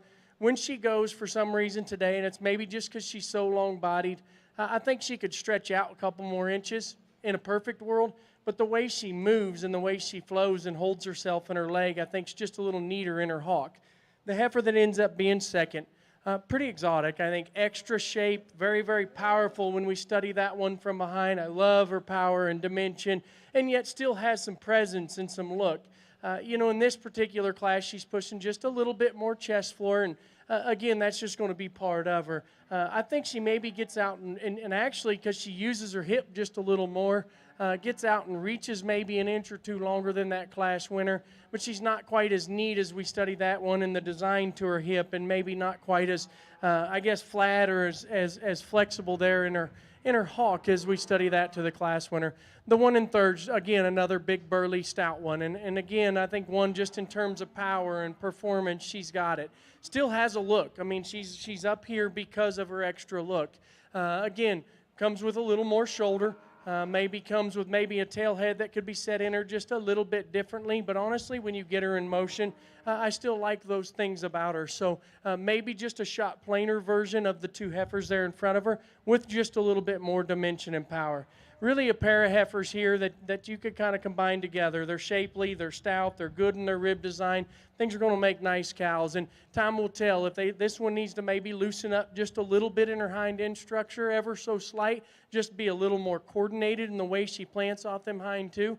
Exercise at home. The older she gets, her qualities, what places her over the red one.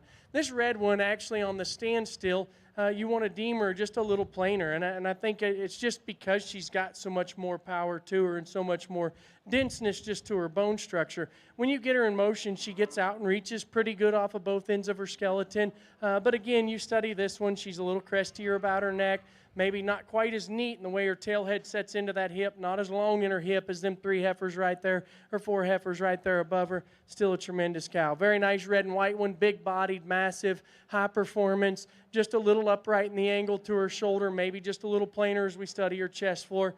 A black heifer that comes in next. And again, I think she's kind of off in her hair cycle, and it throws her problems at you just a little bit more. And she, too, is just a little round and cresty in her neck.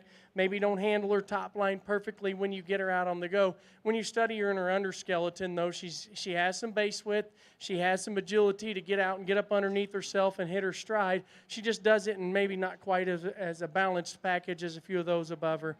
Nice heifer comes next, just a little plainer in her neck. I like her length of body.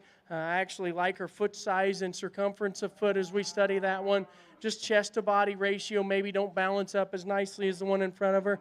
And then the heifer that rounds out the class, I mean, she's just skinny. Again, agility and functionality at the ground's good. She's a little uncoordinated because of her weight. And I think just time will tell where that one develops. She looks like she'll be moderate. She looks like she'll stay flexible. She's just too green here today to place any higher.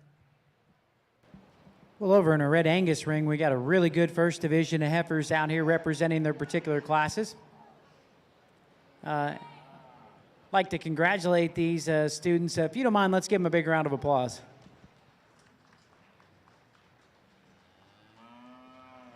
I think it's been a fun division to sort through. To be completely honest with you, they kind of boil down, in my mind, a pair of heifers that are totally different. I think it's a close decision. You could certainly justify going either direction. The first heifer that's in contention is the young lady that wins this first class here. Here's one that I think is a true population outlier in terms of power and stoutness. What I think is so incredible about this heifer is she's definitively the heaviest muscled and the most dimensional female in the lineup, and she's considerably leaner than everything else in contention. I know she doesn't have have maybe as much sweep to her bottom of her belly line there as some of these other heifers. But I think if she was in the same level of rig and condition, that wouldn't be an issue with this heifer at all. And what I think is also cool about her is for being the most powerful, she's built in the most elite manner in terms of her hip and hind leg posture.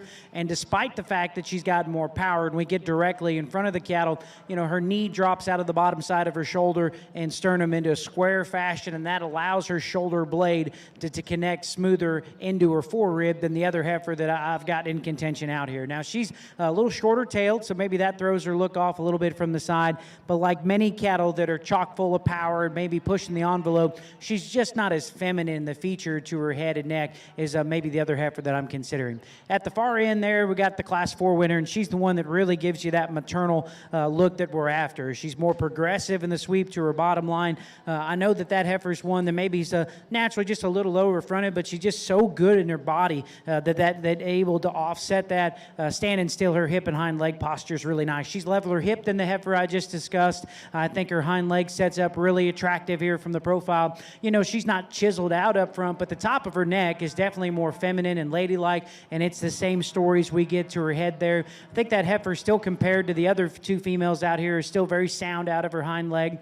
I'd maybe just change her shoulder design a little bit. I think that the edge of her shoulder blade separates off of a forerib that's a little flatter and it's constructed. She maybe doesn't have quite as much reach and mobility out of her front skeleton. So really close decision out here. You know, my agenda that I'm always trying to do is to find the one that's going to make the biggest impact on a breeding program. I think anytime you talk about these heifers here, some of these, you know, getting a little extra power into them and making them built right in their structure, giving those objectives there, I'm going to use the young lady out of Class 1 for champion. We'll follow with Class 4 for reserve.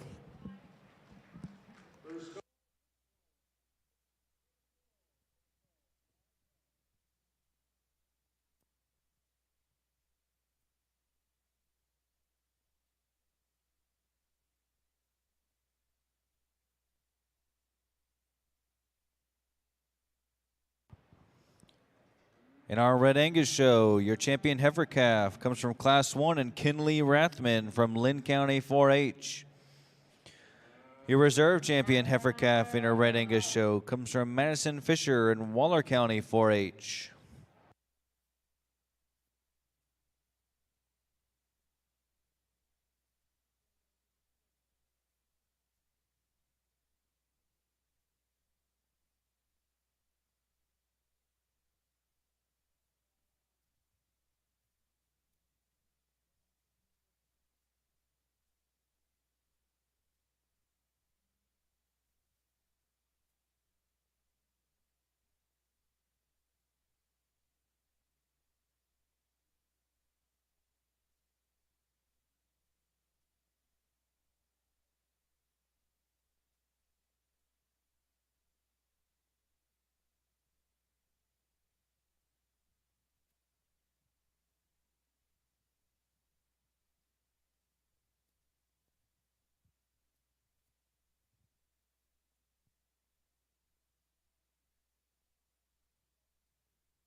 Single entry heifer out here, and one that certainly exemplifies the traits that's certainly given the Red Angus breed a big portion of the bull market down here in Texas.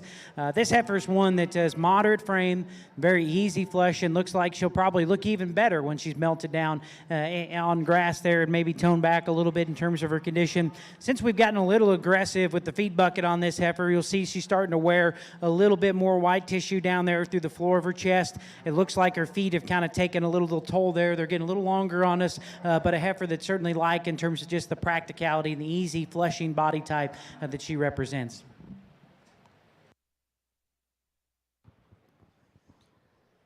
Thank you, Dr. DeClerc. That was a nice breakdown of your Class 7 single entry from Aubrey Atkinson in Gonzales County 4-H.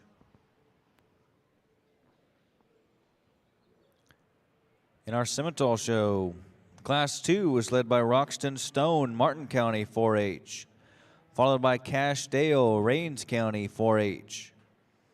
Then Kaylin Freytag from Flatonia FFA. Chase Gluick from Columbus FFA. Followed by Creed Nohavitsta from El Campo FFA. Caitlin Anderson, Rowlett FFA. Followed by Emery Dornack from El Campo FFA. Bailey Wilson, Washington County 4-H. And Reagan Valet from El Campo FFA.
I think they're just going to keep throwing pairs at me where I have to make calls because I genuinely do like both these females, and I like them for different reasons. And this is another situation where you're stuck on a fence, and what do you want to do, and where do you want to prioritize? Because these are the two higher quality ones. These are the two that are probably just bolder and neater in terms of the rib design, and they're both very, very different, and they're very different in their type and kind. And to me, this one's transitions are just a little neater. I think she studied that one in entire neck into her shoulder into her forearm, both in from a three-quarter angle and from the side, and the way that her top's picked up in her in behind her blade. I just like that better about her, that transition there. And then as you read that, you can also see she's longer and maybe neater designed in her tailhead and the way her hip sets in her.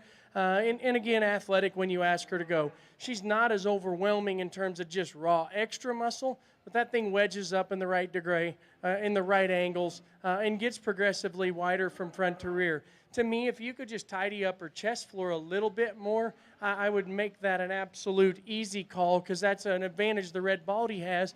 It's just part of her, and it's part of her build and part of the way that she's built skeletally. This is the one that's just kind of striking. You know, red baldy, it's hard for me not to like them. I like red baldies. I like the extra dimension and shape that she has as you study her down her top. She's so bold and just so massive just in terms of just genuine power and shape. When we go to connect those pieces together, she's maybe not as quite as neat there right in behind her blade. She don't lay that tail head in her quite as nicely as that one wins the class. That's a tight pair of heifers. Somewhere in the middle between them two is exactly where I'd want to be. nice red heifer, and like I said, she gets stuck in a class with two that are just prettier.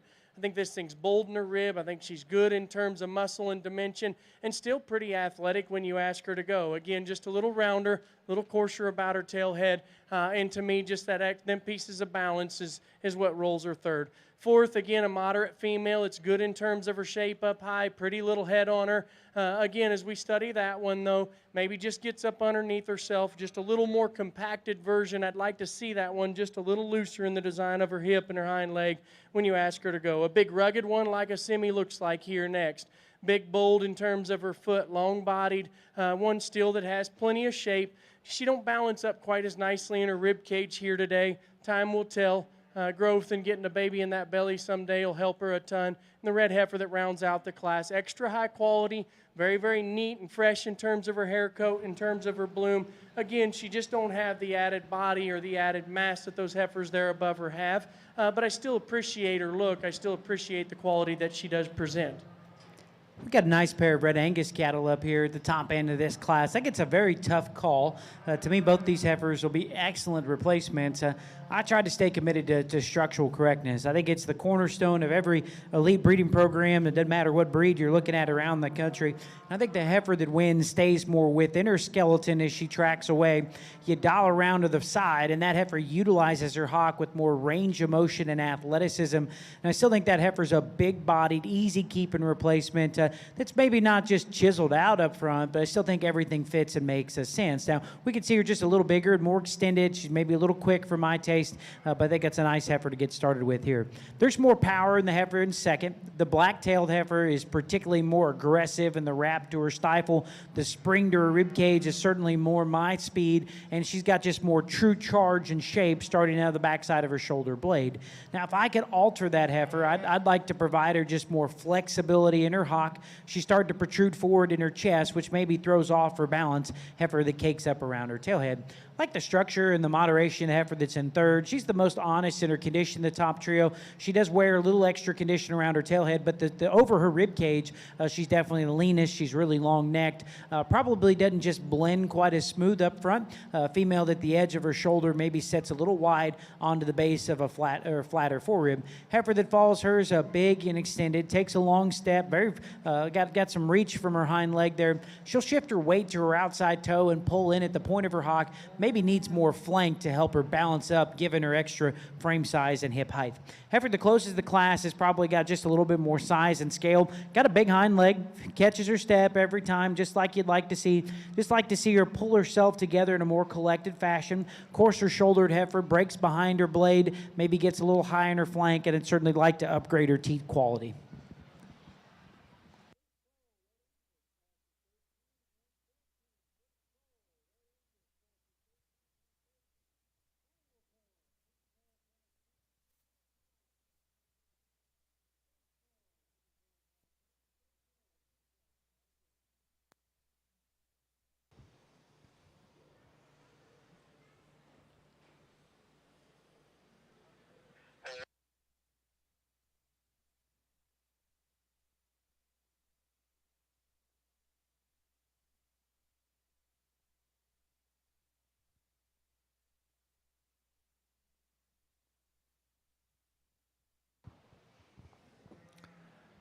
In our Red Angus show, Class 8 was led by Aubrey Thornton from Van Zandt County 4-H, followed by Wesley Wages, Center FFA, Presley Chabert from Bastrop County 4-H, followed by Caden Hagowatz from Johnson City FFA, and Riley Size from Paytow FFA.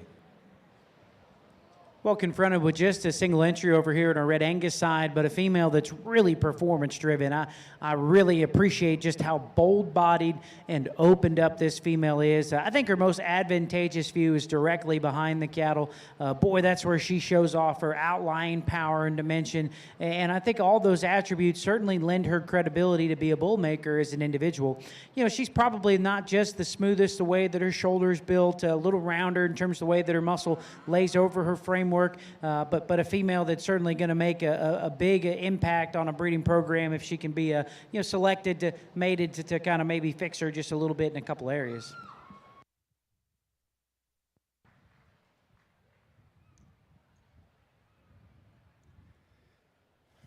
Nice class of Scimitals here, and I'll just be honest. You know, when it comes to a type and a kind, in this particular breed and in a calf division, I've been kind of waiting for one that kind of looks like this. You know, that it's exotic looking and fresh and neat about her neck and head, has some substance, balances her top line good, and then just does something at the ground in terms of athleticness and ability to get out and reach and handle her stride, and does it with comfort and ease very, very easily. So very satisfied with this class winner, and I think she wins this class fairly handily. Then it gets a little more challenging, and this one just falls into second. From her shoulders back, she's the second best one. From her shoulders back, I think that's the second burliest in terms of rib shape and ties together the best. If we could tidy her up just a little bit in her neck and her front end, I think on down the road, manage that. Because I think you've got a very sound, very athletic heifer that's got the right shape in terms of rib, the right uniformity of body depth. The chest floor and her shoulder kind of throws her her quality down, and she obviously got stuck in a class, and to me, with a racehorse. A pair of them, and I went back and forth in my mind. I like this one better in terms of quality, and I like this one better just in terms of just spread and dimension. But definitely, as we study that one's head, neck, how her top line, her shoulder tie into her, it's good. Not blessed with the biggest, deepest body, not blessed with the longest stride off of her rear end, but she's still good and square in her foot shape, and just one that needs to be softened up just a little bit. You know, and this one probably is a little softer as we study her in her rib cage, maybe set back just a little neater there in her hock. I think this is going to make a tremendous cow. She's moderate, she's big-bodied, built nice. She's not near as neat as like a couple of them heifers right there in front of her as we study her in her neck, as we study her in through her chest floor, just a little bit plainer in that regard. But if we'd switch that pair, you wanted to switch that pair, I wouldn't argue one bit. And the heifer that rounds out the class, probably the heaviest, the burliest, the deepest one in the class. She's carrying a little bit more condition as we study that one in her chest floor, maybe just a little coarser as we study her around her head. I'd just like to lean her up just a little bit and just see how much she's got there, because I think that's a big high-performance one that's going to be obviously easy doing, maybe just gives up that balance to that top end of the class.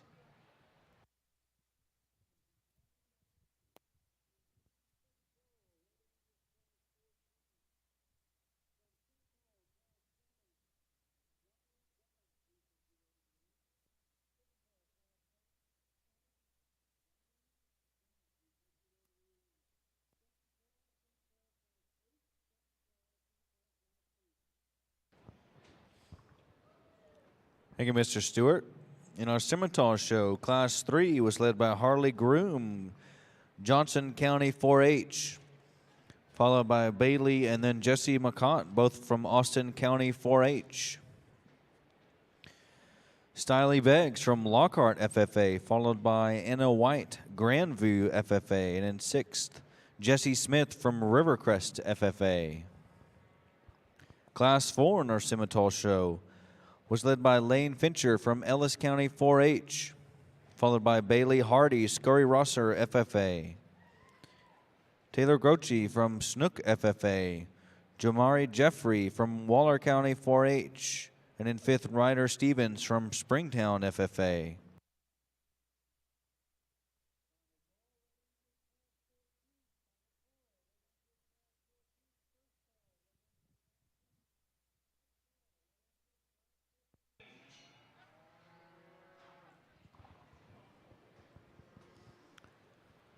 I think when we get these divisions out here, and there was some give and take in this Scimitar drive in some of them earlier classes, and I had to sacrifice certain areas to get the one that maybe just to me surfaced, and I'm glad with what we got out here. I think in terms of functionality, I think in terms of the way they're built at the ground and their structure's really, really good, and I think you study these things, there's some differences in quality maybe, ever so slight, and there's some differences in maybe how advanced or how powerful or how good they are in certain areas. And a couple of them pairs, it was a hard call for me. I do think there's one out of that last class that wins this division rather handily. She'll be my champion in this division. Well, this division of Red Angus, I think we got 4 nice heifers represented out here. All these females kind of emulate the same type of practical body design that I admire in this particular breed, and why I think these females are, why this breed's got a very big part of the commercial industry, the production cattle in the world. For me, there's a pair of them. Maybe they're just a little bit more organized in the way they put it together. We're going to use those 2 out of Class 2 for champion and reserve. Congratulations.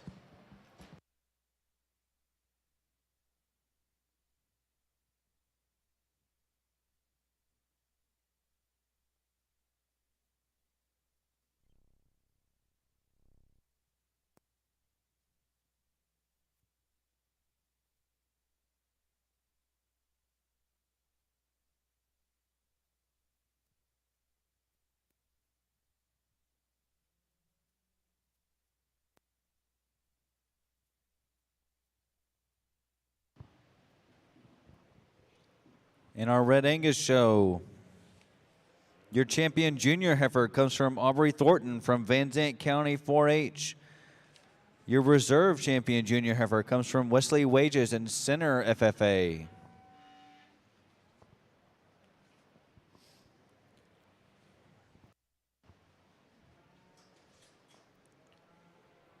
Your grand champion Simmental heifer calf comes from Lane Fincher in Ellis County 4-H.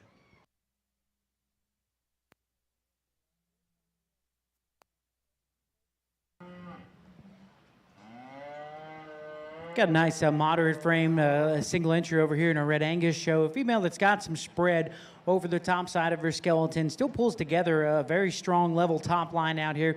I admire that about her. She's one that's maybe we'd like to change just a little bit, make her tougher and more durable in her foot shape. Heifer that's starting to cake up a little bit there around her tail head, but certainly like the moderation, the width of that female.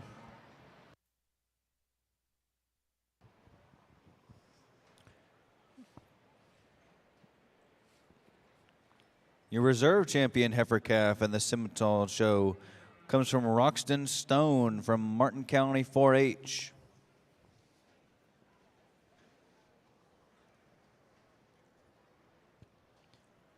You also just heard Dr. DeClerc break down a nice single entry from Deborah Holy from Heifer FFA.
Quick reminder to our heifer exhibitors, this is a blow and go show only. No product allowed in the hair of your heifers. A blow and go show only. Also, no cable halters will be allowed. No cable halters are allowed.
I think a nice class and really a bottom trio that I think you could go several different ways. But a nice top pair, and they're contrasting in type. And I just think this one hits you a little harder. She's a little shapelier. She's a little rounder in her rib shape. She's a little bolder as we study her, just in terms of spread of rib and just spread of skeleton as we study that one. A little rounder in her bone work. I mean, to me, she gets out and handles herself very, very well for a stout and as big as she is up high. Ever so slightly wants to push a little bit forward because she is just a little rounder in her bone work. But I still think she's sound, she's attractive, she's very good looking, and one that has it with some of those extras. The heifer here in seconds, a little flatter in her bone work, maybe just a little bigger as we study her in the base of her heel than the heifer that wins the class. And again, one that's still long patterned and long designed and has the right shapes, not as much as the class winner, but still admirable in her own right. Pushes her chest down a little more. Maybe don't have that body shape relationship like the class winner, but still a very high quality one and a very flexible one that stands there in second. Third just kind of falls into third. She's moderate, she's good shape, she's flexible enough. Again, a little smaller in her foot than the two cattle right there in front of her, but I think it's okay. I think it's square and good. And again, she's the one that probably balances up the next best, more like those top two or three, and she is definitely more flexible just in the way she gets out and reaches than a few of these there behind her. Pair of heifers that are stouter, one's a little bigger and a little neater about her head and neck, maybe just a little neater in her hip design. Then you've got one that's more moderate and blown apart just in terms of rib shape, maybe getting a little more condition than I'd like to see. But I do appreciate the added muscle, the balance that she has in terms of muscle shape down her top. Just need to lean that one up just a little bit for me today to place her any higher. The heifer that rounds out the class, and again, one that's still flexible. I think I like her foot, I like her flatness of bone, like her length of body and her length of design. Again, at the same time, just need more cow there, just need a little bit more dimension. I'd either want to just downsize her just a notch or just stouten that one up just to show that she's going to have, not be a bigger, flatter heifer, make her believe that she's just going to have a little more dimension. But I do like her structure better than the two heifers right there above her. So kind of caught between two thorns there in terms of where to place that heifer. Then bottom trio were kind of challenging, but very nice top pair.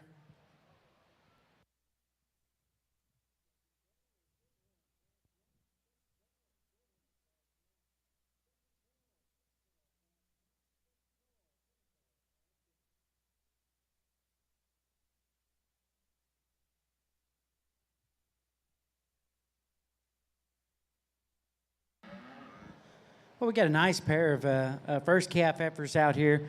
I entertained switching them. Actually, probably preferred the heifer in second when they first came in the ring, but the deciding factor for me was just foot shape and foot quality. I just read more toughness, and I think this heifer's feet are built for the long haul in terms of the squareness and the depth of heel that she has. She's one that really can strike a pose here from the profile. She's great in terms of that silhouette that she casts.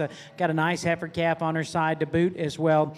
probably just bigger and more athletic in terms of the feature to her hind leg. I like that she plants it with more conviction and she stays within her body cavity as she tracks away from us. Getting a little long on this right front teat for my taste. Probably could change her that way, and like to see her maybe just a little stronger in the way that she connects her spine out the backside of her shoulder blade.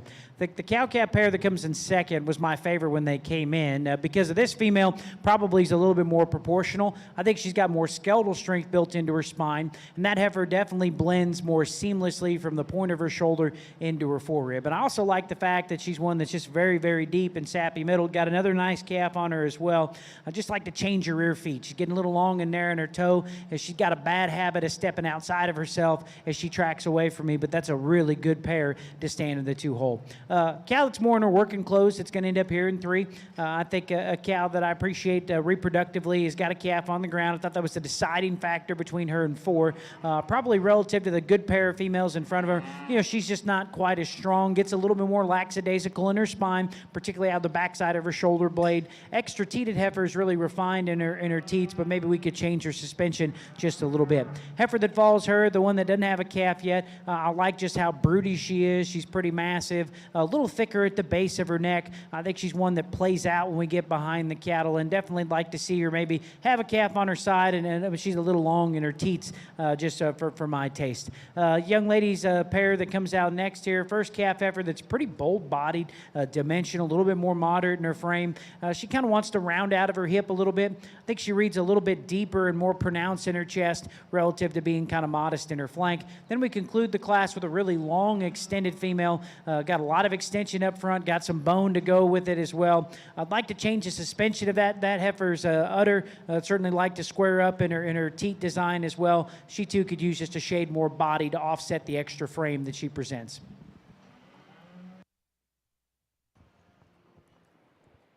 Thank you, Dr. DeClerc. That was Class 14 in our Red Angus show, led by Bailey Smith, Lavaca County 4-H, followed by Caden Smith, also from Lavaca County 4-H. Caden Fike from North Hopkins FFA. In 4th, Kurt Fike from North Hopkins FFA, followed by Sydney Bond, Cherokee FFA. And Caden Hegewatts from Johnson City FFA. Entering the ring now in our Red Angus show is a nice single entry Class 15 by Lane Fitzpatrick from Friendswood FFA.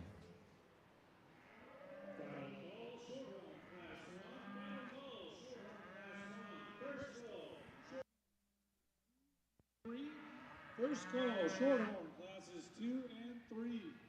First call, Simmental, class 13. First call, Simmental, class 13. And first call, Simmental, class 14. First call, Simmental, class 14. Kind of a challenging class here to sort here in the middle. I think this one surfaces just in terms of look. I think in freshness and balance, and you study her angles and the way that she's put together in her skeleton, it's really good. To me, there's just an area I'd change her, and her angles on the standstill are very, very good. When we ask her to go, she comes up just a little bit short in her stride, but she's moderate, she's long-bodied. I don't expect her to just completely cover that 100%, but her added quality, her added presence, her added just female looks what rolls her to the top. This heifer here in seconds may be designed just a little bit neater in terms of squareness of hind leg. And again, of these remaining 3 or 4, she's the one that wedges up and shapes up the best. She gets progressively wider from her forerib back through her hip, still presents a nice look from the side, even though she's not as fresh as the heifer above her. She, too, is just a little rounder in her bone work and not perfect in the way she handles her spine on the go. But I do think she's still high quality in terms of just presence of muscle, presence of dimension, with a nice head and neck on her as well. The heifer here in third, probably a little flatter boned, a little bigger footed, gets out and maybe handles herself just a little more comfortably because of that than the heifer there in front of her. She doesn't have as much shape or just genuine rib shape as that one in front of her. She's bolder and maybe deeper in her body, but I'd just like to tidy that one up just a little bit in terms of head shape and size. Maybe just tidy that front third of her skeleton up, and then I'd switch that pair in second and third. Still a nice one in fourth, moderate. shaped up good, extra powerful when you get in behind her, to the point where she just gets a little round. She gets a little rounder in her shoulder, maybe just a little rounder in the way she handles that hind leg and tail head on the go, but perfectly, one in a perfect world that's got plenty of dimension and some quality about her head and neck. And the red heifer that rounds out the class, again, a dense boned, dense built one. I like her just in terms of like her shape and her long flat muscle there off her hind wheels. But again, at the same time, she's just a little plainer about her head and neck. Maybe don't balance up and just give you that extra female look, just a little coarser of her, up through her front end versus the rest of the heifers in this class. Pretty nice class winner there as well.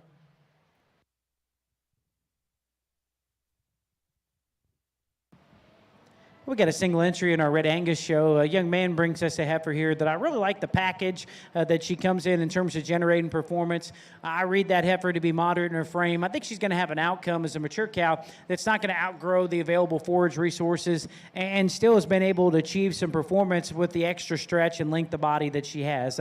Maybe been a little aggressive in terms of the feed regimen back home. As a consequence, that heifer's starting to wear a little extra white tissue there around her tail head and through the floor of her chest. And she too maybe one that gets a little labored here on the go, but certainly like the moderation, the length of body that she represents.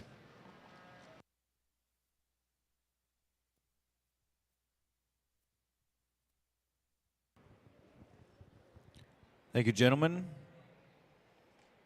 Class 7 in our Scimitar show was led by Madison Mosley from Brown County 4-H, followed by Everett Snoddy from Johnson County 4-H, Grace Tuyos from Trinity County 4-H, followed by Aubrey Thornton from Van Zandt County 4-H, David Williams from Bremen FFA, and Taylor Gochi from Snook FFA. Class 8 in our Scimitar show was led by Kylie Schroeder Howard from West FFA, followed by Shelby Keene, Carrizo Springs FFA, Cheyenne Bobovec from Kaufman County 4-H, Jose Jimenez from Eagle Pass FFA, and Hannah Vincent Dune from Hayes County 4-H.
Young lady brought a very, very nice one to win this class, and I think just the combination of things, quality first and foremost, shape second most, and still flexible when she gets to go. That's a very, very nice place to start.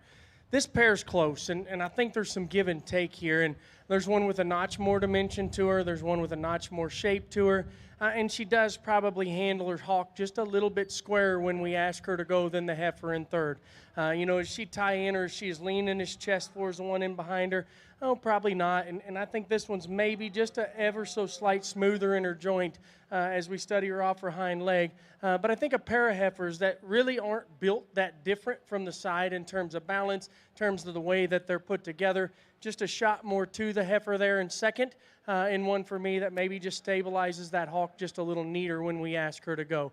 Heifer in third, again, she's probably a little thinner about her brisket, and she's one that's, like I said, a little smoother as we study her in her hawk from behind in terms of flatness of hawk. I still think one that's very high quality in terms of her head and neck. Maybe not blessed with as much dimension as that top pair of heifers, but still very, very high quality when it comes to the fact that she's female about her head and neck. And this particular breed, that's the kind of female that works to raise some stuff on down the road because of her flexibility. The heifer that rounds out the class, and again, as we study this one, I like her head and neck. She's not clipped as tight as the ones right in front of her, but she is better in her chest floor. She's very alert, up-headed, nice in terms of her jaw shape and the way she's built up there. I just wish the rest of her body in terms of her forward would match that boldness up front. Again, one that's stout when you get in behind her. Pretty far along in calf. The young man did a good job of getting that one bred. Maybe just don't balance up quite as nicely as them two heifers right there in front of her. On our Red Angus side, we've got 3 nice class winners represented out here. I think it's really tough to get cattle this late in gestation and still make them look fresh. I think these kids deserve a round of applause. Let's see if we can't give them one. Well, thank you for that. I know it takes a lot of time and effort to manage these cattle and to have them look in this part. We talked about the pair of single entries, both being moderate frame, long-bodied, having some dimension to them. Maybe both those heifers are a little aggressively fed, and as a consequence, they're behaving just a little sore and tender-footed up here, and consequently just a little abbreviated in their step off either end of their skeleton. You know, I thought that the middle class there, we had a really close decision for us. For me, heifer the one I thought was better-footed. I thought her hind leg placement was safer as she tracked away, as she stayed more within herself, and I like that calf for maybe being a little leveler out of his hip, and that heifer for being a little sharper in terms of her image. The mother is one that is really fresh, and I like the working shape and the clothes that she's in here because she's so honest in her condition. You know, I just wish she connected up a little stronger out of the back of her shoulder, a little bolder in her forerib. That was where that second kind of corrected our winner, was a little smoother, a little bigger bodied, probably got a little more bloom to her. Just would have liked to upgrade her foot shape just a little bit. So awesome pair out of that second class there. We're going to keep them together. That'll be your champion in reserve.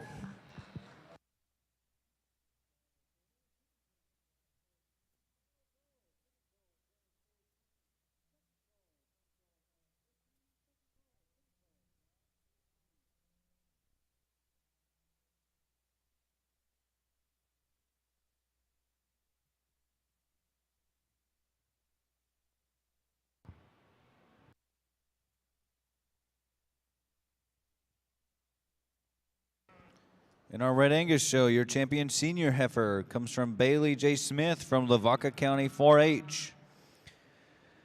Your reserve champion senior heifer comes from Caden Smith in Lavaca County 4-H. I think, again, we turn into another division here in the Simmental deal, and I think there's some challenges to every class, but when it broke out, I think these three that came into class and won their classes, they surfaced rather quickly. And is there some differences in them? Yes, but for the most part, in terms of shape, in terms of look, in terms of looking like a female, they have it. There's some differences in balance. There's some differences in maybe flexibility, and that's, to me, why the young ladies heifer here out of the third class will be your champion in this division.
In our Simmental show, your champion junior heifer comes from Anna White in Grandview FFA. Your reserve champion junior heifer comes from Madison Mosley from Brown County 4-H.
Young man brings a nice single entry out, and again, just in terms of being far along bred, looking like a cow, looking ladylike just in terms of her head and neck, bold in terms of her rib, not the biggest boned as we study her at the ground, but flexible enough for as far along as she is when you ask that one to go. It's a very nice heifer the young man brings as a single entry.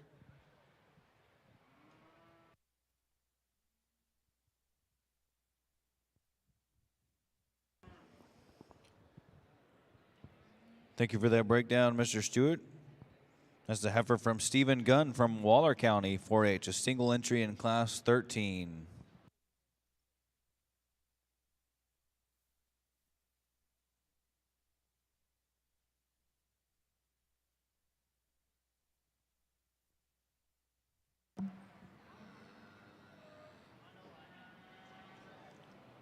Well, we've had an outstanding Red Angus show. If you folks don't mind, let's give these kids a round of applause.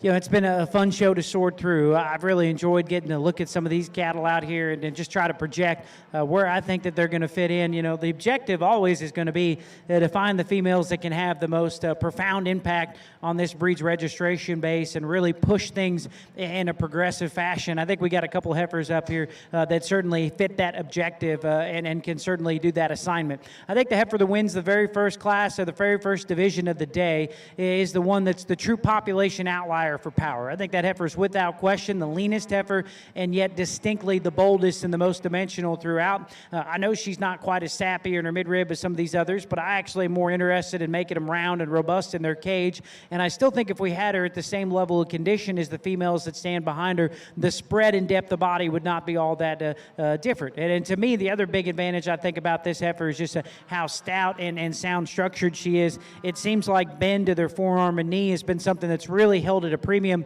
when we're sorting through Angus and Red Angus cattle. And I think this heifer, relative to the height, the shoulder that she portrays, still very functional in terms of her range of motion out of her front skeleton here.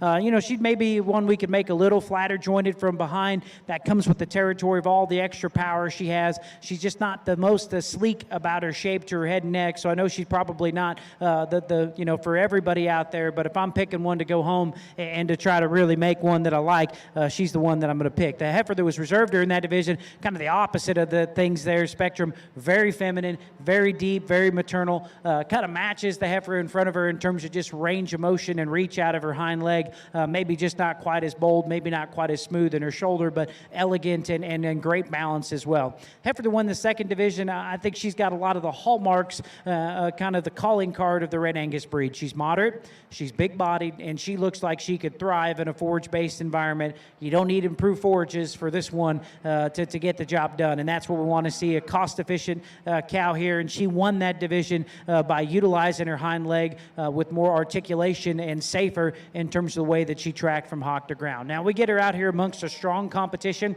She's a little bit shorter up through her front end. She's a little bit more generic in her look up front, but still like that heifer awfully well. Would love to have a set of keeper heifers that emulated that kind of body, moderation, and practicality.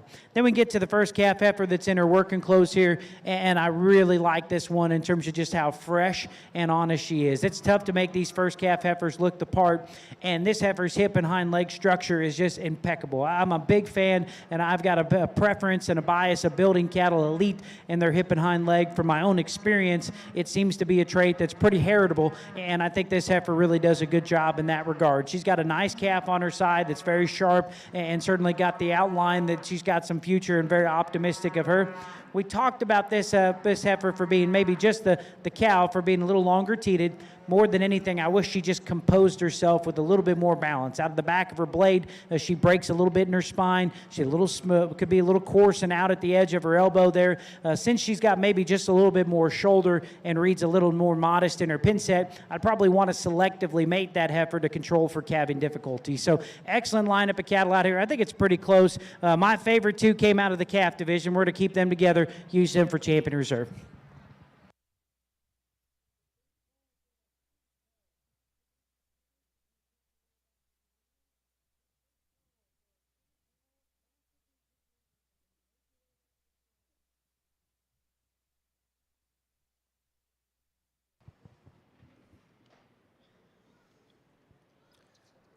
Concluding our Red Angus Heifer Show, your grand champion Red Angus Heifer comes from the calf division from Kinley Rathman in Lynn County 4-H.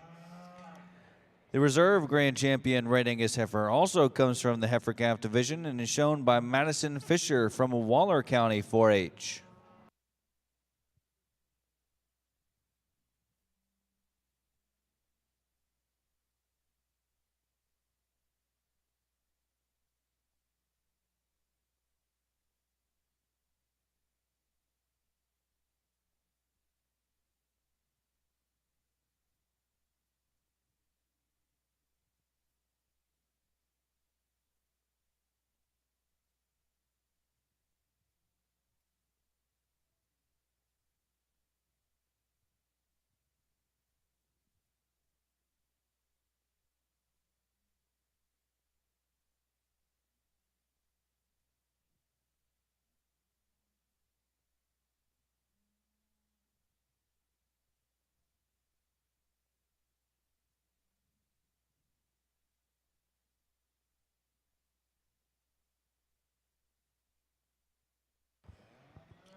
As we begin our Shorthorn show on the west side of the arena, I'd like to remind all of our exhibitors this is a below and go show only. Below and go show only.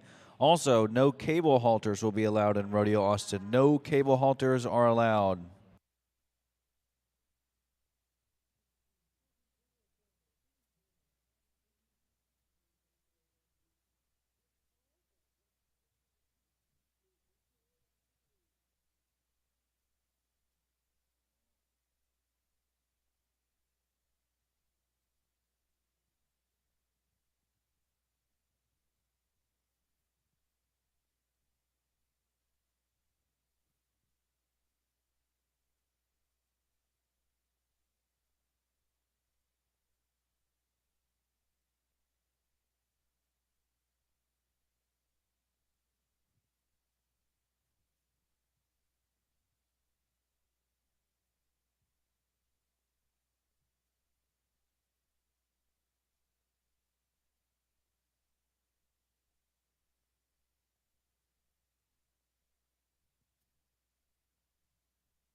I think a challenging pair to sort because they're just so different in their type and kind, and there's some things that I like about the second place heifer but then there's pieces of her that just don't get out and go as good as this one that wins. And to me, if you just break it down, I think both are far along, both are dang nice. You take the chest floor off of this one, she's the athletic one. That's the big-footed one that gets out and just reaches and drives and handles herself and covers her stride very, very well. I need to take that thing out of her and maybe just downsize her just ever so slight. But when you just keep them out here for a little longer, athleticness or ability to get out and drive and go and reach and do those things and still collectively hold her top line, I guess I'd just be beating that heifer on her chest floor if I were to do so. On the standstill, I would not switch the pair, and honestly, it still makes it close in my mind, and I got to draw some lines here in terms of to use a little more fundamental, to use some other things. This one, to me, in terms of balance and neatness of neck and the way that she ties in, is very, very good, and she has some chest, but it doesn't relate like the one there in front of her. Where to me, she goes into second is just when we ask that one to get out and go, I'd like to get that one to stretch out, just loosen up and just get for a little more motion out of both ends of her skeleton.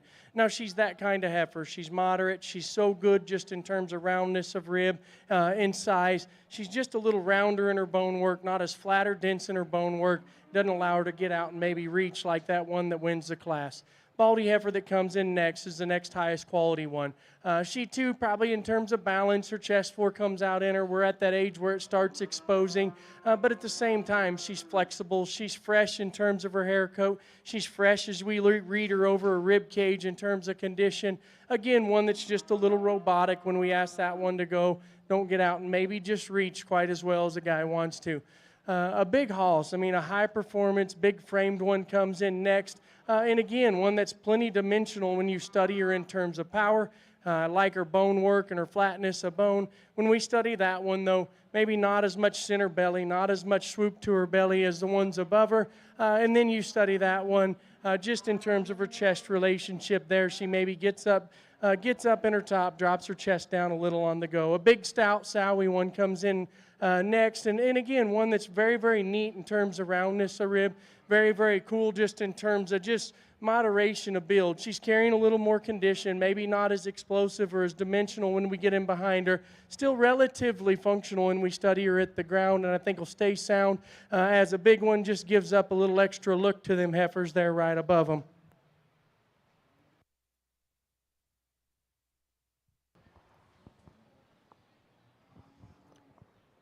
Thank you, Mr. Stewart. That was Class 14 in our Simmental show, led by Brigham DeBoard from Ellis County 4-H, followed by Lane Alexander from Waller FFA, Carson Fusel from West FFA, and fourth, Remy Murphy from Taylor FFA, followed by Danica Daughtry from Austin County 4-H. Class 15 in our Simmental show is a nice single entry from Darcy Burden and Pretty FFA. Final call, Shorthorn, Class 3. Finley Jones, please make your way to the arena. Final call, Shorthorn, Class 3. Finley Jones, please make your way to the arena. First call, Shorthorn, Class 4. First call, Shorthorn, Class 4. First call, ORB, Class 1. First call, ORB, Class 1. We'll get a nice class of shorthorns to get started with here. Very sharp, appealing female that leads off. One that's very captivating up through her front end. She's a little longer and fresher at the top side of her neck than the heifer that comes in second. I think she's a little more feminine in the way that her muscle lays onto her framework than that heifer in second as well.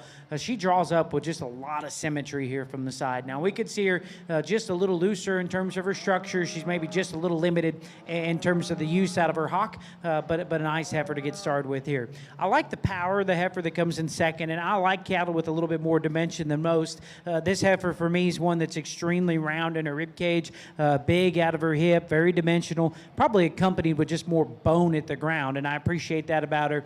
But like my class winner, she too maybe labors just a little bit off either end of her skeleton, reads maybe just a little shorter in her face and not quite as feminine in the shape to her head and neck. There's probably just a little bit more fleshing ability in the heifer that comes in third, and I think she makes a case to start on account of being just deeper hearted and a little easier keeping all the way throughout. The tough thing is it's hard to call her a structural upgrade because she kind of wants to throw her hind leg outside of herself. Like the two in front of her, we could dial her back, and she also has maybe a little bit more chest. Heifer that comes in four, from her hook bone forward's awfully nice. I think she's got more slope to her shoulder than the cattle that precede her. She probably got a little bit more functional set built into her hind leg. I like the length and extension that she's got up front. I Just like to intensify her up there in her jawline. She looks really tight in her throat latch. Unfortunately, that trend continues from there back. She ties up kind of high in her flank and twist, maybe just gives up some brood cow power. The white heifer that follows her's really got a neat look from the side. She's very sleek and thin about her head and neck. Still got an ample amount of depth as we get to her midrib. I'm a little worried underneath that high-quality hair coat. There's probably just not enough brood cow power there. Young lady's white one that makes the turn next probably got just a shade more body and a fraction more fleshing ability than the heifer that comes directly in front of her. I'd like to see her maybe just can plant her hind leg with more conviction and authority. A heifer that's also maybe just a little thicker at the base of her neck. We conclude the class with a female that's moderate frame. She's got more depth of rib than the cattle that directly stand in front of her. She rounds out of her hip and narrows up as we study the cattle from behind. These young ladies bring a nice pair here, and again, I think a December pair and around a December calf, and cow's doing a nice job. I think you could add a little more bloom to the calf, but she's in production. She's in that stage of her life cycle. That's good.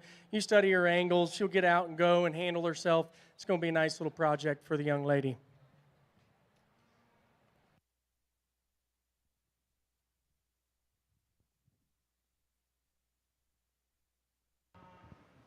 Thank you, gentlemen.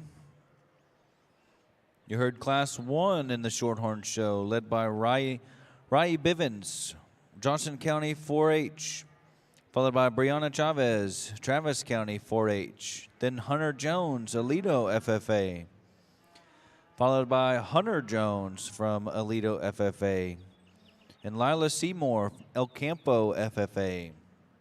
In 6, J.C. Frazier from Joshua FFA, followed by Addison Lehman from Waller FFA.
As the ORBs get ready for the east side of the arena, I'd like to remind everyone that this is a blow-and-go show only. No product allowed on your heifer. No product is allowed on your heifer.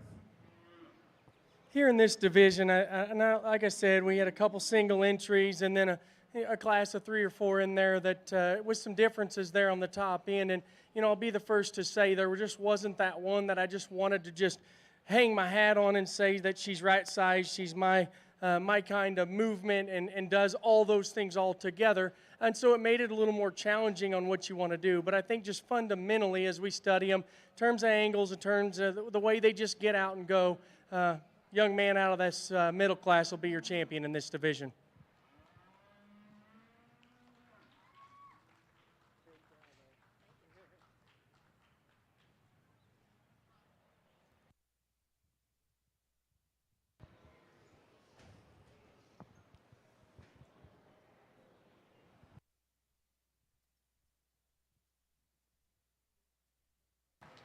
Kind of a thought-provoking pair over here. These cattle kind of feature trade-offs in their class advantages. Heifer that leads off is one that just reads bolder and more robust at the top side of her rib cage. She's also the female that owns the advantage from the side. She's quite a bit more driven up in her chest. She's longer and more extended up through her front end. Looks like the later maturing female that's got a little more gas left in the tank. Whether that's a good thing or a bad thing, I'll let you decide. She might require just a little bit more maintenance, but from a show heifer standpoint, she'll probably continue to look the part. When the cattle get going away, I'd like to change her. She kind of wants to bow and push a little bit at her hock hock. You'll notice that she's got a tendency to kind of roll up in her spine, and that makes her flank line look even more sucked in her as an individual. The red heifer that comes in second is more maternal in her image, and I really considered starting this heifer. I do think she's the softer bodied, easier keeping kind of female here. I wanted to give her credit for having more just reach and range of motion out of her hind leg, but she'll actually pull in at her hock and set up a little outside of herself. Heifer that's got a tendency to, or just kind of got a bad habit of being a little bit more pronounced in her chest and still a little more fragile in her jaw.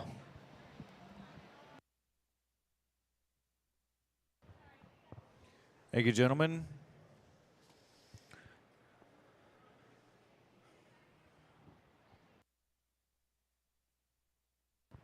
That was Dr. DeClerc with his breakdown of Class 2 at Shorthorn Show, led by Lane Van from North Zolch FFA, followed by James Clear in Madison County 4-H. In our Simmental Show, your champion senior heifer was exhibited by Brigham DeWard from Ellis County 4-H. Your reserve champion senior heifer was exhibited by Lane Alexander from Waller FFA.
Here for your champion Simmental drive, and I think it gets pretty close. I think when you just break down some things and study some things, then there's some females out here that combine some similar strengths and maybe just handle themselves just a little differently in certain areas as well. So I'll discuss them just a little bit here and then go out here and select you a champion and a reserve. That calf that wins that division, and like I said, in that division, it was hard to just find that one early in them classes until she came into the ring, and it just satisfies you to know that you found the kind, you found one you like from a quality standpoint that still's just athletic and has some shape and has some just some dimension to her, but yet just doesn't give up any femininity, and I think that heifer does that extremely, extremely well. And in a perfect world, I think this one from a balance standpoint works. I think the quality of head and neck is very, very good. She uses her hip just a little to make herself just get out and go, but I like that. I mean, that's functional. That's what cattle do when they get out. They're constantly moving. They've got to be able to do that. They've got to have the foundation to be able to do that, and I think that heifer does so very, very well, and I think it's an attribute of hers that's very, very strong. The young ladies heifer here out of the May division, and again, we're getting up into these bred heifers where it is tough. I mean, it's tough to keep them things fresh. And this young lady's done a tremendous job. I don't know who's all just helping your parents and you, but you've done a great job of just keeping this one extremely fresh at her age. And a May heifer should be still kind of holding together and holding her own at this stage in the game, but it's still very hard to hold the freshness of hair, hold that balance together like you did. I like this one a lot up through the front third of her skeleton. She's so unique about her head and neck and the way it ties into her shoulder. And what's cool is that's not just where it ends. I mean, I think that one still from behind her, resembles that calf, you know, in terms of just shape and shape of body and shape of rib, how she's picked up in her back, but yet still has that right turn to the lower portions of her rib, dropping a very, very nice udder. And you know, this heifer still, when you get that one out in motion in terms of functionality, in terms of being able to get out and move, that's another one that's out here that does that extremely, extremely well. And that's why she surfaced in that division like she did. You know, that thing in terms of her hip and hind leg sets, very, very square, very, very neat in that regard. You know, not just overwhelming in any area except for she's so fresh. She's so good looking up through her front end from a quality standpoint that it makes it challenging when you get out here and study these heifers. You know, that last division was tough. And because I'd like to have found that heifer right in between them, I land on this one because of her skeleton, and she fits the kind in front of them from a structural standpoint. Her angles are real good. She's big-footed, maybe a shot bigger than I'd like to see personally. But then again, there's places for those cattle. This is the Simmental breed. They do have some performance. They do have some punch, as much as those do right there in front of her. I still like the amount of dimension she has, the length of hip and her hip and hind leg set, and the fact that she is bigger and she is so burly that she still gets out and moves. You know, if we could cut that chest floor off of her or trim that thing down ever so slight, but when they get it, they just have it. Some cattle have them, and it's typically better doing cattle that have them. So still a tremendous one to round out the drive in terms of fundamentals and structure, and obviously that pair was very, very close because there's one that stands in second there in that division that's very, very unique in terms of her build and her look and her freshness, but probably don't have the agility like these first two and even the one that beat her in that division. So tremendous set of females in this drive. Let's give these kids a round of applause. I'll go select you a champion and a reserve.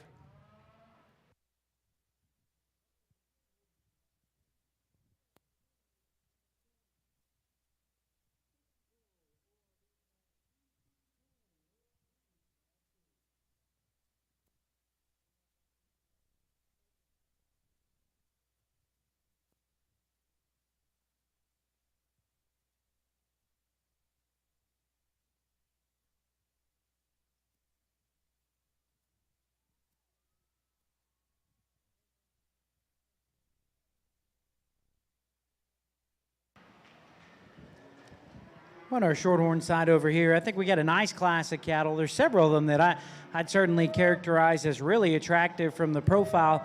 I think there's just a little bit more brute cow look and appearance in the heifer that wins this class. She's really stout in her bone work. To me, she reads just a little bit more authentic in terms of the depth to her heart and the swell to her midrib. I think she's one that probably is going to hold up better in production because she's naturally got just more flank, and I think she just still got more dimension we get behind the cattle. Now, we could loosen her up a little bit in the set to her knee and to her hock, but I like the bone and just the functionality that her rib cage reads with. The heifer that ends up in second probably can strike a little neater pose from the side. Her neck comes higher out of the top of her shoulder. She's thinner and more refined in the feature to her head and neck and got some depth to her midrib. She'll reveal some of her flaws here on the go. The smaller footed heifer wants to kick up in her spine. Her shoulder blade will separate and maybe get just a little coarse in the way it connects onto the base of her forerib. There's quite a bit just more body mass and volume in the heifer that stands in third. The wider chested heifer's got more spring and arc to her rib cage. I like that about her. She's one that I wish that she followed this trend, or this trend continued from behind.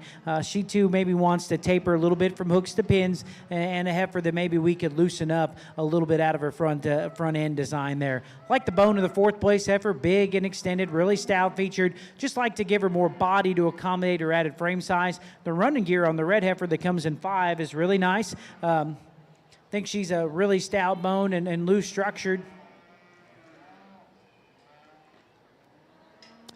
Probably just a little green out here today, wants to tie up a little high in her heart and her flank, but certainly like the structural build of that heifer. The red strawberry roan heifer in front of me balances up very effectively. I think that she's a female that's certainly very long and extended up through her front end, very refined in her feature, getting a little long on her outside toe there up front. Like to see her just more dimensional from behind. The kind of the redneck roan heifer behind her is a bold, dimensional, stout bone female, maybe a little coarser in the way that her hock is built and constructed. wants to set down a lot of extra pressure on her outside hoof wall and get a little shorter striding off either end. Then we close the class with a heifer here that certainly like in terms of the strength of their spine, a little more moderate, but more than anything just gives up mass all the way throughout.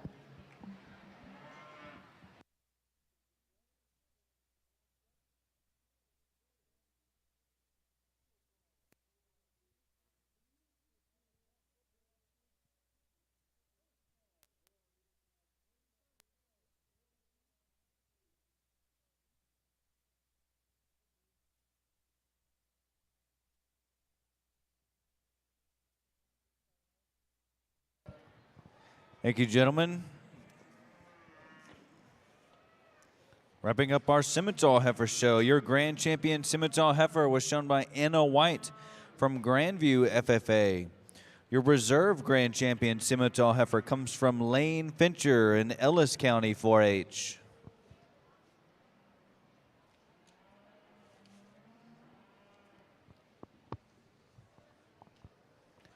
In our Shorthorn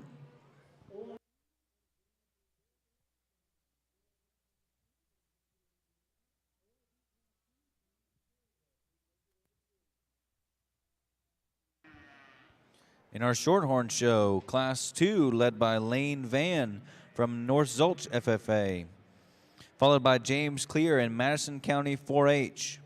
Class 3 in our Shorthorn show, led by Kanan Clear from Madison County 4-H, followed by Finley Jones, Alito FFA, Levi Murer from Hamilton FFA, Peyton Crowder from Venus FFA, in fifth, Blake Holbrook from Quinlan FFA, followed by Melissa Gayton from Cy Fair FFA, Cassandra Gayton from Harris County 4-H, followed by Kaylee Halicki from Cy Fair FFA, and Phoenix Steele from Marlin FFA.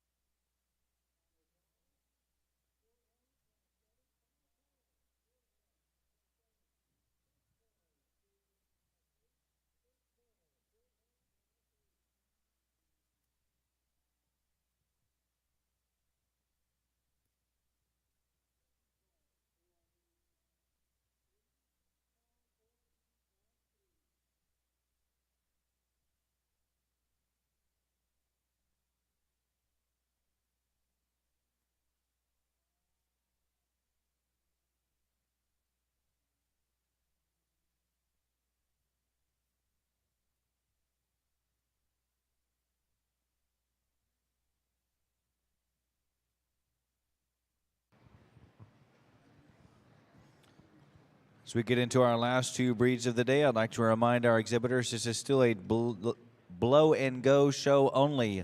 No product allowed in the Heifer Heifer today. Blow and go only. No cable halters will be allowed as well. Trailer releases will be given at the conclusion of your breed. Trailer releases will be given at the conclusion of your breed.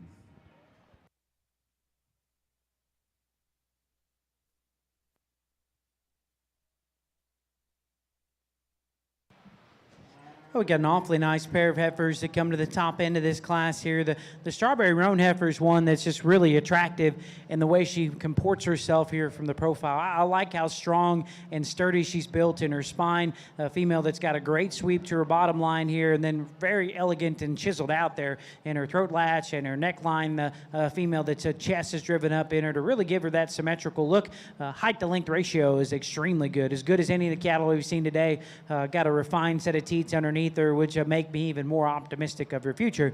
You know, I think underneath that high quality hair coat, we could probably amp her cow power up a little bit. I'd like to give her just a little bit more just true wrap and intensity there to her stifle and to her turn to her upper rib cage, but I think that's a good one to get started with here. I like the bone and the balance of the heifer that comes in second. The red and white heifer, easy flushing. You know, obviously, she's got quite a bit of frame to her for this stage of the game, but she's been dealt the requisite body to still balance up here from the side. A heifer that maybe turns a little bit more crest at the top of her neck, but I actually think she's longer fronted than our class winner is. If I could change her, I'd probably alter her just from a composition standpoint. Heifer that pulls in at her hock is starting to cake up around her tailhead and maybe could use a little bit more true width. Heifer that closes the class may actually have the most turn and rib shape as any of the cattle out here. She's really bowled up high and lays more spread over the top side of her skeleton. Coarser tail-headed heifer has got a tendency to maybe get a little straighter up through her front end. Like to see her just drop down in her flank and loose her out of her hock.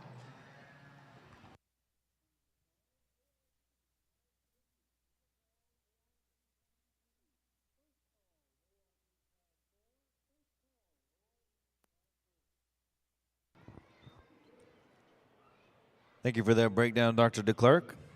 That was Class 4 in our Shorthorn show, led by Madison Ellis, Jersey Village FFA, followed by Holt Ottmers from Gillespie County FFA, and Candace Horlicka from Temple FFA.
I think a very interesting class here to sort here, second through like fifth, because there's some different variations and different kinds, but you know, at no point does this one need to get beat in this class, just in terms of the intangibles. I mean, she's got the basics, but yet she's the one that does it with shape, does it with the extra look, does it with those pieces that are hard to put together. And I think she wins this class fairly handily. Second and third are close because they're different in their type and kind. I prefer the way the Blue Roan maybe handles her hawk, and I think she does. She's a little more stable and a little more correct from her knee to the ground in terms of squareness up on the front end of her skeleton. I think there's some similarities in these two in terms of balance. I think there's similarities in terms of rib. One might be a little bit stouter, one might be a little more up-headed. This one's a little sounder, a little fresher in the way that she appears that hind leg to the ground, and definitely a little neater in the way her tail head's tucked in her. I like this heifer, and on the standstill, I think she's more in contention to be second than she is third. When we asked that one to go ever so slight, she just drives that hawk just a little harder to the ground than the one right there in front of her. Exercise on down the road will prevent that from doing it as a big heifer. Her feet are square. She's good at the ground. She's got the right type of shape and more shape than the heifer there in front of her. We just need to redesign that hawk and that tailhead ever so slightly. The little black baldy, the youngest one in the class, is kind of a hard one to gander with. You know, she's not the highest performing, but relative to age to these others, she's fine, I think, in terms of grow. Still real fresh to look at, real good in terms of her bone work and the way that her feet hit the ground. Still flexible when you ask her to go. She wants to get up just a little bit in her back. I think that's just a little extra hair left there on the top side of her skeleton. But she's just more stable in her hind leg set than the two heifers that come out next. Charlet, again, on the standstill, bold-bodied, deep-centered, very neat and flat in terms of her bone work. And when she gets out and goes, she's functional. She's carrying a little bit more chest. And then in relation to those 3 or 4 right above her, she's just a little more uncoordinated in the way she handles that hind leg when I ask her to go. Maybe in that chest floor just gives up a little extra balance. When this one first come into class, and she's not acting well for that young lady, I thought I'd roll this one up just a little quicker. And I think the longer that she's out here, she's just, you know, and it's her attitude that's probably causing most of it. Freshness ahead, body shape, female character is very, very good. She don't have as stout a bone work as them females above her in this class, and I think that hinders her. She don't maybe plant that hind leg to the ground quite as well. Pair of them here that are very, very stout. The black one to me is just a little more agile when we ask her to go, and a little bit more, I guess, practical in terms of her head shape and the way that she's designed up in the front end of her skeleton than the yellow heifer. Big, stout, bold one, and an ultra powerful one from behind, one of the stouter ones in the class. You know, and I use this comment every once in a while, and she does. She's got kind of a head only a mother could love, a little clubbier in her head shape. That one's going to raise some steers someday, and I know a lot of people say that on the mic, but I bet you that one can do it. Real practical, commercial-type female comes next. Good in her body work, probably a little more practical in just her bone design than the heifer there in front of her. Just gives up the mass to the heifers on either side of her. Still a nice black one that's round in her body shape and still muscular when you get in behind her. Just a little upright off of both ends of her skeleton. Extra good-looking red and white one. It's just a little bit too straight in her hock. And then a pair of these heifers, I guess the other one already left, but that in this particular class, just in terms of weight per day of age and performance in relation to the contemporaries in this class, just need a notch more to them. I think they're fresh-haired, thin-necked, right, in terms of condition, because they won't get too fat. It'll be a while till they get fat, but I just need a little more to them to place them any higher. That's a tremendous class winner. Well, as we wrap up this first division of Shorthorn cattle, folks, if you don't mind, let's give these kids a round of applause.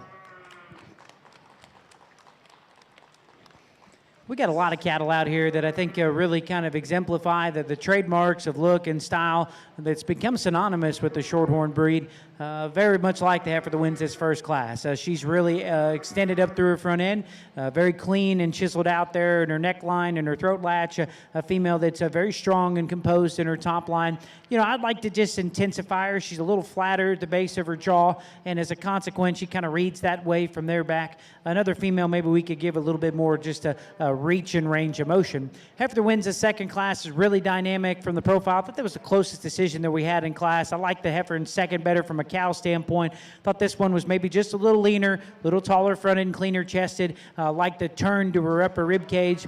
We study that heifer go away. We'd like to see her square in terms of her hock placement. She's got a tendency to rise in her spine and elevate in her flank, and those two things maybe hurt her balance a little bit there when the cattle are on the go.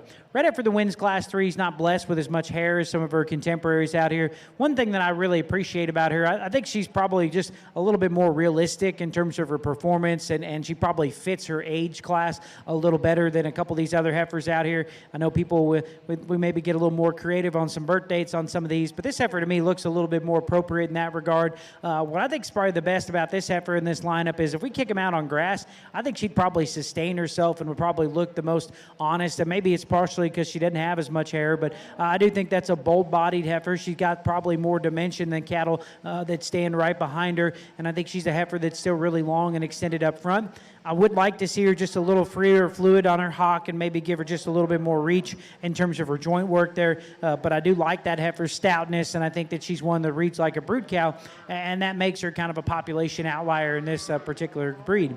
Heifer that wins the next class, she's the one that's really stylish and eye-appealing. Proportions on that heifer is exceptional.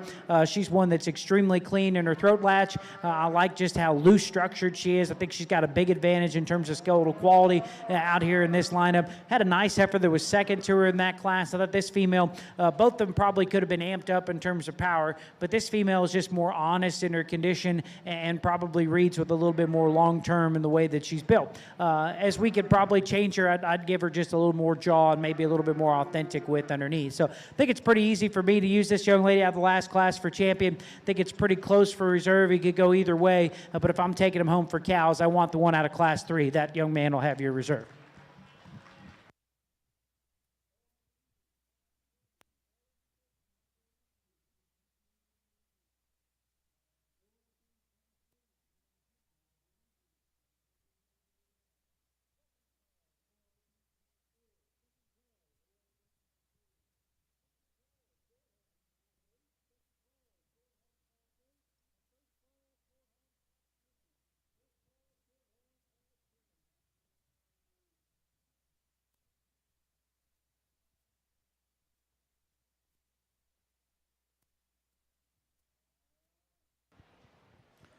In our Shorthorn show, your champion heifer calf comes from Class 4 exhibited by Madison Ellis from Jersey Village FFA. Your reserve champion heifer calf comes from Canaan Clear from Madison County 4-H.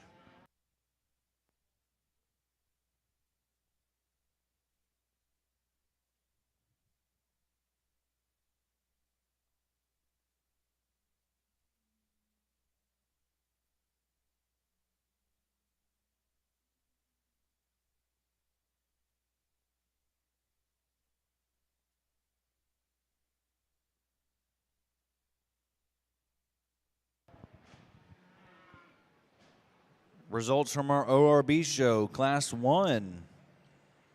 Class 1 was led by Kyle Brown from Ellis County 4-H, followed by Michaela Lucky, Johnson County 4-H.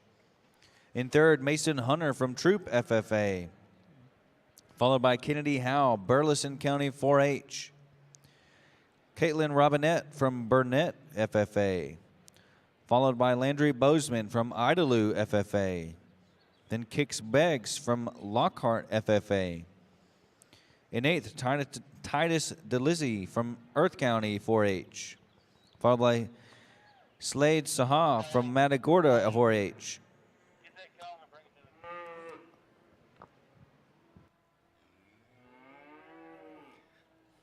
Kind of an interesting class here, and I do think, again, we have one that surfaces in this particular class, and just the basics. I think she's female about her head and neck. She's extra bold and the most advanced in terms of her rib shape and muscle shape right now. And then when at these initial three, she's just the one that balances up the best. You know, in a perfect world, we could maybe just give her a shot more substance of bone. I think her foot shape's good. I think, you know, she's just a little more refined there down at the ground, and if she had just a little more bone, it'd match what she has up high a little better, and she'd maybe be just a little bit more agile, but she's still functional. She's still fundamentally good at the ground just in terms of length of stride and angles. Second and third's kind of close to me, and to me it just comes down to personal preference. I prefer the head shape and I guess just how her nose sits up on the bottom side of her jaw better in this blue roan one, and I'll explain it here in a minute, but on top of that, her angles are a little better on her front end structure, and she reaches better, and she is a little bolder in her rib cage. We could fix her, and it might just be how they have her clipped here, a little tighter in her loin than her top line. We could have left just a shot more there because she's functional. She's very sound when we ask her to go. We could balance that top line out just ever so slightly. The red baldy's interesting, and your eyes gravitate towards her, a big, stout one just in terms of dimension. Again, she doesn't have the rib cage of that one right there in front of her, and she reads, you know, maybe ever so slight, just a little parrot mouth as I study that one from the side up there in her nose, but just some small things that I just noticed. That's a close pair. I just went with one that's a little more practical in her head shape and design. The red heifer just fell in a tough class, and again, she's kind of different. She's an outlier in this group. Functional enough, stout enough, round enough in her rib cage, still high quality about her head and neck, just a little rounder in her shoulder, not quite the body depth of the heifers on either side of her. Pair of heifers here that kind of contrast in their type. To me, this one's just a little prettier about her head shape. She's a little neater in her jaw. I think a little rounder as we study that one in terms of her rib shape. She's going to be a moderate, low-maintenance type of cow. Size will probably be an issue. How big will she get? But she does look a little more practical in her head shape. A big, stout one up high is the heifer that comes in next. Just a little dished out in her head as I read that one. Maybe not quite as neat as we study that one in terms of her hip and twist and how she handles that hind leg. She gets out and reaches, but every once in a while sets that pasturing down a little rough. A pair of heifers here that come in next. One's just a little bit sounder. And maybe just a little bit more, I guess, practical in terms of her rib shape. Two extra stout ones end out this class, both just a little bit round, both just a little bit different in terms of the way they reach and surface to the ground. I just need to ask them to get out and move just a little bit better, be just a little bit later in their maturity pattern. But at the same time, them are big stout ones up high, have plenty of muscle, plenty of dimension.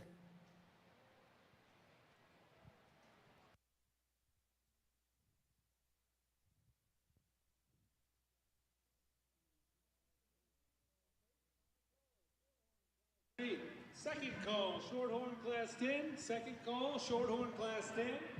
Final call, ORB Class 4. Final call, ORB Class 4. First call, ORB Class 7. First call, ORB Class 7. We got a really close decision up top here, and I certainly entertain going either direction.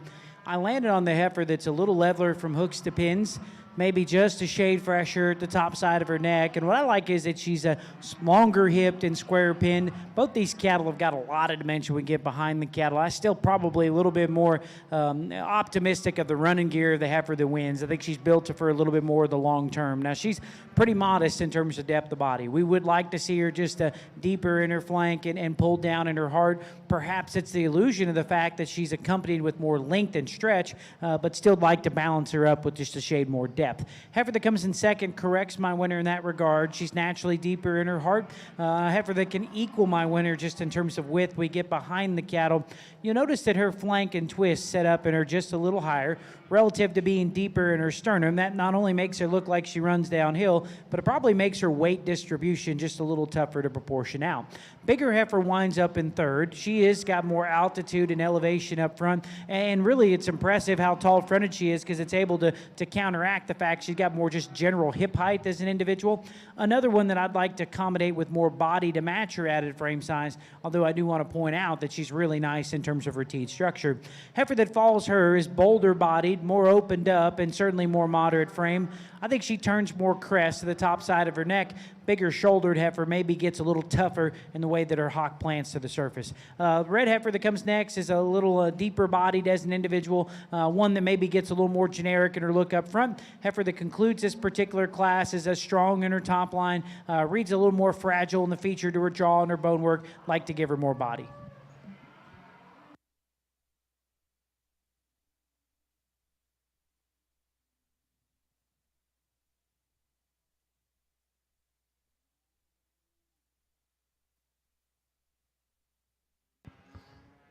Thank you, Dr. DeClerc.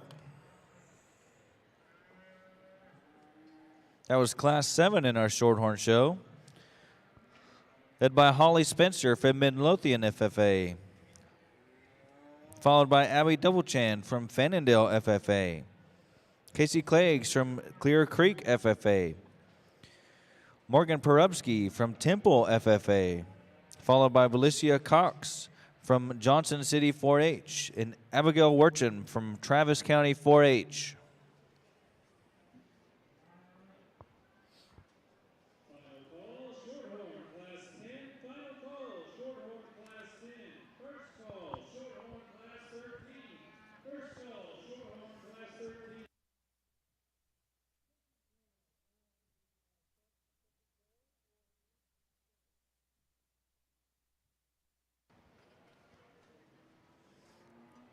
In our ORB show, Class 2 was led by Brianna Daisy from Royal FFA, followed by William Tackett, Iola FFA, then Cooper Koffelt from Whitney FFA, in fourth, Meredith Ashley from Anahuac FFA, followed by Morena Wilson from Brazoswood FFA, then James Berryhill from Scurry Rosser FFA, Stella Novica from El Campo FFA, followed by Jake Manning, Springtown FFA. In ninth, Kirsty Karth from George Ranch FFA. An interesting class here, and multiple breeds obviously happens in the ORB deal, and the one I use is just more exotic. I think from a quality standpoint, she's a little prettier about her head and neck, and then she couples that with plenty of dimension, plenty of shape, and you study that one from three-quarter angle, just a notch more dimension than the Tainer heifer there right in behind her. Ever so slightly, we could remodify her just a little bit in her hawk as she comes to the ground, but I think that one's still sound. I think she's functional in that hawk. Maybe just set her down a little square there. The heifer in second, very, very functional. I think loose in terms of her build, maybe just a little more admirable in terms of flatness of joints and how she's built from hawk to ground from behind. She's not as eccentric or as long in her hip as the heifer right there in front of her, and maybe not quite as exotic up through her front end or as neat up through her front end, but she's very well balanced. She's very good and true in terms of her rib design and sound. Third and fourth, I wouldn't argue if you wanted to switch the pair. You have one that I think will raise just a little better females, a little better cows. In general, she has the size, she's got the boldness of rib, and she's still sound when you ask her to go, and definitely a little more grow than the red heifer that comes next. Now, the red heifer's stouter. She's a touch higher quality, a little fresher in her hair coat, a little denser in her bone work. You know, that thing will raise show steers someday, and I think the young man knows that with that female. If we could change her just ever so slightly, readjust her a little bit in her loin, and just make that one just a little more, I guess, functional in terms of the way she handles her top line on the go. Big, long-bodied, high-quality one comes next. She's loose at the ground, just gives up a little extra body.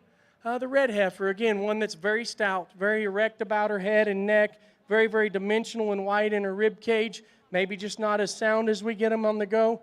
Miniature Hereford, I think, again, to each is their own. That's a breed that's a little different. It's a novelty breed. It's something that's good, and I think in relation to some of these other cattle, they have a chance of raising heavier pay weight cattle. That one's plenty nice. I think in reference to her breed, I'd like her to be sounder. And that's a big stout one here at the end, or just in terms of muscularity and dimension. But again, just a little too moderate, just a little too quick in her maturity pattern for me.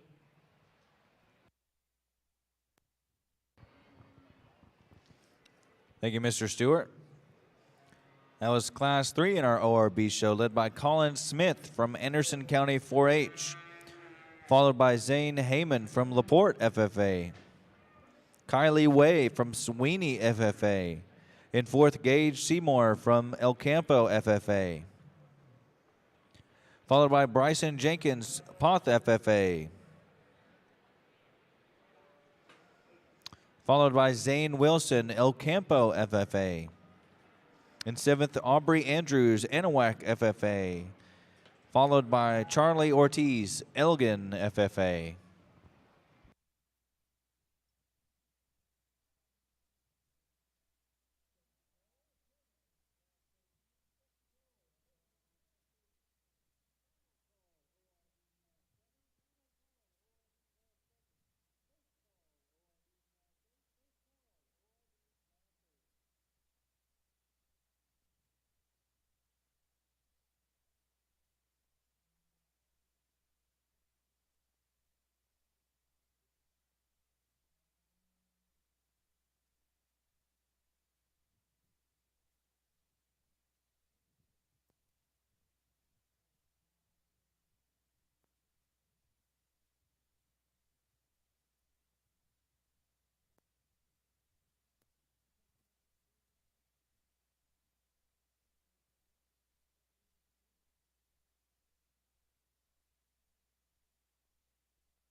7, Marina Wilson. Please make your way to the arena. Thank you.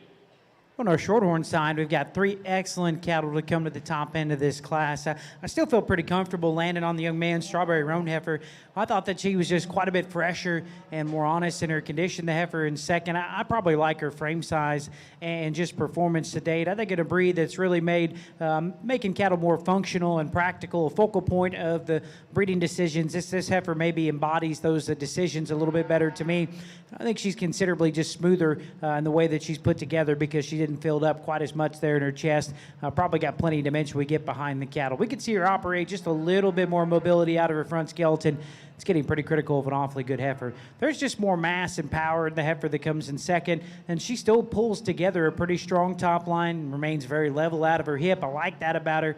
I just wish I could have seen her about 100 pounds ago. She's getting a little extra chest down there. It's pushing apart her shoulder just a little bit for my taste, but boy, you like the stoutness and the power she represents.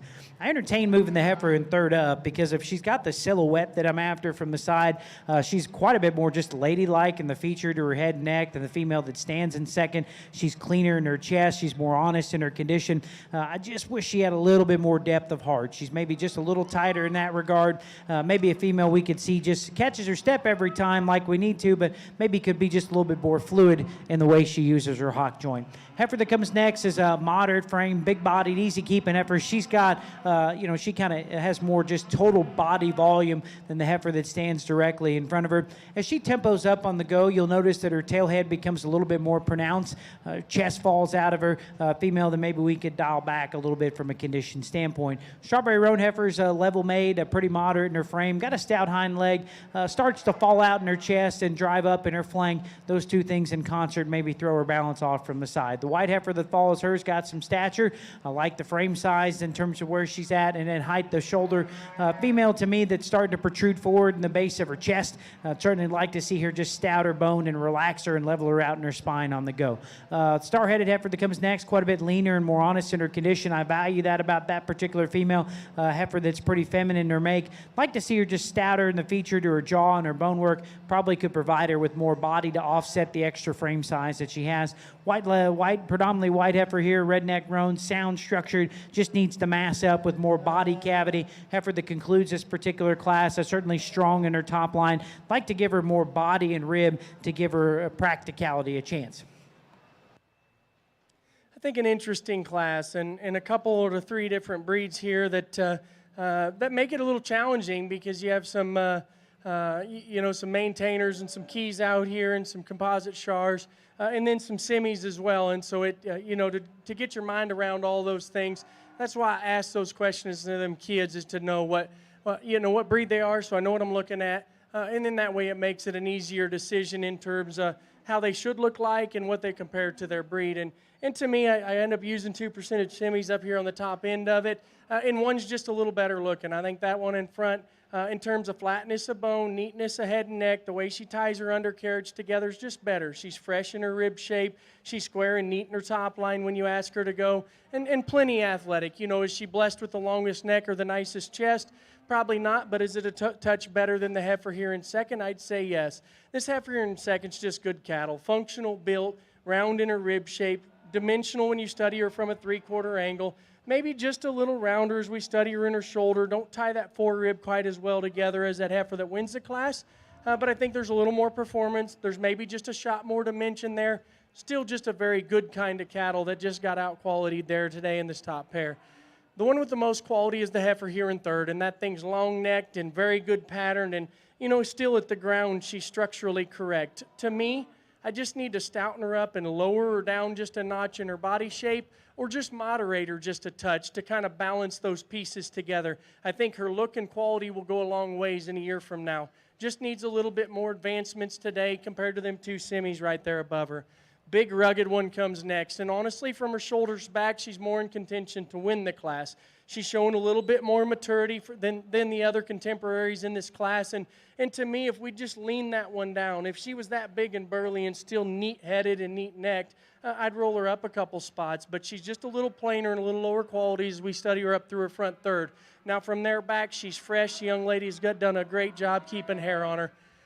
Heifer that comes in next, kind of middle of the road. I think just one in relation to the one next to her, just more practical. Her skeleton's good. Her structure down low is good. She gives up a little bit of muscle and a little bit of dimension to the heifers on either side of her.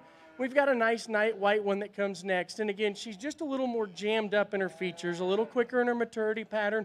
One for me that's overwhelming in terms of body. I love her body. I love her hip. And actually, for as, I don't want to say it, but for as kind of terminal or as more club calf looking as she is, she's actually smooth in her muscle pattern and athletic when asked to go.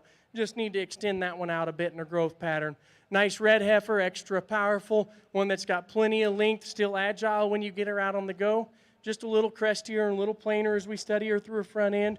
Heifer that's big-bodied and tremendous just in terms of rib shape.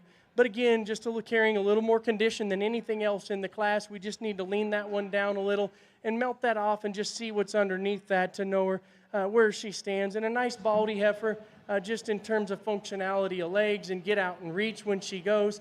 A little skinny today. Obviously not presented as tight in terms of a clip job as some of the others, but that's okay. I think she's just a little too green in her condition today for me to read her any further than where she sits. But again, functionality of legs. This was a good class of cattle that in terms of just their feet and legs being okay, that works. So let's give them kids a round of applause for a nice class, challenging class. On our shorthorn side, we got a nice heifer that takes up here. A female that's a single entry, but one that I really think is commendable in terms of the length out of her hip. Got a very functional set built into her hind leg. Certainly plants it with some authority. She meets the surface here. Very alert in the way that she composes her top line and the angle her neck comes out of her shoulder blade as well. We probably could see that heifer tone back a little bit in her chest and have more sweep to the bottom part of her belly design there. But boy, that's a good one to win this class, one that I think will make a nice cow for the young lady.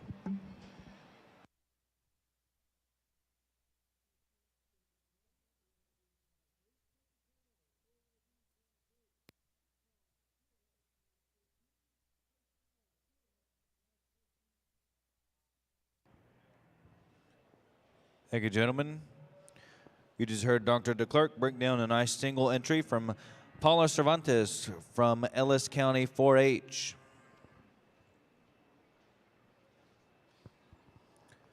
You heard Mr. Stewart's nice reasons on Class 4 in our ORB show, led by Haley Lietta from Industrial FFA, followed by Kirsten Hesselmeyer from Williamson County 4-H, followed by Crosby Fletcher, Tuller FFA, Brianna Newman from Gladewater FFA, followed by Elysian Faust, Lexington FFA, Isabella Hartman from Navarro FFA, then Celine Diaz from Pasadena FFA, followed by Hunter Foster from Mount Calm FFA, and Caden Fike from North Hopkins FFA. I get in this ARB drive, and we talked about these things in class, and several of these surfaced relatively quickly in my mind, and I think just because of balance and quality, when you get them back out here, they fit together good. I think we got a key, a couple semis, three semis there from there on back, but there is one that hits me the hardest. She's kind of like the kind I've been using all day in terms of agility, in terms of quality, and yet still having those pieces of balance and female look that are very good. So young lady out of that first class will be your champion in this division.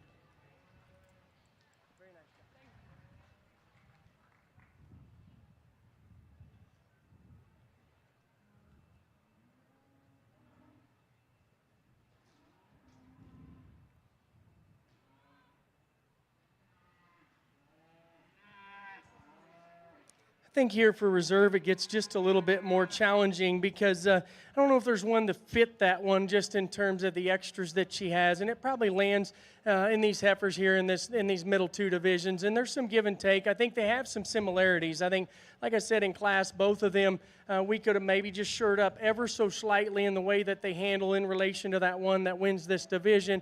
There's some differences here as we study them in terms of chest floor. There's differences in terms of bloominess. I'm going to study them for a second or two longer, and then I'll select you a reserve champion in this division.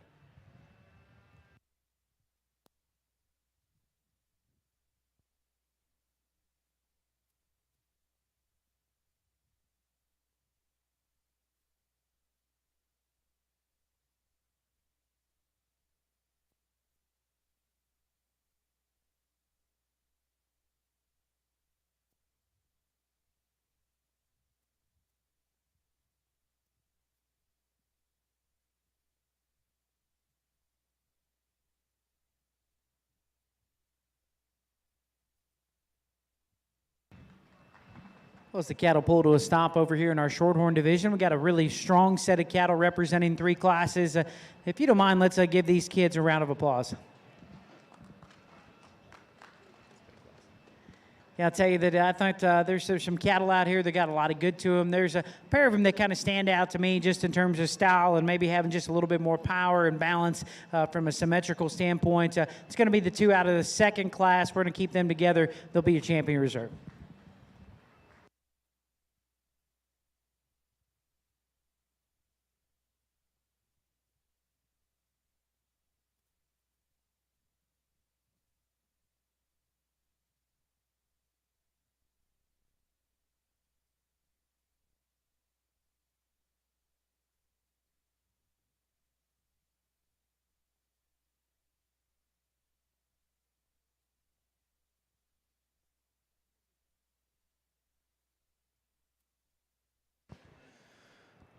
Some division winners. Your ORB champion heifer calf comes from Kyle Brown in Ellis County 4-H. Your reserve champion heifer calf in our ORB heifer show comes from Brianna Dizzy from Royal FFA. In our Shorthorn show, your champion junior heifer comes from Canaan Clear from Madison County 4-H. Your reserve champion junior heifer comes from Emily Muntrath from Grayford FFA.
Got a nice class of shorthorn heifers out here. The heifer that leads off, boy, she can really strike a pose here from the profile. Heifer that's extremely picturesque in terms of the way she draws up. I like how long and extended she is up through her front end, but unlike a lot of the long-necked heifers we've seen today, she's still got some depth to her jaw, and I think that translates in the fact that she's just quite a bit bolder and just bulkier in her center cavity than a lot of these other really good necked heifers we've seen. I think her angles from the side draw up, pretty functional in my regard, but since she's carrying a little extra weight, she's just a little lethargic in the way that she gets out in here and operates out of either end of her skeleton. If I could upgrade that heifer, I'd probably see her just a little sharper and more correct in terms of the shape to her udder. Heifer that comes in second, another really long and extended female. She's one that you appreciate in terms of just how the extra extension that she's got to her center body. She's quite a bit leaner than the cattle that stand on either end of her. Just like to see her just cowier. I think a female that's a little bit more modest in terms of her depth of body, maybe just a little bit more streamlined in terms of depth. Heifer that if we bulk her up with more center body, I think she could probably run with our class winner. Heifer that resides in third is deeper sided. She's bolder sprung, and consequently, she's achieved the performance advantage. I like that about her. A little bit frailer in terms of the feature to her hock, maybe starting to fall out in her chest, and those two things maybe compromise her balance here a little bit from the side. Young lady's heifer that comes in fourth, is really long-necked, got some dimension we get behind the cattle. I think that's a cool combination of that female. I just wish she pieced herself together in a more collected fashion. She deviates out of the back of her shoulder, ducks her pins to catch her step. A moderate frame, strawberry roan heifer comes next here. Female that's pretty strong in her top, got some width we get behind the cattle. Like to see her just tougher footed. Short-tailed heifer is one that gets a little stiffer out of her hock. The red and white heifer here at the end of the lineup, one that certainly is a level made and got some depth. Just like to amp her up with more power when we get behind the cattle.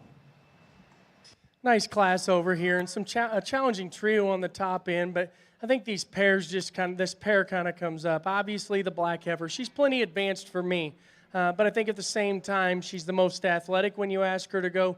Young lady does a great job of keeping that front end held into her, because she could get a little open in her shoulder. She can look just a little bit round in her build, but when you get that one in motion, her structure, her build, her added mass, her added grow is what allows her to win this class.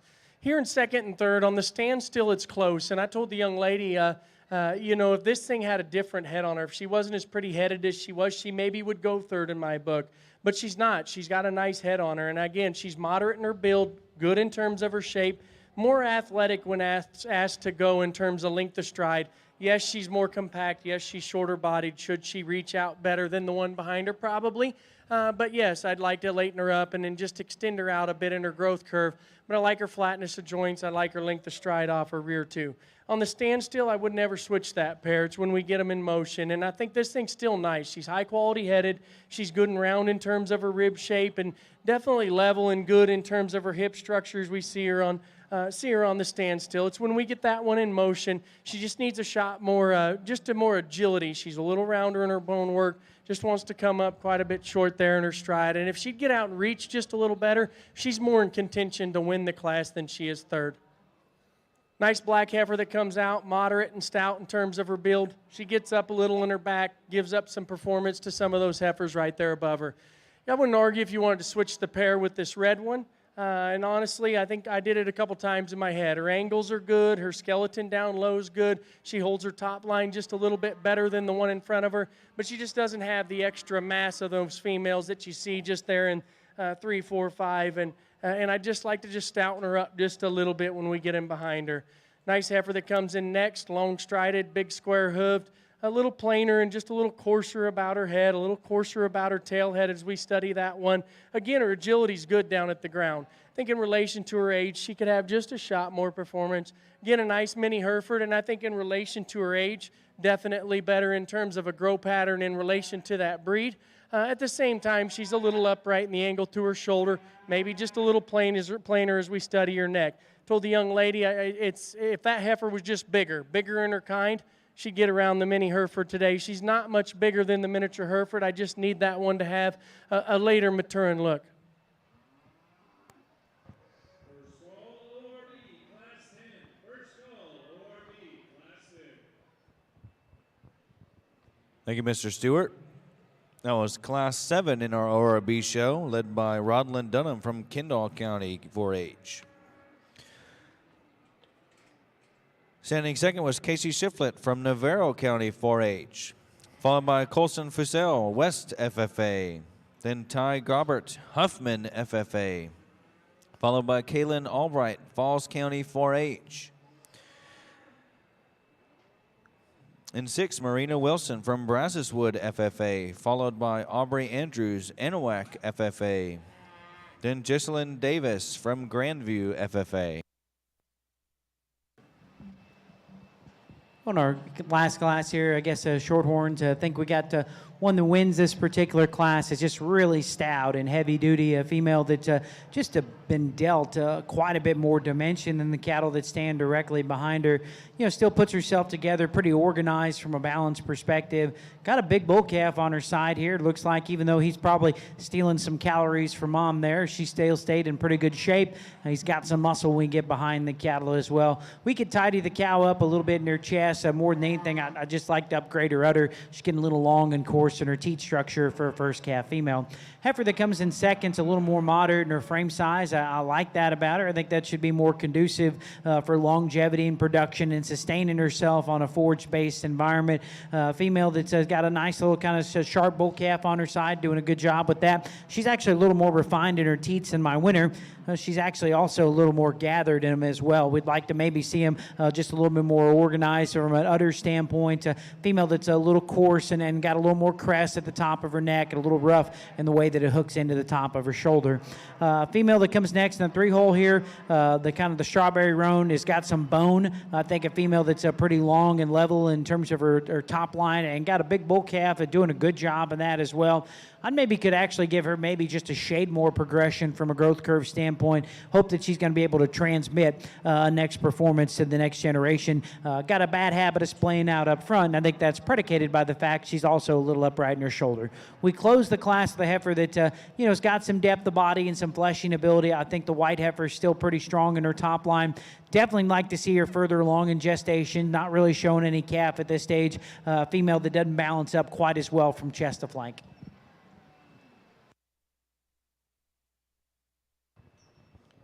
Thank you, Dr. DeClerc. That was Class 15 in our Shorthorn show, led by Emily Muntrath, Grayford FFA, followed by Madison Ellis, Jersey Village FFA, then Kinley Holbrook, Quinlan FFA, and Caitlin Anderson from Rowlett FFA. Class 13 in our Hereford show was led by Hallie McCauley from Rockwall County 4-H, followed by Savannah Kelly, McLennan County 4-H. Then Ellie Spearman, Rockwall County 4-H. And fourth, Melissa Gayton from Cy-Fair FFA. Followed by Kaylee Halicki from Cy-Fair FFA. And Luke Hoysa from Williamson County 4-H.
many shapes and sizes and colors in this class, and it makes it hard to just go ahead and sort these things and do it with 100% certainty because there's so many differences. The one with the most appearance of cow on the standstill is the one that wins the class, the boldest in her rib. She's plenty mature for her age. And honestly, I'd like to see her get out and move just a little better off her hind end structure. But on the standstill, that's the one that just hits you as a cow. Her head shape reads cow. Her boldness of rib reads cow. And I think her agility would get better if you kicked her off a show feed and kicked her out on grass. And again, here in second and third, two pretty similar built ones of different breeds. One's a little bigger bodied, one's a little bigger in her kind. One's a little neater about her neck and ties in her shoulder neater. One's a little stouter as we get in behind them. This one's just a little looser built as we study her in terms of her front end, just a little looser built than the heifer there right in behind her. To me, honestly, just not quite enough cow to get around the class winner. I like this heifer in third. She's just a little bit forward in her knee as we study her. Rein that one in just a little bit. Make her get a little more exercise at home to just guarantee that that thing stays mobile, from now on out, just from a structural standpoint, because she just wants to get outside of her skeleton and roll up in her top just a little, and I think it's her condition that's doing that. Red Baldy's a nice heifer, and again, I think one in terms of size, she's different. I think, honestly, if her rear belly matched what was up there and through the front end of her skeleton in terms of depth, I'd roll her up 2 or 3 spots in a heartbeat, because she is a little smoother jointed than the heifer. She's laid back a little better in her shoulder than the heifer there in front of her. She's a little plainer, a little quicker in her maturity pattern than a couple of them heifers there right there in front of her. The yellow baldy here is interesting, and honestly, on the standstill, I like her, and she's in contention to win this class. When you ask that one to go, you can see she just wants to get up in her pasterns, doesn't want to relax quite as well off of both ends of her skeleton, but you talk about a good-shaped one and a good-looking one, that's one right there. Nice yellow little, nice silver heifer that comes in next, and one again that's just a little softer in her build in terms of her structure down low. Not overwhelming in any particular area. I wish she just had a notch more shape, just a notch more size to her in relation to her age. I think in general, you study this one's lower skeleton, it's nice. She just don't have the extra dimension and the extra power of them 4 or 5 heifers there above her. Nice cow comes in next, just not overwhelming in any area. Little plainer, just a little narrower when we get in behind her. Flexible, big-bodied, and yet probably functional in her build. I'd just like to see her a little stouter and a little cleaner in her condition. And then a pair of heifers, I wouldn't argue if you wanted to switch them. Both really stout, both very dimensional, both just a little quick in their maturity pattern and maybe don't get out and move as well as some of them that stand right there above them. And again, to each is their own. I just wish they had a little later maturing look. But they're powerful, they're high quality, and they have lots of shape. On our Shorthorn show, in our final division here, we got a good set of class winners that represent themselves and in contention for champion here. I like both of them awfully well. I think there's one that maybe just takes the style and balance and freshness to the next level. That's going to be a young lady out of Class 1. We're used here for champion. The Class 2 champion will end up being your reserve. Congratulations. Thank you, gentlemen. Your champion senior heifer from your Shorthorn Heifer Show comes from Hallie McCauley from Rockwall County 4-H. The reserve champion senior heifer comes from Emily Muntrath in Grayford FFA.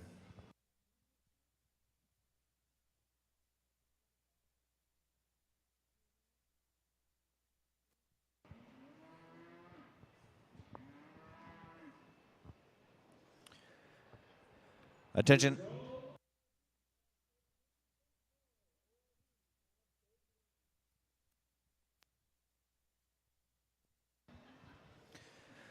Attention heifer exhibitors.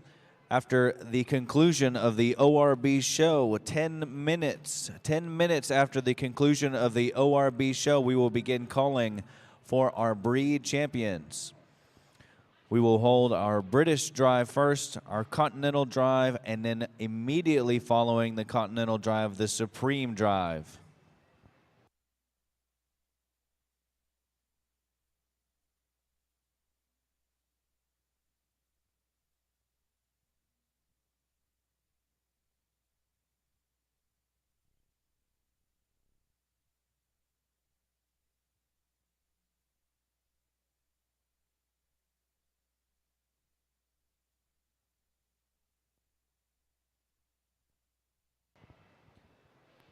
In our ORB show, Class 8 was led by Caleb Snoddy from Johnson County 4-H, followed by Macy Ray Cantu, Victoria County 4-H, Jared Heron from Fort Bend County 4-H.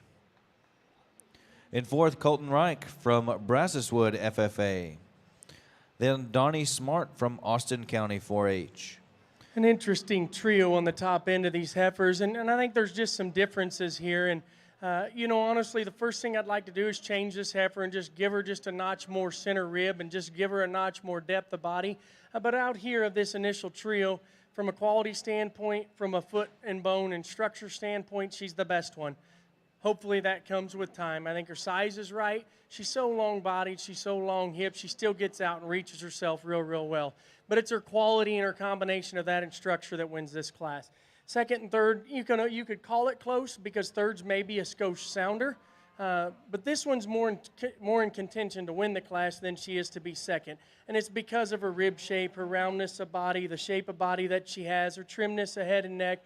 When we ask that one to go, I just need her to get out and move just a little bit better like our class winner. And so there's some give and take. Do I use the bigger bodied one that's maybe a little fresher in terms of her body shape that don't move as well, or do I use the one that's a little bolder in her skeleton and sounder, and I use the sounder one?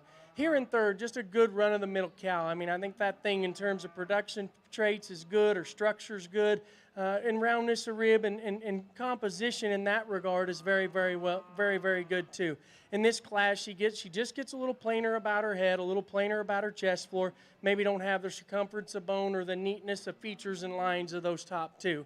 And the heifer that rounds out the class, and again, one that's very trim in terms of her condition, long-necked and up-headed, and the young lady, once you get that head up, it looks real good through the front third of her skeleton.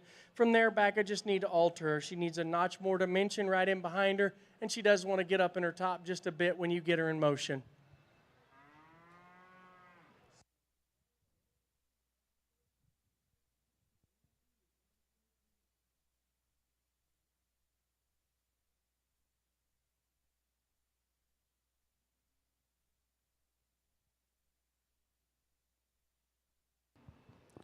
Thank you, Mr. Stewart. That was Class 9 in our ORB show, led by Dalton Hamilton, Ricel FFA. Followed by Bryson Jenkins, Poth FFA. Bailey Hardy from Scurry Rosser FFA. And London Bowman from Samuel Clemens, Cibolo Creek.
Reminder to our exhibitors, 10 minutes after the conclusion of the ORB show, we will begin calling for our breed champions. We will start with the British Drive, followed by the Continental, and then the Supreme Drive.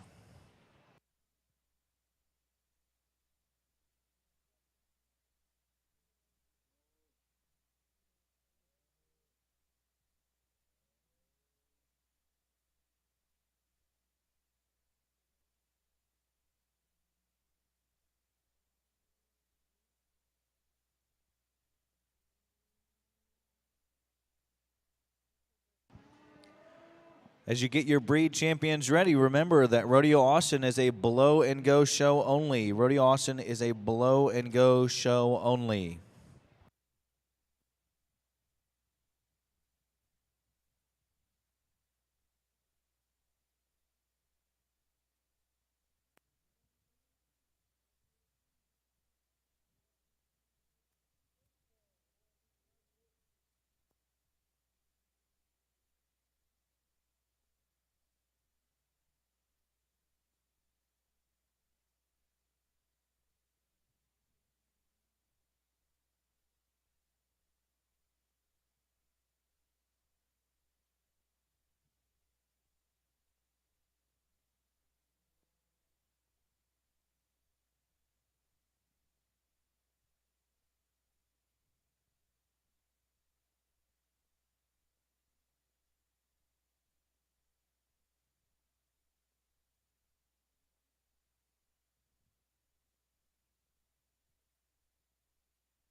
Well, an outstanding lineup of shorthorn heifers out here, folks. If you don't mind, let's give these kids a big round of applause.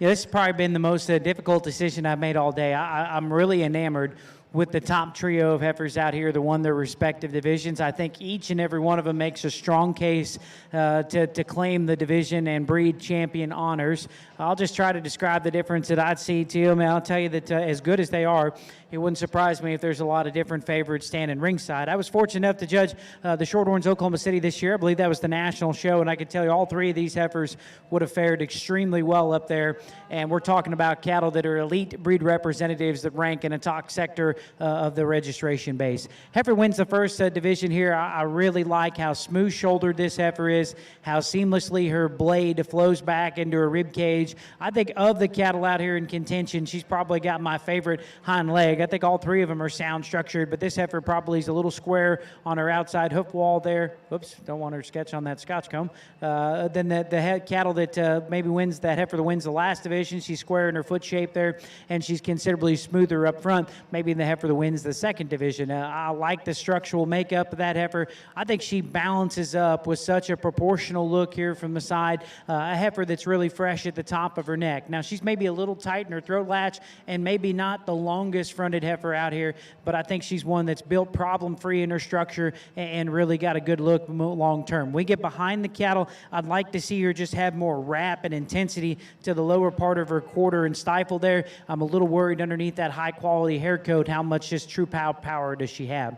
Heifer that wins the second division without question is the boldest bodied, the most dimensional, the biggest hipped, and the most powerful. This is a breed that's really put selection pressure on making cattle more dimensional and more functional long term. And I like the fact that that heifer not only is more powerful, we get behind the cattle, she's considerably more appropriate in her teat size and femininity than the heifer that wins this last division there.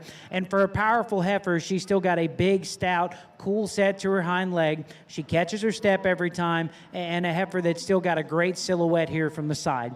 If I could upgrade that heifer, like many cattle that push the envelope for power, she's accompanied with a little bit more shoulder when we get directly in front of the females. She probably doesn't have as dynamic of a sweep to the bottom part of her belly design there, and undercarriage is maybe a couple of those heifers that stand on either side of her. Then we get the big heifer that wins the last division. You know, if we're just going to just close your eyes and say, dream up what a really good big shorthorn bred looks like from the side, this is that heifer. She's so long-fronted, but still got some depth of jaw and just massive, massive through her center body. I like how deep-centered she is, and she's still got spring and arc to the top part of her rib cage there.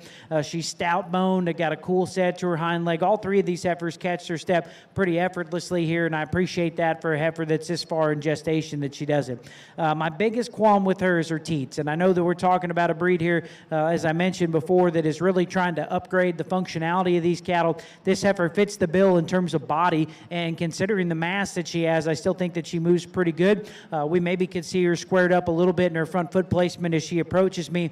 Part of the genesis of that issue is I think she's starting to fill up there in her chest, but for a big bred that stays this composed and this good looking, I think it's downright impressive where she's at. So that's a great trio of heifers. I'm going to give them one more look, folks. I know Brig needs the mic over there, but if you wouldn't mind, let's put our hands together one more time for a great set of shorthorns.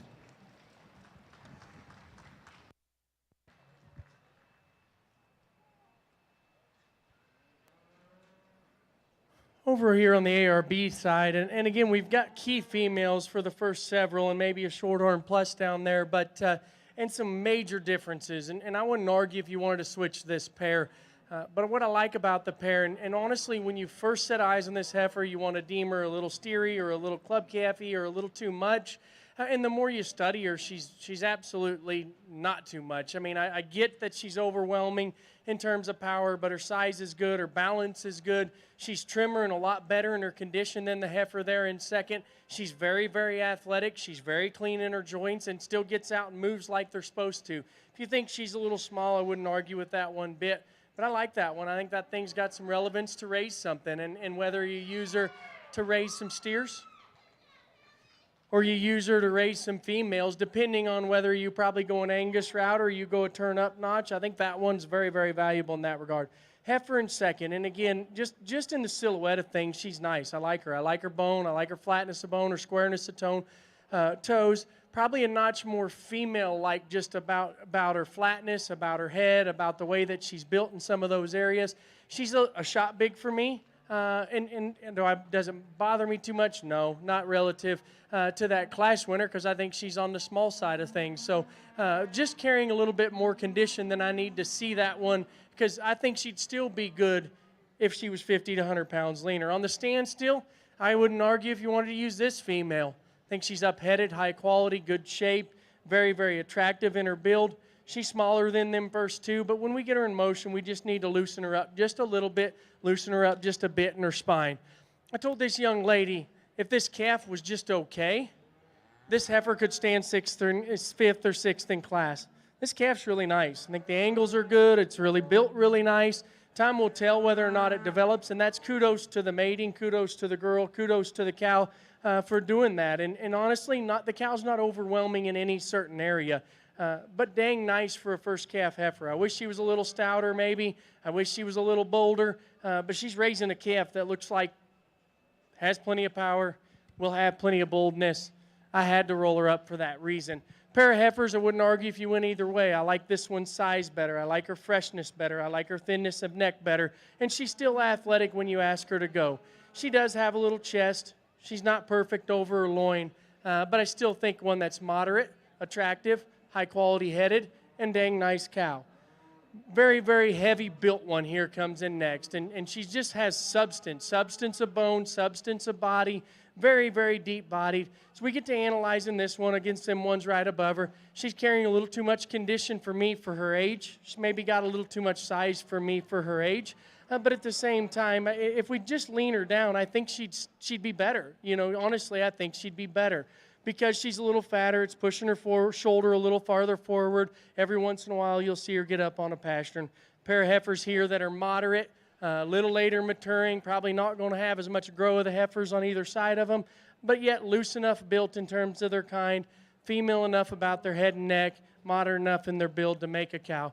2 or 3 stout ones come in next. Burly, shape, dimension, all 3 of them have it. This is the best in her center body and the best in moving of those remaining 3. This one's the furthest along in calf and probably the neatest just in terms of muscle shape and how it ties together. She just needs to move just a little better.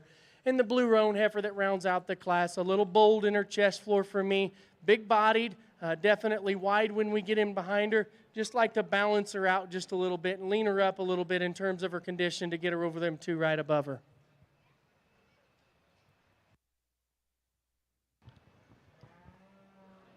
Thank you, Mr. Stewart. Concluding our Shorthorn Heifer Show, your grand champion Shorthorn Heifer comes from Hallie McCauley from Rockwall County 4-H. Your reserve grand champion Shorthorn Heifer comes from Canaan Clear in Madison County 4-H.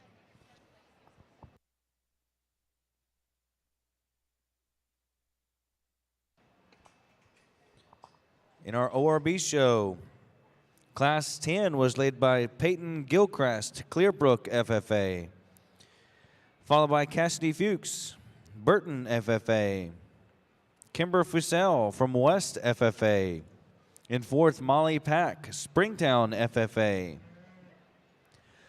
followed by Hudson Bounds, Callahan County 4-H, then Jacob Medina, Ellis County 4-H, followed by Casey Gobbert from Huffman FFA, Tracer Cruzel from Sealy FFA, and Easton Davis from Waller County 4-H.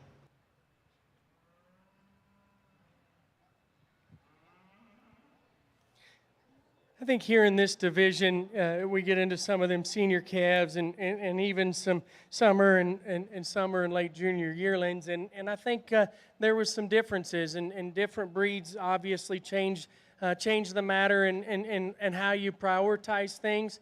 When we get them back out here, there's 2 class winners that probably rise to the top because of skeletal build and how they get out and move. One's a little more practical in terms of her kind. One's a little more exotic as you study them.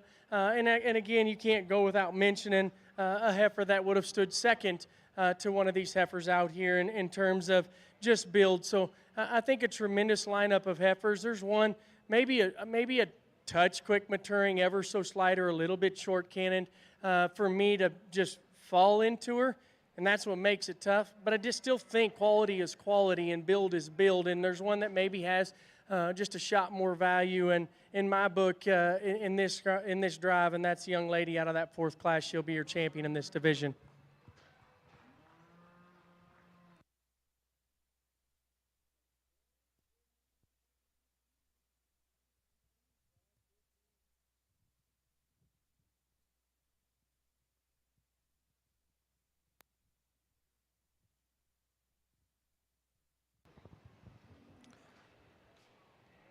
Your champion junior heifer from our ORB Heifer Show comes from Peyton Gilchrist in Clearbrook, FFA.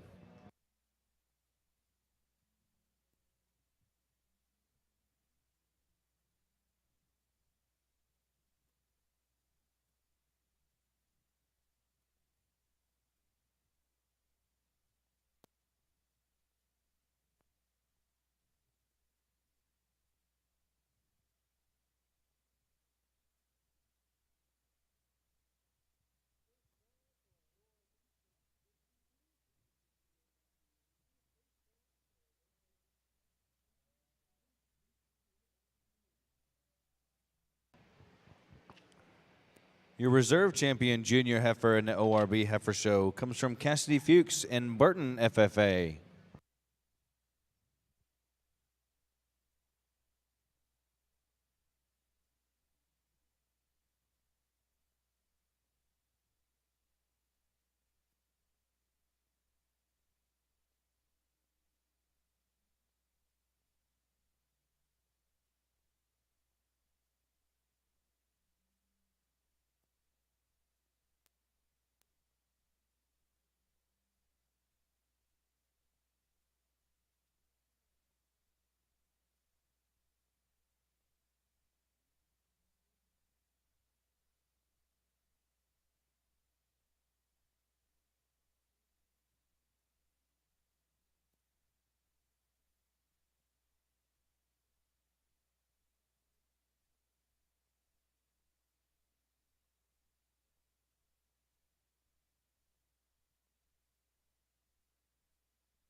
A reminder to our breed champions, 10 minutes after the conclusion of the ORB show, 10 minutes after the conclusion of the ORB show, we will begin calling for our Supreme drives. We will start off with our British drive, followed by our Continental, and then our overall Supreme immediately following each other.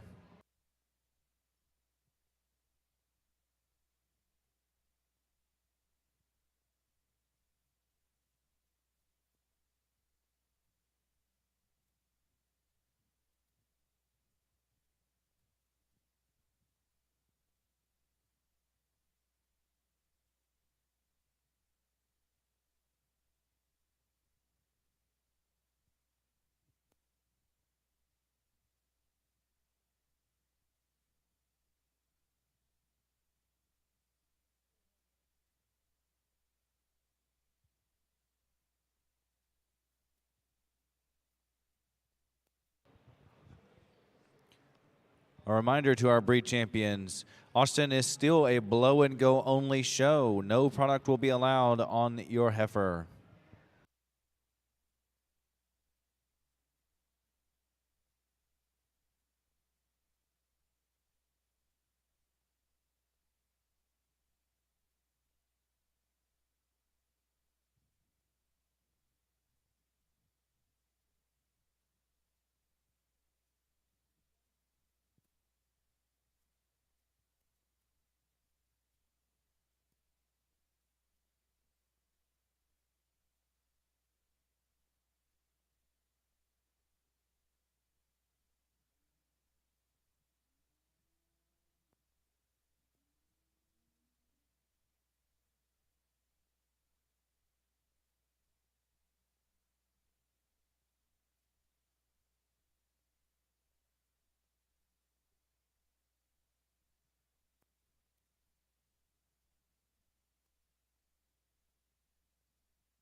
This is just a good class, and there's some differences, but honestly, I think these two kind of surface up to the top rather handily, and then within the pair, this one surfaces rather handily as well. Just balance and look and lines and attractiveness of udder, neatness of hip, and yet still got the motor to go. Fresh in her condition, handled correctly, right in terms of maturity. I think that one's very, very nice. The semi here comes in second, and again, one that's balanced similar to her, I mean, just not with the extras. I think in neck's long and pretty, she's good in terms of her condition and right in terms of her condition. You know, that tail head's kind of missing some hairs, probably been to a few majors from now till then, but I like her athleticness. I like her structure. I like her ability to get out in the go. When you get them off from the side, she's just not as eccentric as the one that wins the class. So Heifer in third's kind of a wild card for me. And honestly, if you just want to stereotype her, you'd probably want to roll her down a couple more spots. But if you just analyze the cattle, she's good. She's actually good-footed. She's square-toed. She's good condition. She's up-headed. And everything ties together in her real nice. Little long in her teats, and I'd change that. But obviously, that female looks like she's going to work. She's female and angular about her head, right-sized. Just some little tweaking areas we could do. But I appreciate how far along in calf that one is. Here's a pair of them, and I wouldn't argue if you wanted to switch them. This one's just holding a little more condition here today, you know, in relation to them ones right there in front of her. The running gear's good. The angles are very, very good. And even when you get her out of motion, she handles her top line pretty good. Out here today, she just looks a little plainer. She's a little rounder in her shoulder, carrying a little more chest, not as eccentric as those top three heifers. Honestly, there's a little more shape. There's a little better condition. There's a little neater shape to her rib in the heifer that comes next. She's just a little crestier about her neck. And then when we ask that one to go, just not as agile or as soft structured as that red one right there in front of her. Wouldn't argue if you'd switch this pair. This one's just sounder. I'd like to see her a little further along in calf. But honestly, I think that thing's mellow. Good angles, good structure, good feet. Just don't have any pieces about her that just make you gravitate toward her to make her pull up any higher in class. On the standstill, one of the better cows in the class. Carrying a little too much condition, but it also goes with her extra power. Just need to let that one move a little better because I like her dimension, I like her look, I like the way that she's built. Just doesn't get out and handle herself quite as well. Nice baldy heifer that comes in next. From her rear 2/3 are good, fresh, neat in her rib cage. Again, one that's a little plainer as we study her up through the front end of her skeleton. She too's carrying a little extra fat. And then some different ones here towards the bottom end. There's definitely more to the black heifer that comes out next. She's still agile and good enough in terms of functionality on the move. Just a little low fronted, a little quick in her maturity pattern. This one's a little later in her maturity pattern and obviously probably not quite as far along as we study some of these the other heifers in the class. But she's thin-necked. The young ladies kept her very, very skinny, and I appreciate that. She could have actually probably taken on just a little more feed just to expand her gut, just to expand her build. Big stout one to round out the class, but one for me that's just got a little too much in terms of power, a little too much in terms of coarseness.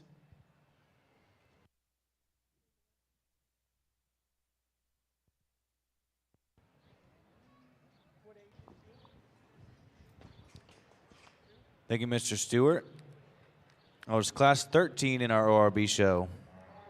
A single entry comes in next, and again, functionality's there. I think her length of stride's good, very, very clean in terms of her condition.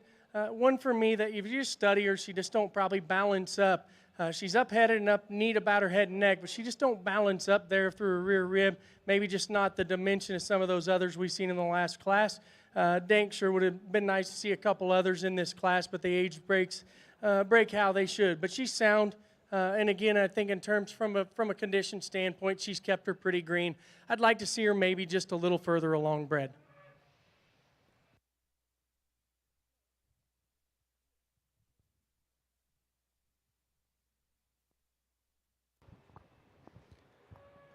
A nice single entry from Serenity Williams in Bill County 4-H as Class 14 in our ORB show.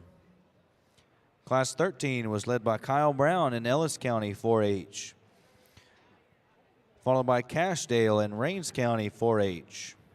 Cora Lindgren from Lamar County 4-H, followed by Caden Alexander in Waller FFA. And Claire Beth Schurferkoder from Smithson Valley FFA.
Very interesting class, and honestly, there's a lot of nice little projects and cow prospects in this group for people because there's 3 or 4 pairs in here that are pretty nice, and I think just the one that's the most logical. The cow's the best.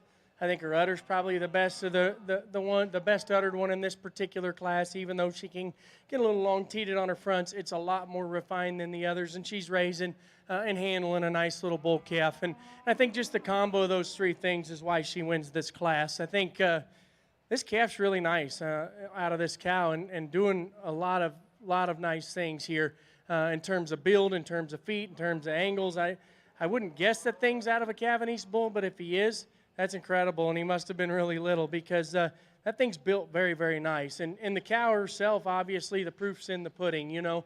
Still trim neck, nice neck. Alter this to change that pair and make her first. I just need to make her have an udder a little more like the one that wins the class.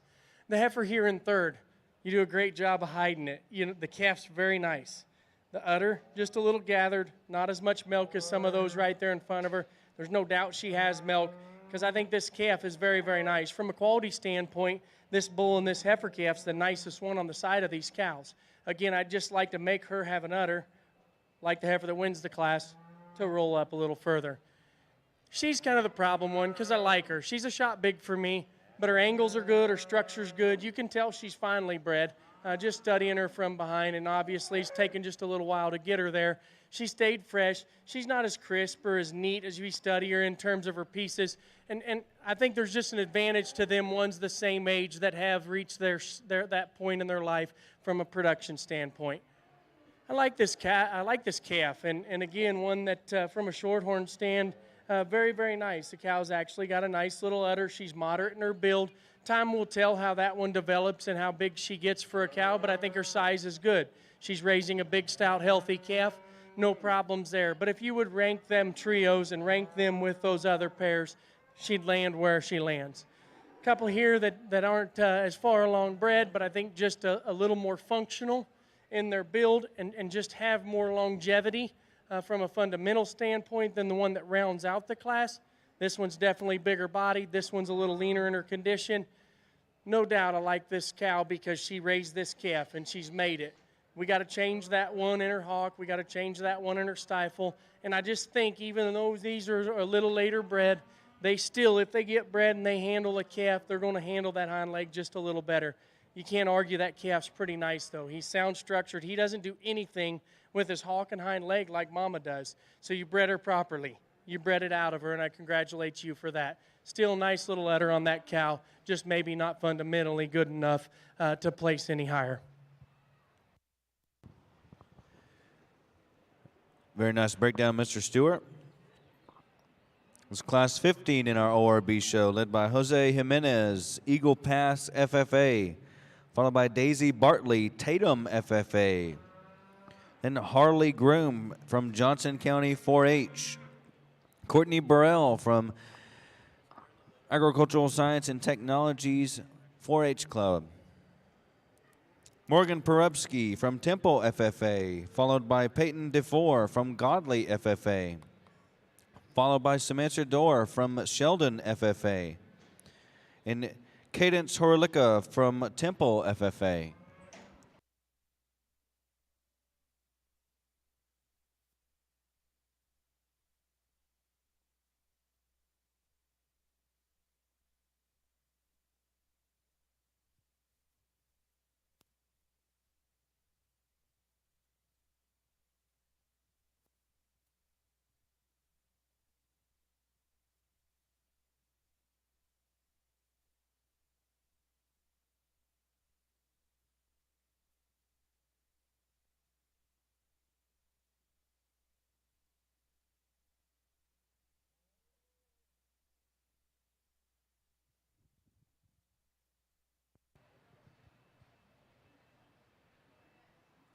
Here in our last division of ARBs, and it's interesting because them calf classes were super, super deep and super, super stout with numbers, and it just happens. I mean, you know, cows enter production. Some have probably calved. You don't see as many in these later divisions unless you're willing to show a cow-calf pair.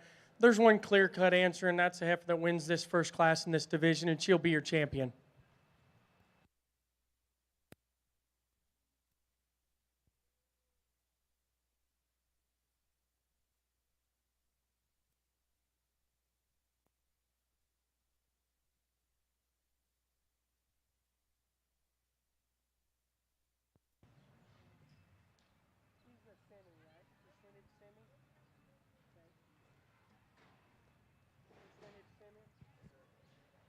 And I think it gets a little more challenging here, and nothing taken about of the heifer in the middle, but there's some differences to weigh in your mind versus the heifer that was second to the champion, and then the cow-calf here towards the end. I'm going to muddle some of those things. You know, obviously she's still fine where she's at from a production standpoint. You can tell she's bred not the furthest along, but you can dang sure tell her tone of udder and everything's there to enter that cycle soon. Obviously, we have a pair here that's ready and in that section of life, and I think that's a nice pair. So I got to muddle some things around in my head. I'll select you a reserve here shortly.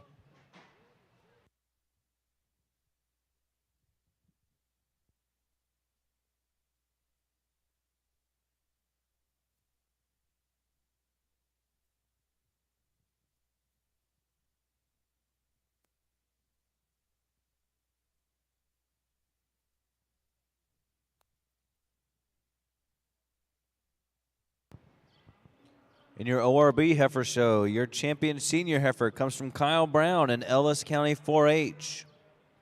Your reserve champion senior heifer comes from Cash Dale in Rains County 4-H.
I think this has been a very interesting division, and honestly, it's because we're seeing 5 or 6 different breeds showing with their particular age groups against each other, and so it makes it challenging, and it makes you just kind of sit back and think, and thankfully, my family's fairly diversified, and most of these breeds are actually all the breeds that have been in this ORB deal today that I've asked, and that's why I asked them kids, because it is very important. I'm going to take a few extra minutes just to ask them what breed of animal it is, because I don't want to compare a key to a semi or a semi to a main or I want to know what they are to compare them to their contemporaries or the animals that are out there and to know. And I think when we get them all back out here, and it just happened to be so, all 3 of these were key females. And so not for any particular reason, but it makes a little bit of sense. They're a little more exotic, and I like the extra quality. 3, I want to say kind of different kinds because there's one of them that kind of molds the middle of them. But I'm going to talk them just briefly, and then I'll select you a champion. I like that calf, and I really thought she was I want to say this in a good way, she was a fish out of water in that division because she was so high quality. She was the one that just you got to gravitate towards. Quality, freshness, structure, build, stability, longevity. Everything comes to mind in that one. And she still has enough. She still has some punch. She still has some flatness of bone. She's got the right foot on her. And that's a very impressive calf that I think has a very, very impressive future ahead of her. And if you project that one to be pretty nice on down the road. This one in the middle, again, we talked about that one. She's an outlier. I've got one that I want to try to say is a little more my kind, but I just appreciated so much. If you wanted to single trait this one and just think she's a little steery, she's actually less than you think. Her head shape's less like that. Her joint work and the way she's built in her lower skeleton is good. She's maybe ever so slight, just a little quicker maturing or a little shorter in her cannon, but she's grown. She's here. She's big enough. She's going to make a cow. And her skeletal build and her structure is very, very good.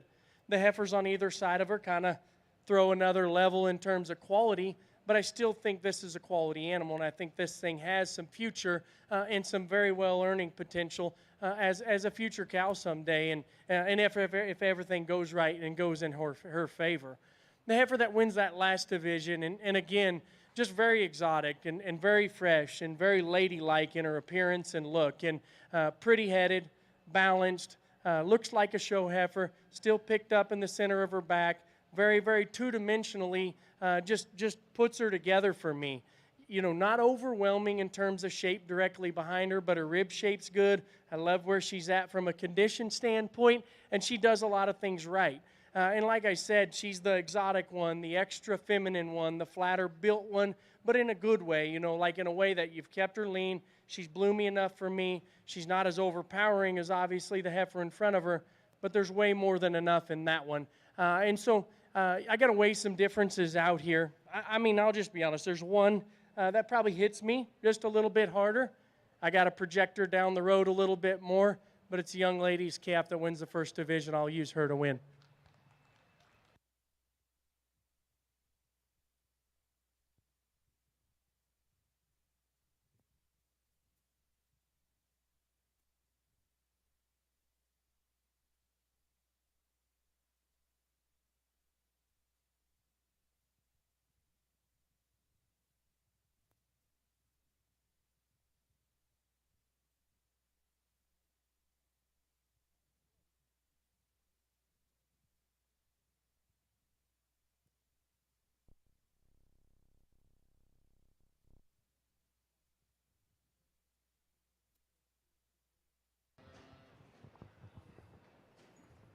And that's your ORB Heifer Show. Your grand champion ORB Heifer comes from the calf division in Kyle Brown in Ellis County 4-H.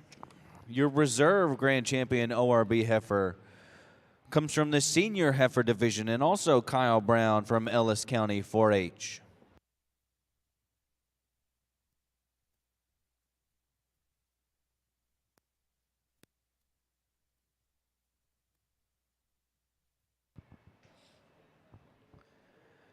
It is now 4:42 in the barn, so at 4:52 we will begin calling for our breed champions. At 4:52 we will begin calling for our breed champions.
All right, Rodeo Austin, let's begin our British Drive.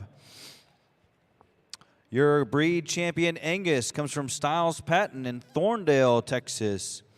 He shows for Melam County 4-H, and his future plans are to attend Texas A&M and pursue a career in ag. His favorite hobby includes hanging with friends, working cows, football, high jump, and livestock judging. The reserve breed champion Angus comes from Kylie Langford from Breckenridge, Texas, and shows for Stephenville County 4-H. Her plans are to attend Texas A&M for a degree in agriculture, and her favorite hobby is showing. Your breed champion Hereford comes from Callie Harris, LaRue, Texas, and showing for La Pointer FFA. Callie's plans are to go to Texas Tech and become a teacher. Her favorite hobbies include cheerleading and showing cattle.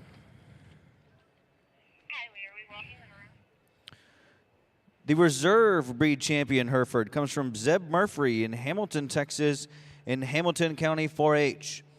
Zeb's plans are to attend college and work in agriculture, and his favorite hobbies include showing cattle, fishing, baseball, and hunting.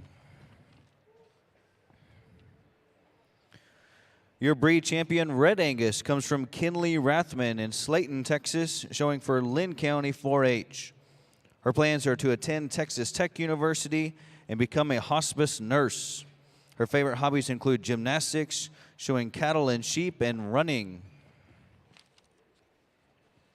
Our reserve champion Red Angus comes from Madison Fisher in Hempstead, Texas, and Waller County 4-H. Madison's plans are to study reproduction at Texas A&M and further her judging career through college. Her favorite hobbies include judging livestock and showing cattle. Your breed champion Shorthorn comes from Hallie McCauley in Rockwall, Texas, showing for Rockwall County 4-H. Hallie's future plans are to become a cattle breeder, and her favorite hobby is showing sports.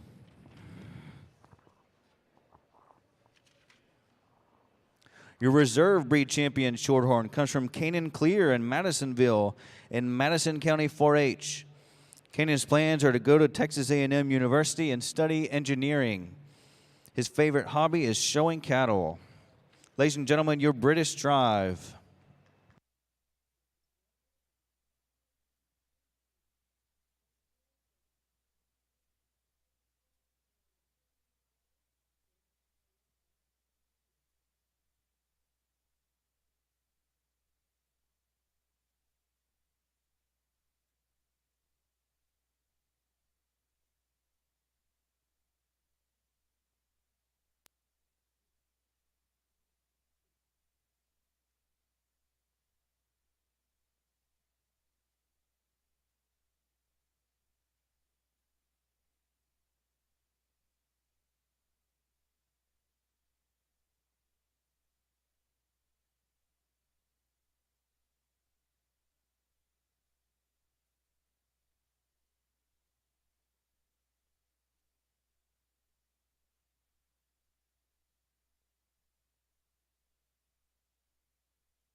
Well, folks, just wow. We've had an outstanding set of British cattle here today. If you don't mind, let's give these kids a big round of applause.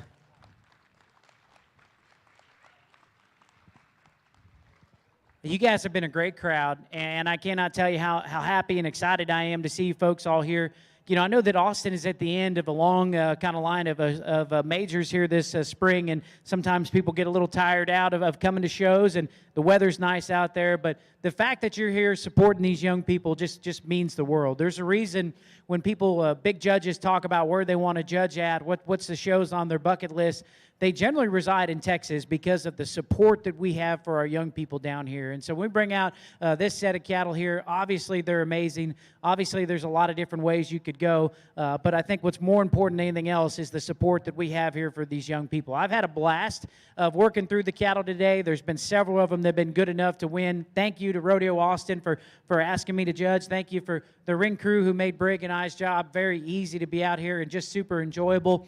You know, my one probably regret of the day is that we had to, you know, kind of move through these cattle at a pretty rapid pace, and so I maybe didn't get to spend as much time with the kiddos as I wanted to, but I cannot express to you or overstate how proud I am of these young people and the job they did out here showing. I want to go quick, but at the same time, I feel like these cattle maybe deserve a little discussion. I just want to brag up some highlights of these females. There's some heifers out here that I think that you're going to hear that probably had great show careers, but I forecast them to maybe have a bigger impact of what they're going to do in production, and that's what it's all about. And so we talked about that Angus heifer earlier today. I just cannot get past how fresh and honest in her condition she is. You know, most of them, when they get to this 2 years of age, they start to become pronounced in their hook bone. They start to show, you know, kind of start to look like a cow. This heifer is still so fresh and youthful. She's just 12 o'clock in terms of her condition. I love this heifer on the go. That's where she shows off that athletic hind leg. She plants it with so much conviction and authority. Great in her feet. I think she's the best footed heifer out here in the lineup in terms of squareness of foot. She's tough in her outside heel. The squareness of her toe is exactly the way we want to see it. And then for a female that's equipped with some dimension, dial around to the profile, and that heifer has got a striking, captivating look here from the side that I'm a big fan of. Now, we talked about it before. More than anything, if I could upgrade her, I just wish she was a little further along in calf.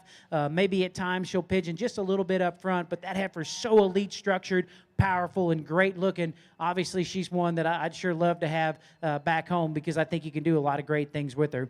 The Hereford heifer that wins the second division, this one to me is just so elegant in her look from the side. Her stretch to her head and neck is extremely feminine, and she's a female for me that encompasses some of the things that I was talking about in terms of generating performance, but doing it in a moderate frame package. This heifer is going to weigh something because she's so long and she's got some width, but she's still the right frame size to be a cow. And we need to obviously keep in mind that ultimately this is a production business. We got to raise cattle that have got some performance, and this heifer is going to accomplish that feat and do it with just so much look and elegance here from the profile. I value the fact that she's further along reproductively. This is a breed that's really made kind of improving and upgrading other quality of a focal point of their breed, and I think this heifer is certainly acceptable in that regard. I like how attractive she is in her hip and hind leg, and for her to be so long-bodied and so heavy-bred and stay strong and composed in her top line, folks, that's nothing short of just downright impressive. I like the length out of her hip as well. If we could upgrade her, I'd make her just a fraction shorter in her outside rear toe, and we maybe could see her just dialed back a little bit up front. But for heifer at this stage of the game to be that fresh and that elegant, obviously is really, really impressive. The heifer that wins the Red Angus, I don't know if she's maybe as elegant as a show heifer, but I think that she represents just a vehicle of rapid genetic progression because she's maybe the biggest population outlier in terms of just the robust turn to her rib cage, the power that she embodies from behind. And then I've always been a fan of making cattle stout and attractive in their hip and hind leg posture. To me, I believe in my experience, it's a trait that's pretty heritable, and this heifer does so to a T. She's not as ladylike in the feature to her head and neck. As mentioned earlier, she's the leanest heifer in the lineup, so maybe she doesn't have as much sweep down low. But I think if she had the same type of flesh of the cattle on either side of her, there probably wouldn't be the spread and depth of body that you might anticipate. Maybe just not quite as ladylike in terms of the feature to her head and neck. Then we get the Shorthorn who wins the last division. I mentioned before that heifer, if you're just going to sit down and draw a picture of what proportional looks like, This heifer just balances out with just so much total just symmetry to her. She's dead level in her top line, very attractive in her hip and hind leg design. I like how long and extended she is up front. You know, she's carrying a little extra condition in her chest, and we'd certainly like to change just her through her udder just a shade. But again, she kind of caps off a remarkable lineup of cattle. And I'll tell you that I am envious of these young people, because they're going to have a set of females here that really are going to leave a mark and make a positive impact on a breeding program. There's no doubt in my mind about that. So I'm going to put the mic down. I want to thank everybody for the chance to judge, the opportunity to judge with Brig. I asked Brig to come help me out. I mean, folks, he's one of the best cattle evaluators in the country. I'd be a fool if I didn't ask him to come help me on this British drive. So we had a lot of fun. I'm going to give him one more look and then go select your champion reserve.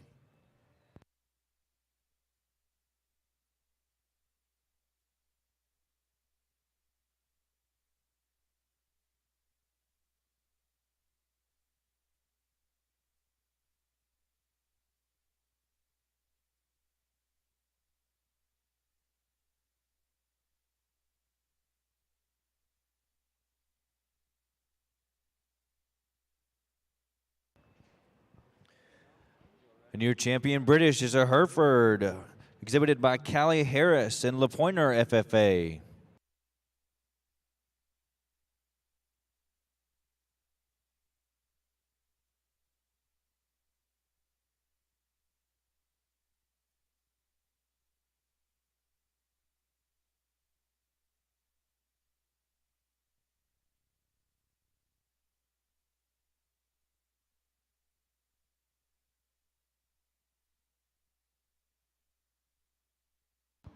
And your reserve champion British is an Angus from Stiles Patton in Mealham County 4-H.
Beginning our Continental Drive. Starting off with our breed champion Charlet, coming from Carly Kate Rathman from Slayton, Texas in Lynn County 4-H. Carly Kate's plans are to graduate from Texas Tech with a degree in animal and food science at the top of her class. Her favorite hobby is a tie between showing, winning, and annoying her sister. She would also like to especially thank Fitz Genetics. The reserve breed champion Charlet comes from Creed Vineyard in Paradise, Texas in Wise County 4-H. Creed's plans are to attend Texas Tech and major in ag business. His favorite hobbies include livestock judging and bass fishing. The breed champion Limousine comes from Barrett Howe in Somerville, Texas, showing for Somerville FFA. Barrett's plans include to attend Texas A&M and study agriculture. His favorite hobbies include showing cattle, playing sports, especially baseball, and hanging out with his friends. The reserve champion Limousine comes from Jack Sullivan from Groveton and showing for Groveton County 4-H. Jack's future plans are to go to college to play baseball and to raise cattle. Jack's favorite hobbies include playing baseball, hunting, fishing, and showing cattle. Your breed champion Maine and Jew comes from Kennedy Brogdon from Waxahachie, Texas, showing for Ellis County 4-H. Kennedy's plans are to go to Texas A&M and join the livestock judging team and become an ag teacher. Her favorite hobbies include showing cattle and being at the barn hanging out with her cousins and friends. The reserve champion main Anjou comes from Kennedy Kaufman from Hitchcock, Texas, showing for Galveston County 4-H. Kennedy's plans are to attend Texas A&M, and her favorite hobbies include showing cattle and serving the Lord. The breed champion Scimitar comes from Anna White in Grandview, Texas, showing for Grandview FFA. Anna is going to be a veterinarian in the future, and her favorite hobby is gymnastics. The reserve champion Scimitar comes from Lane Fincher in Waxahachie, Texas, and Ellis County 4-H. Lane's future plans are to continue the legacy of her family-owned and operated ranch in Clark County, Clark Cattle Company. His favorite hobby include playing guitar. The champion ORB comes from Kyle Brown in Waxahachie, Texas, and Ellis County 4-H. Upon graduating, Kyle wants to attend West Texas A&M and major in agribusiness, and would like to then attend UT Law School.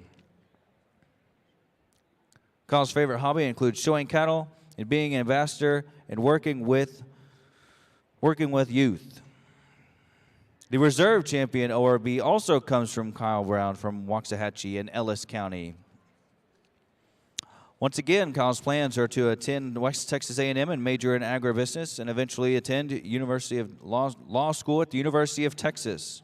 Favorite hobbies include showing cattle, being an ambassador, and working with youth. Ladies and gentlemen, your Continental Drive.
Well, I don't know what you guys are all feeling. We're discussing this, and the only reason why is it's tough. And I think if you could pick three, I think you could go to bed tonight and be comfortable knowing that you got three of them in there. And I think it's tough. And that's why throughout the day, I think I had to make some calls in every breed. And I don't think it happened in divisions as much, maybe I guess one division. But I had to make some calls in these breeds today that make my gut kind of turn over just a little bit, because there's some differences in these cattle, and there was some calls you could make on whether or not a calf's good enough or if a bred just needs to take her over.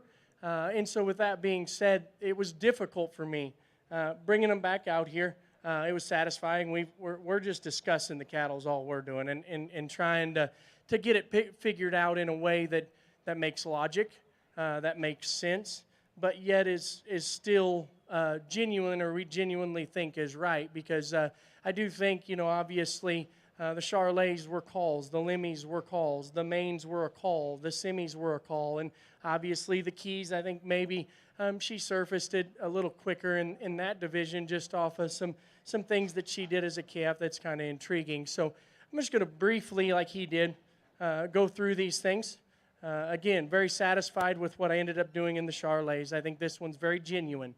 So good and so true in her rib shape, so good in terms of her dimension, and just the way that she's presented to make a cow. Like that thing, is going to probably outproduce herself, because it'd be easy to make one that's close to being so good looking, a little more good looking with some progeny or with some mating decisions there. But I loved her foot shape. I loved her size in that division.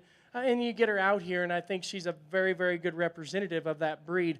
And again, has some future in terms of just being a cow and being right in terms of her rib. And how you manage her from now till a big one determines how she does as a show heifer, and I truly do believe that. The Limmy heifer, and that was a call. She came into class, and she just hit me. I like her size. Smooth, dead smooth. You get her out in motion, you really, really appreciate this thing in terms of her athleticness, the way she handles herself on the go, and again does it as a big bred that still stayed extremely fresh in her build, stayed extremely fresh in terms of the way she's put together in her rib shape, in her hip, around her tail head. And obviously, if she was not fresh, she probably wouldn't move the way she does. Does she carry just a little more chest, ever so slight? Is she just the longest necked one for that breed in the world? No, but I think that's also why I liked her so well. She's an elite, but she's also very middle of the road everywhere, just in terms of how you could describe that one. In terms of her feet, she's very good, and her bone work's very mellow. And I do think one that's, for sure still a contender out here in my mind. The Maine, and I had to make a call on that one, and I was pretty comfortable with it when I did it, just in terms of getting back to the basics of that breed at 2. I think that one, again, earning potential and raising potential in one like this is very, very good. I think in terms of her feet and her bone work and the size of mass that she has down low, matches everything she has up on the top side of her skeleton. I like her moderate design, and I don't think that heifer's small at all. I think that heifer would weigh up, because she's just got so much tonnage and so much dimension and so much wedge just in terms of her skeletal build.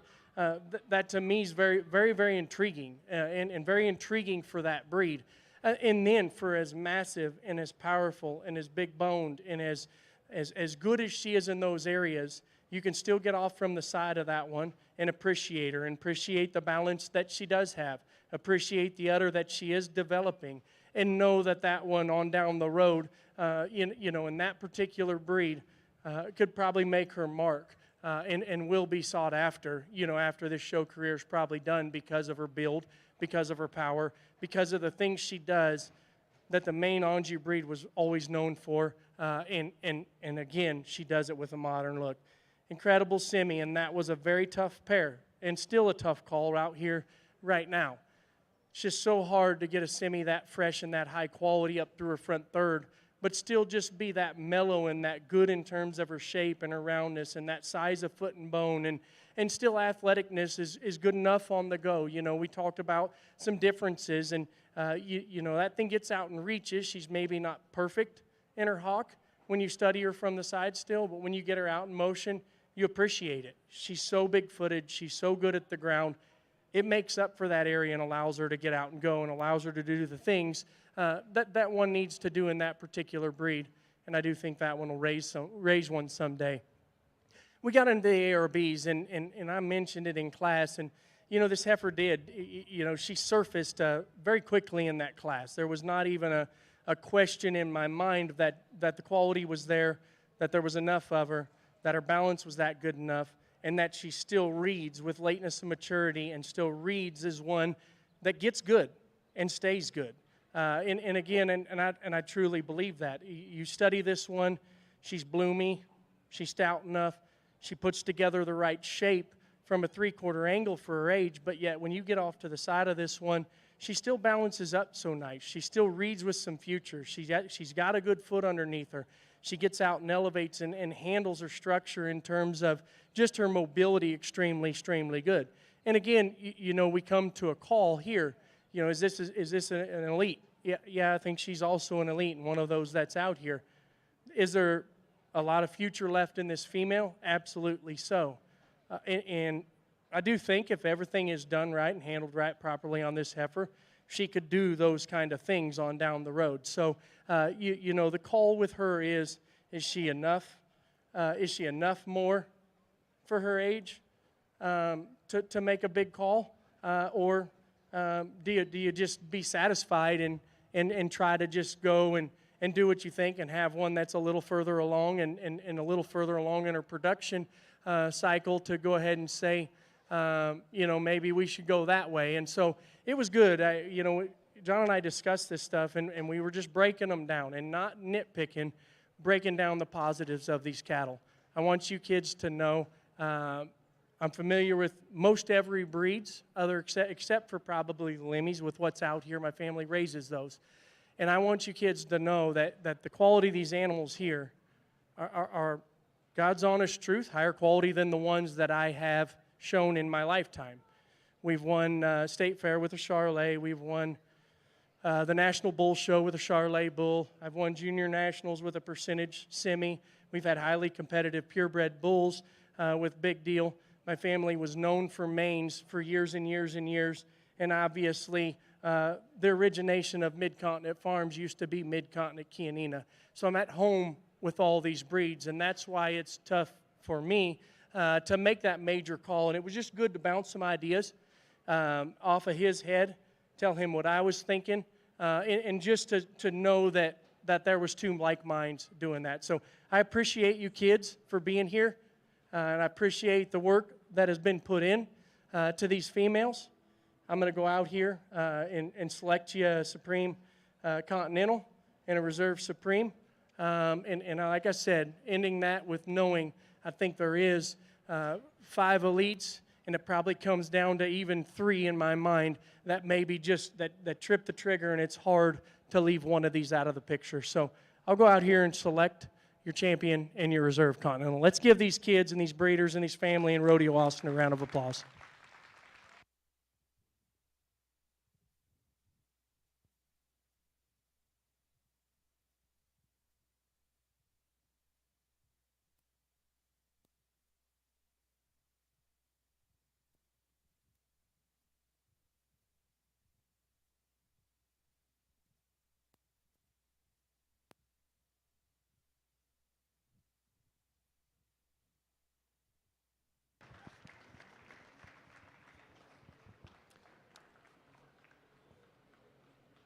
And your champion Continental is an ORB from Kyle Brown from Ellis County 4-H.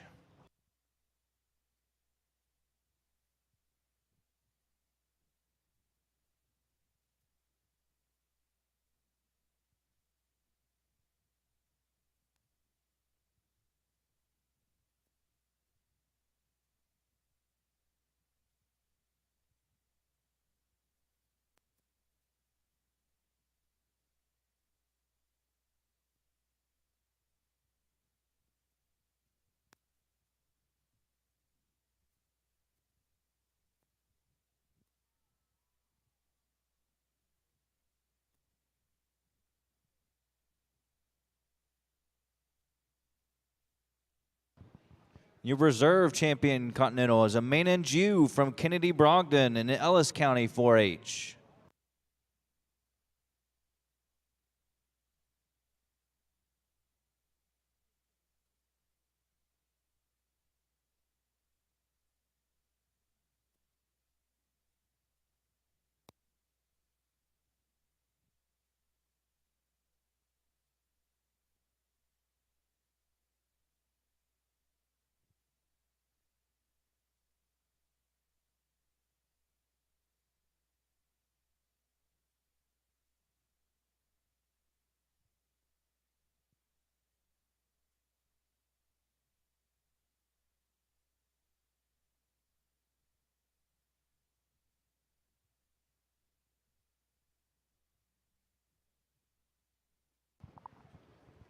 Beginning our Supreme Drive. Starting with your champion American at Brangus from Bram Christensen in Danbury, Texas. Bram comes from Brazoria County 4-H, and his future plans are to go to Texas A&M and study business. His favorite hobby is showing. The reserve champion American is an ARB from Jade Stone in Stanton, Texas, and Martin County 4-H. Jade's plans are to attend TSTC, and he loves showing cattle and farming. Your grand champion British is a Hereford from Callie Harris from LaRue, Texas, and La Pointer FFA. Callie's plans are to go to Texas Tech and become a teacher, and she loves cheerleading and showing cattle. Your reserve champion British is an Angus from Stiles Patton in Thorndale, Texas, and Melam County 4-H.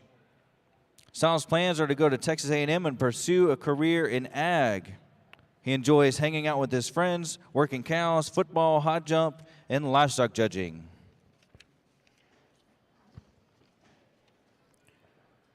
Your champion Continental is an ORB from Kyle Brown in Waxahachie, Texas, from Ellis County 4-H. Kyle's plans after graduating is to attend West Texas A&M and major in agribusiness, and would like to attend the UT Law School. Her favorite hobbies include showing cattle and being an ambassador and working with youth. Your reserve champion Continental is a Maine Jew from Kennedy Brogdon from Waxahachie, Texas, showing for Ellis County 4-H. Kennedy's plans are to go to Texas A&M, join the livestock judging team, and become an ag teacher. Her favorite hobbies include showing cattle, being at the barn, and hanging out with her cousins and friends. Ladies and gentlemen, your Supreme Drive of Rodeo Austin 2022.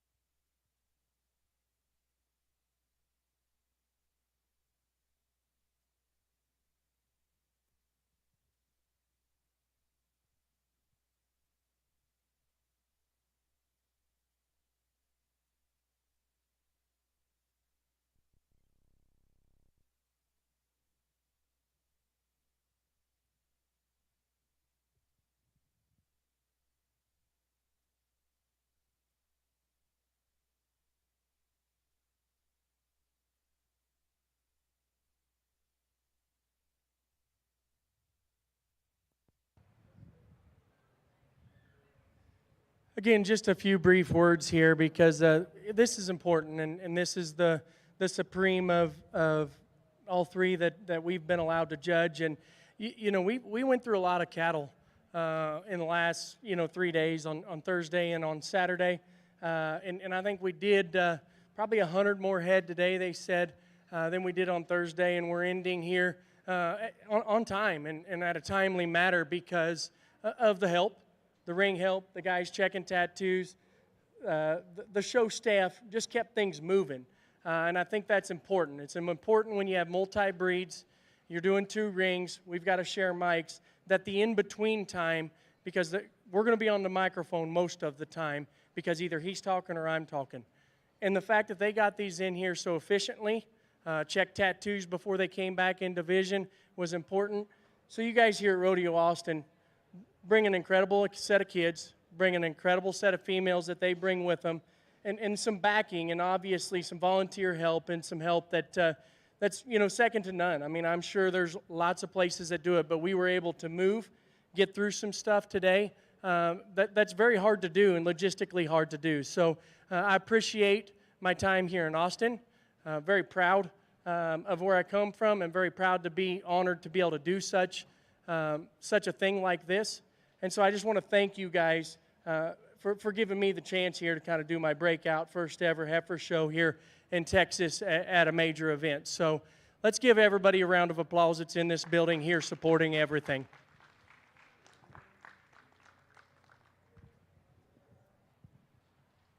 Well, thanks. Brig did a great job of expressing my sentiments as well. I want to thank everybody, Rodeo Austin. Sometimes we take these shows for granted. I can imagine that, if you get a chance, please thank any of the volunteers here. They're doing this for the right reasons. They're not doing it to aggrandize themselves. They're doing it because they believe in what these kids do. Most of our stock shows are in major metropolitan areas, and I promise you these people have got to fight all year long and advocate for showing livestock in order for us to continue to have these. And sometimes we probably forget that a little bit. I'll tell you the reason they do it is because they believe in this program. They know the type of impact they can have. I might be biased, but I think that showing livestock might be the greatest youth development vehicle that we have in the world. If these kids take what they learned in terms of work ethic and getting out of bed and decision making and actually being committed, and they take these same skills they took from showing livestock into the real world, they're going to have the world by the tail. I taught for about 10 years, and I can't tell you how many times I had employers call me and say, get us some kids that showed livestock. Those are the ones we know are dependable and can get the job done. So thank you for Austin. You've been outstanding to work with. Thank you for parents for letting Brig and I judge your kiddos. It's been a great fun. We're going to go out and select our champion reserve.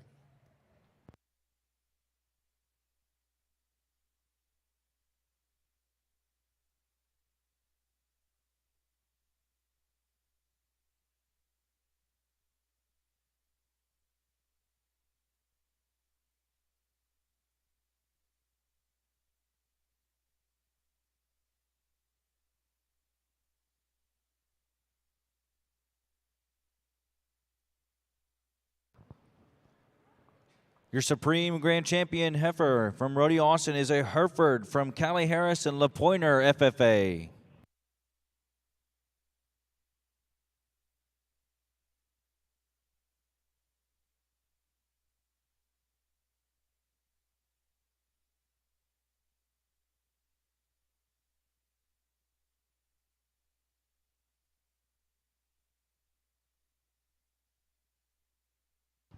And your Supreme Reserve heifer is the Angus from Stiles Patton in Melam County 4-H.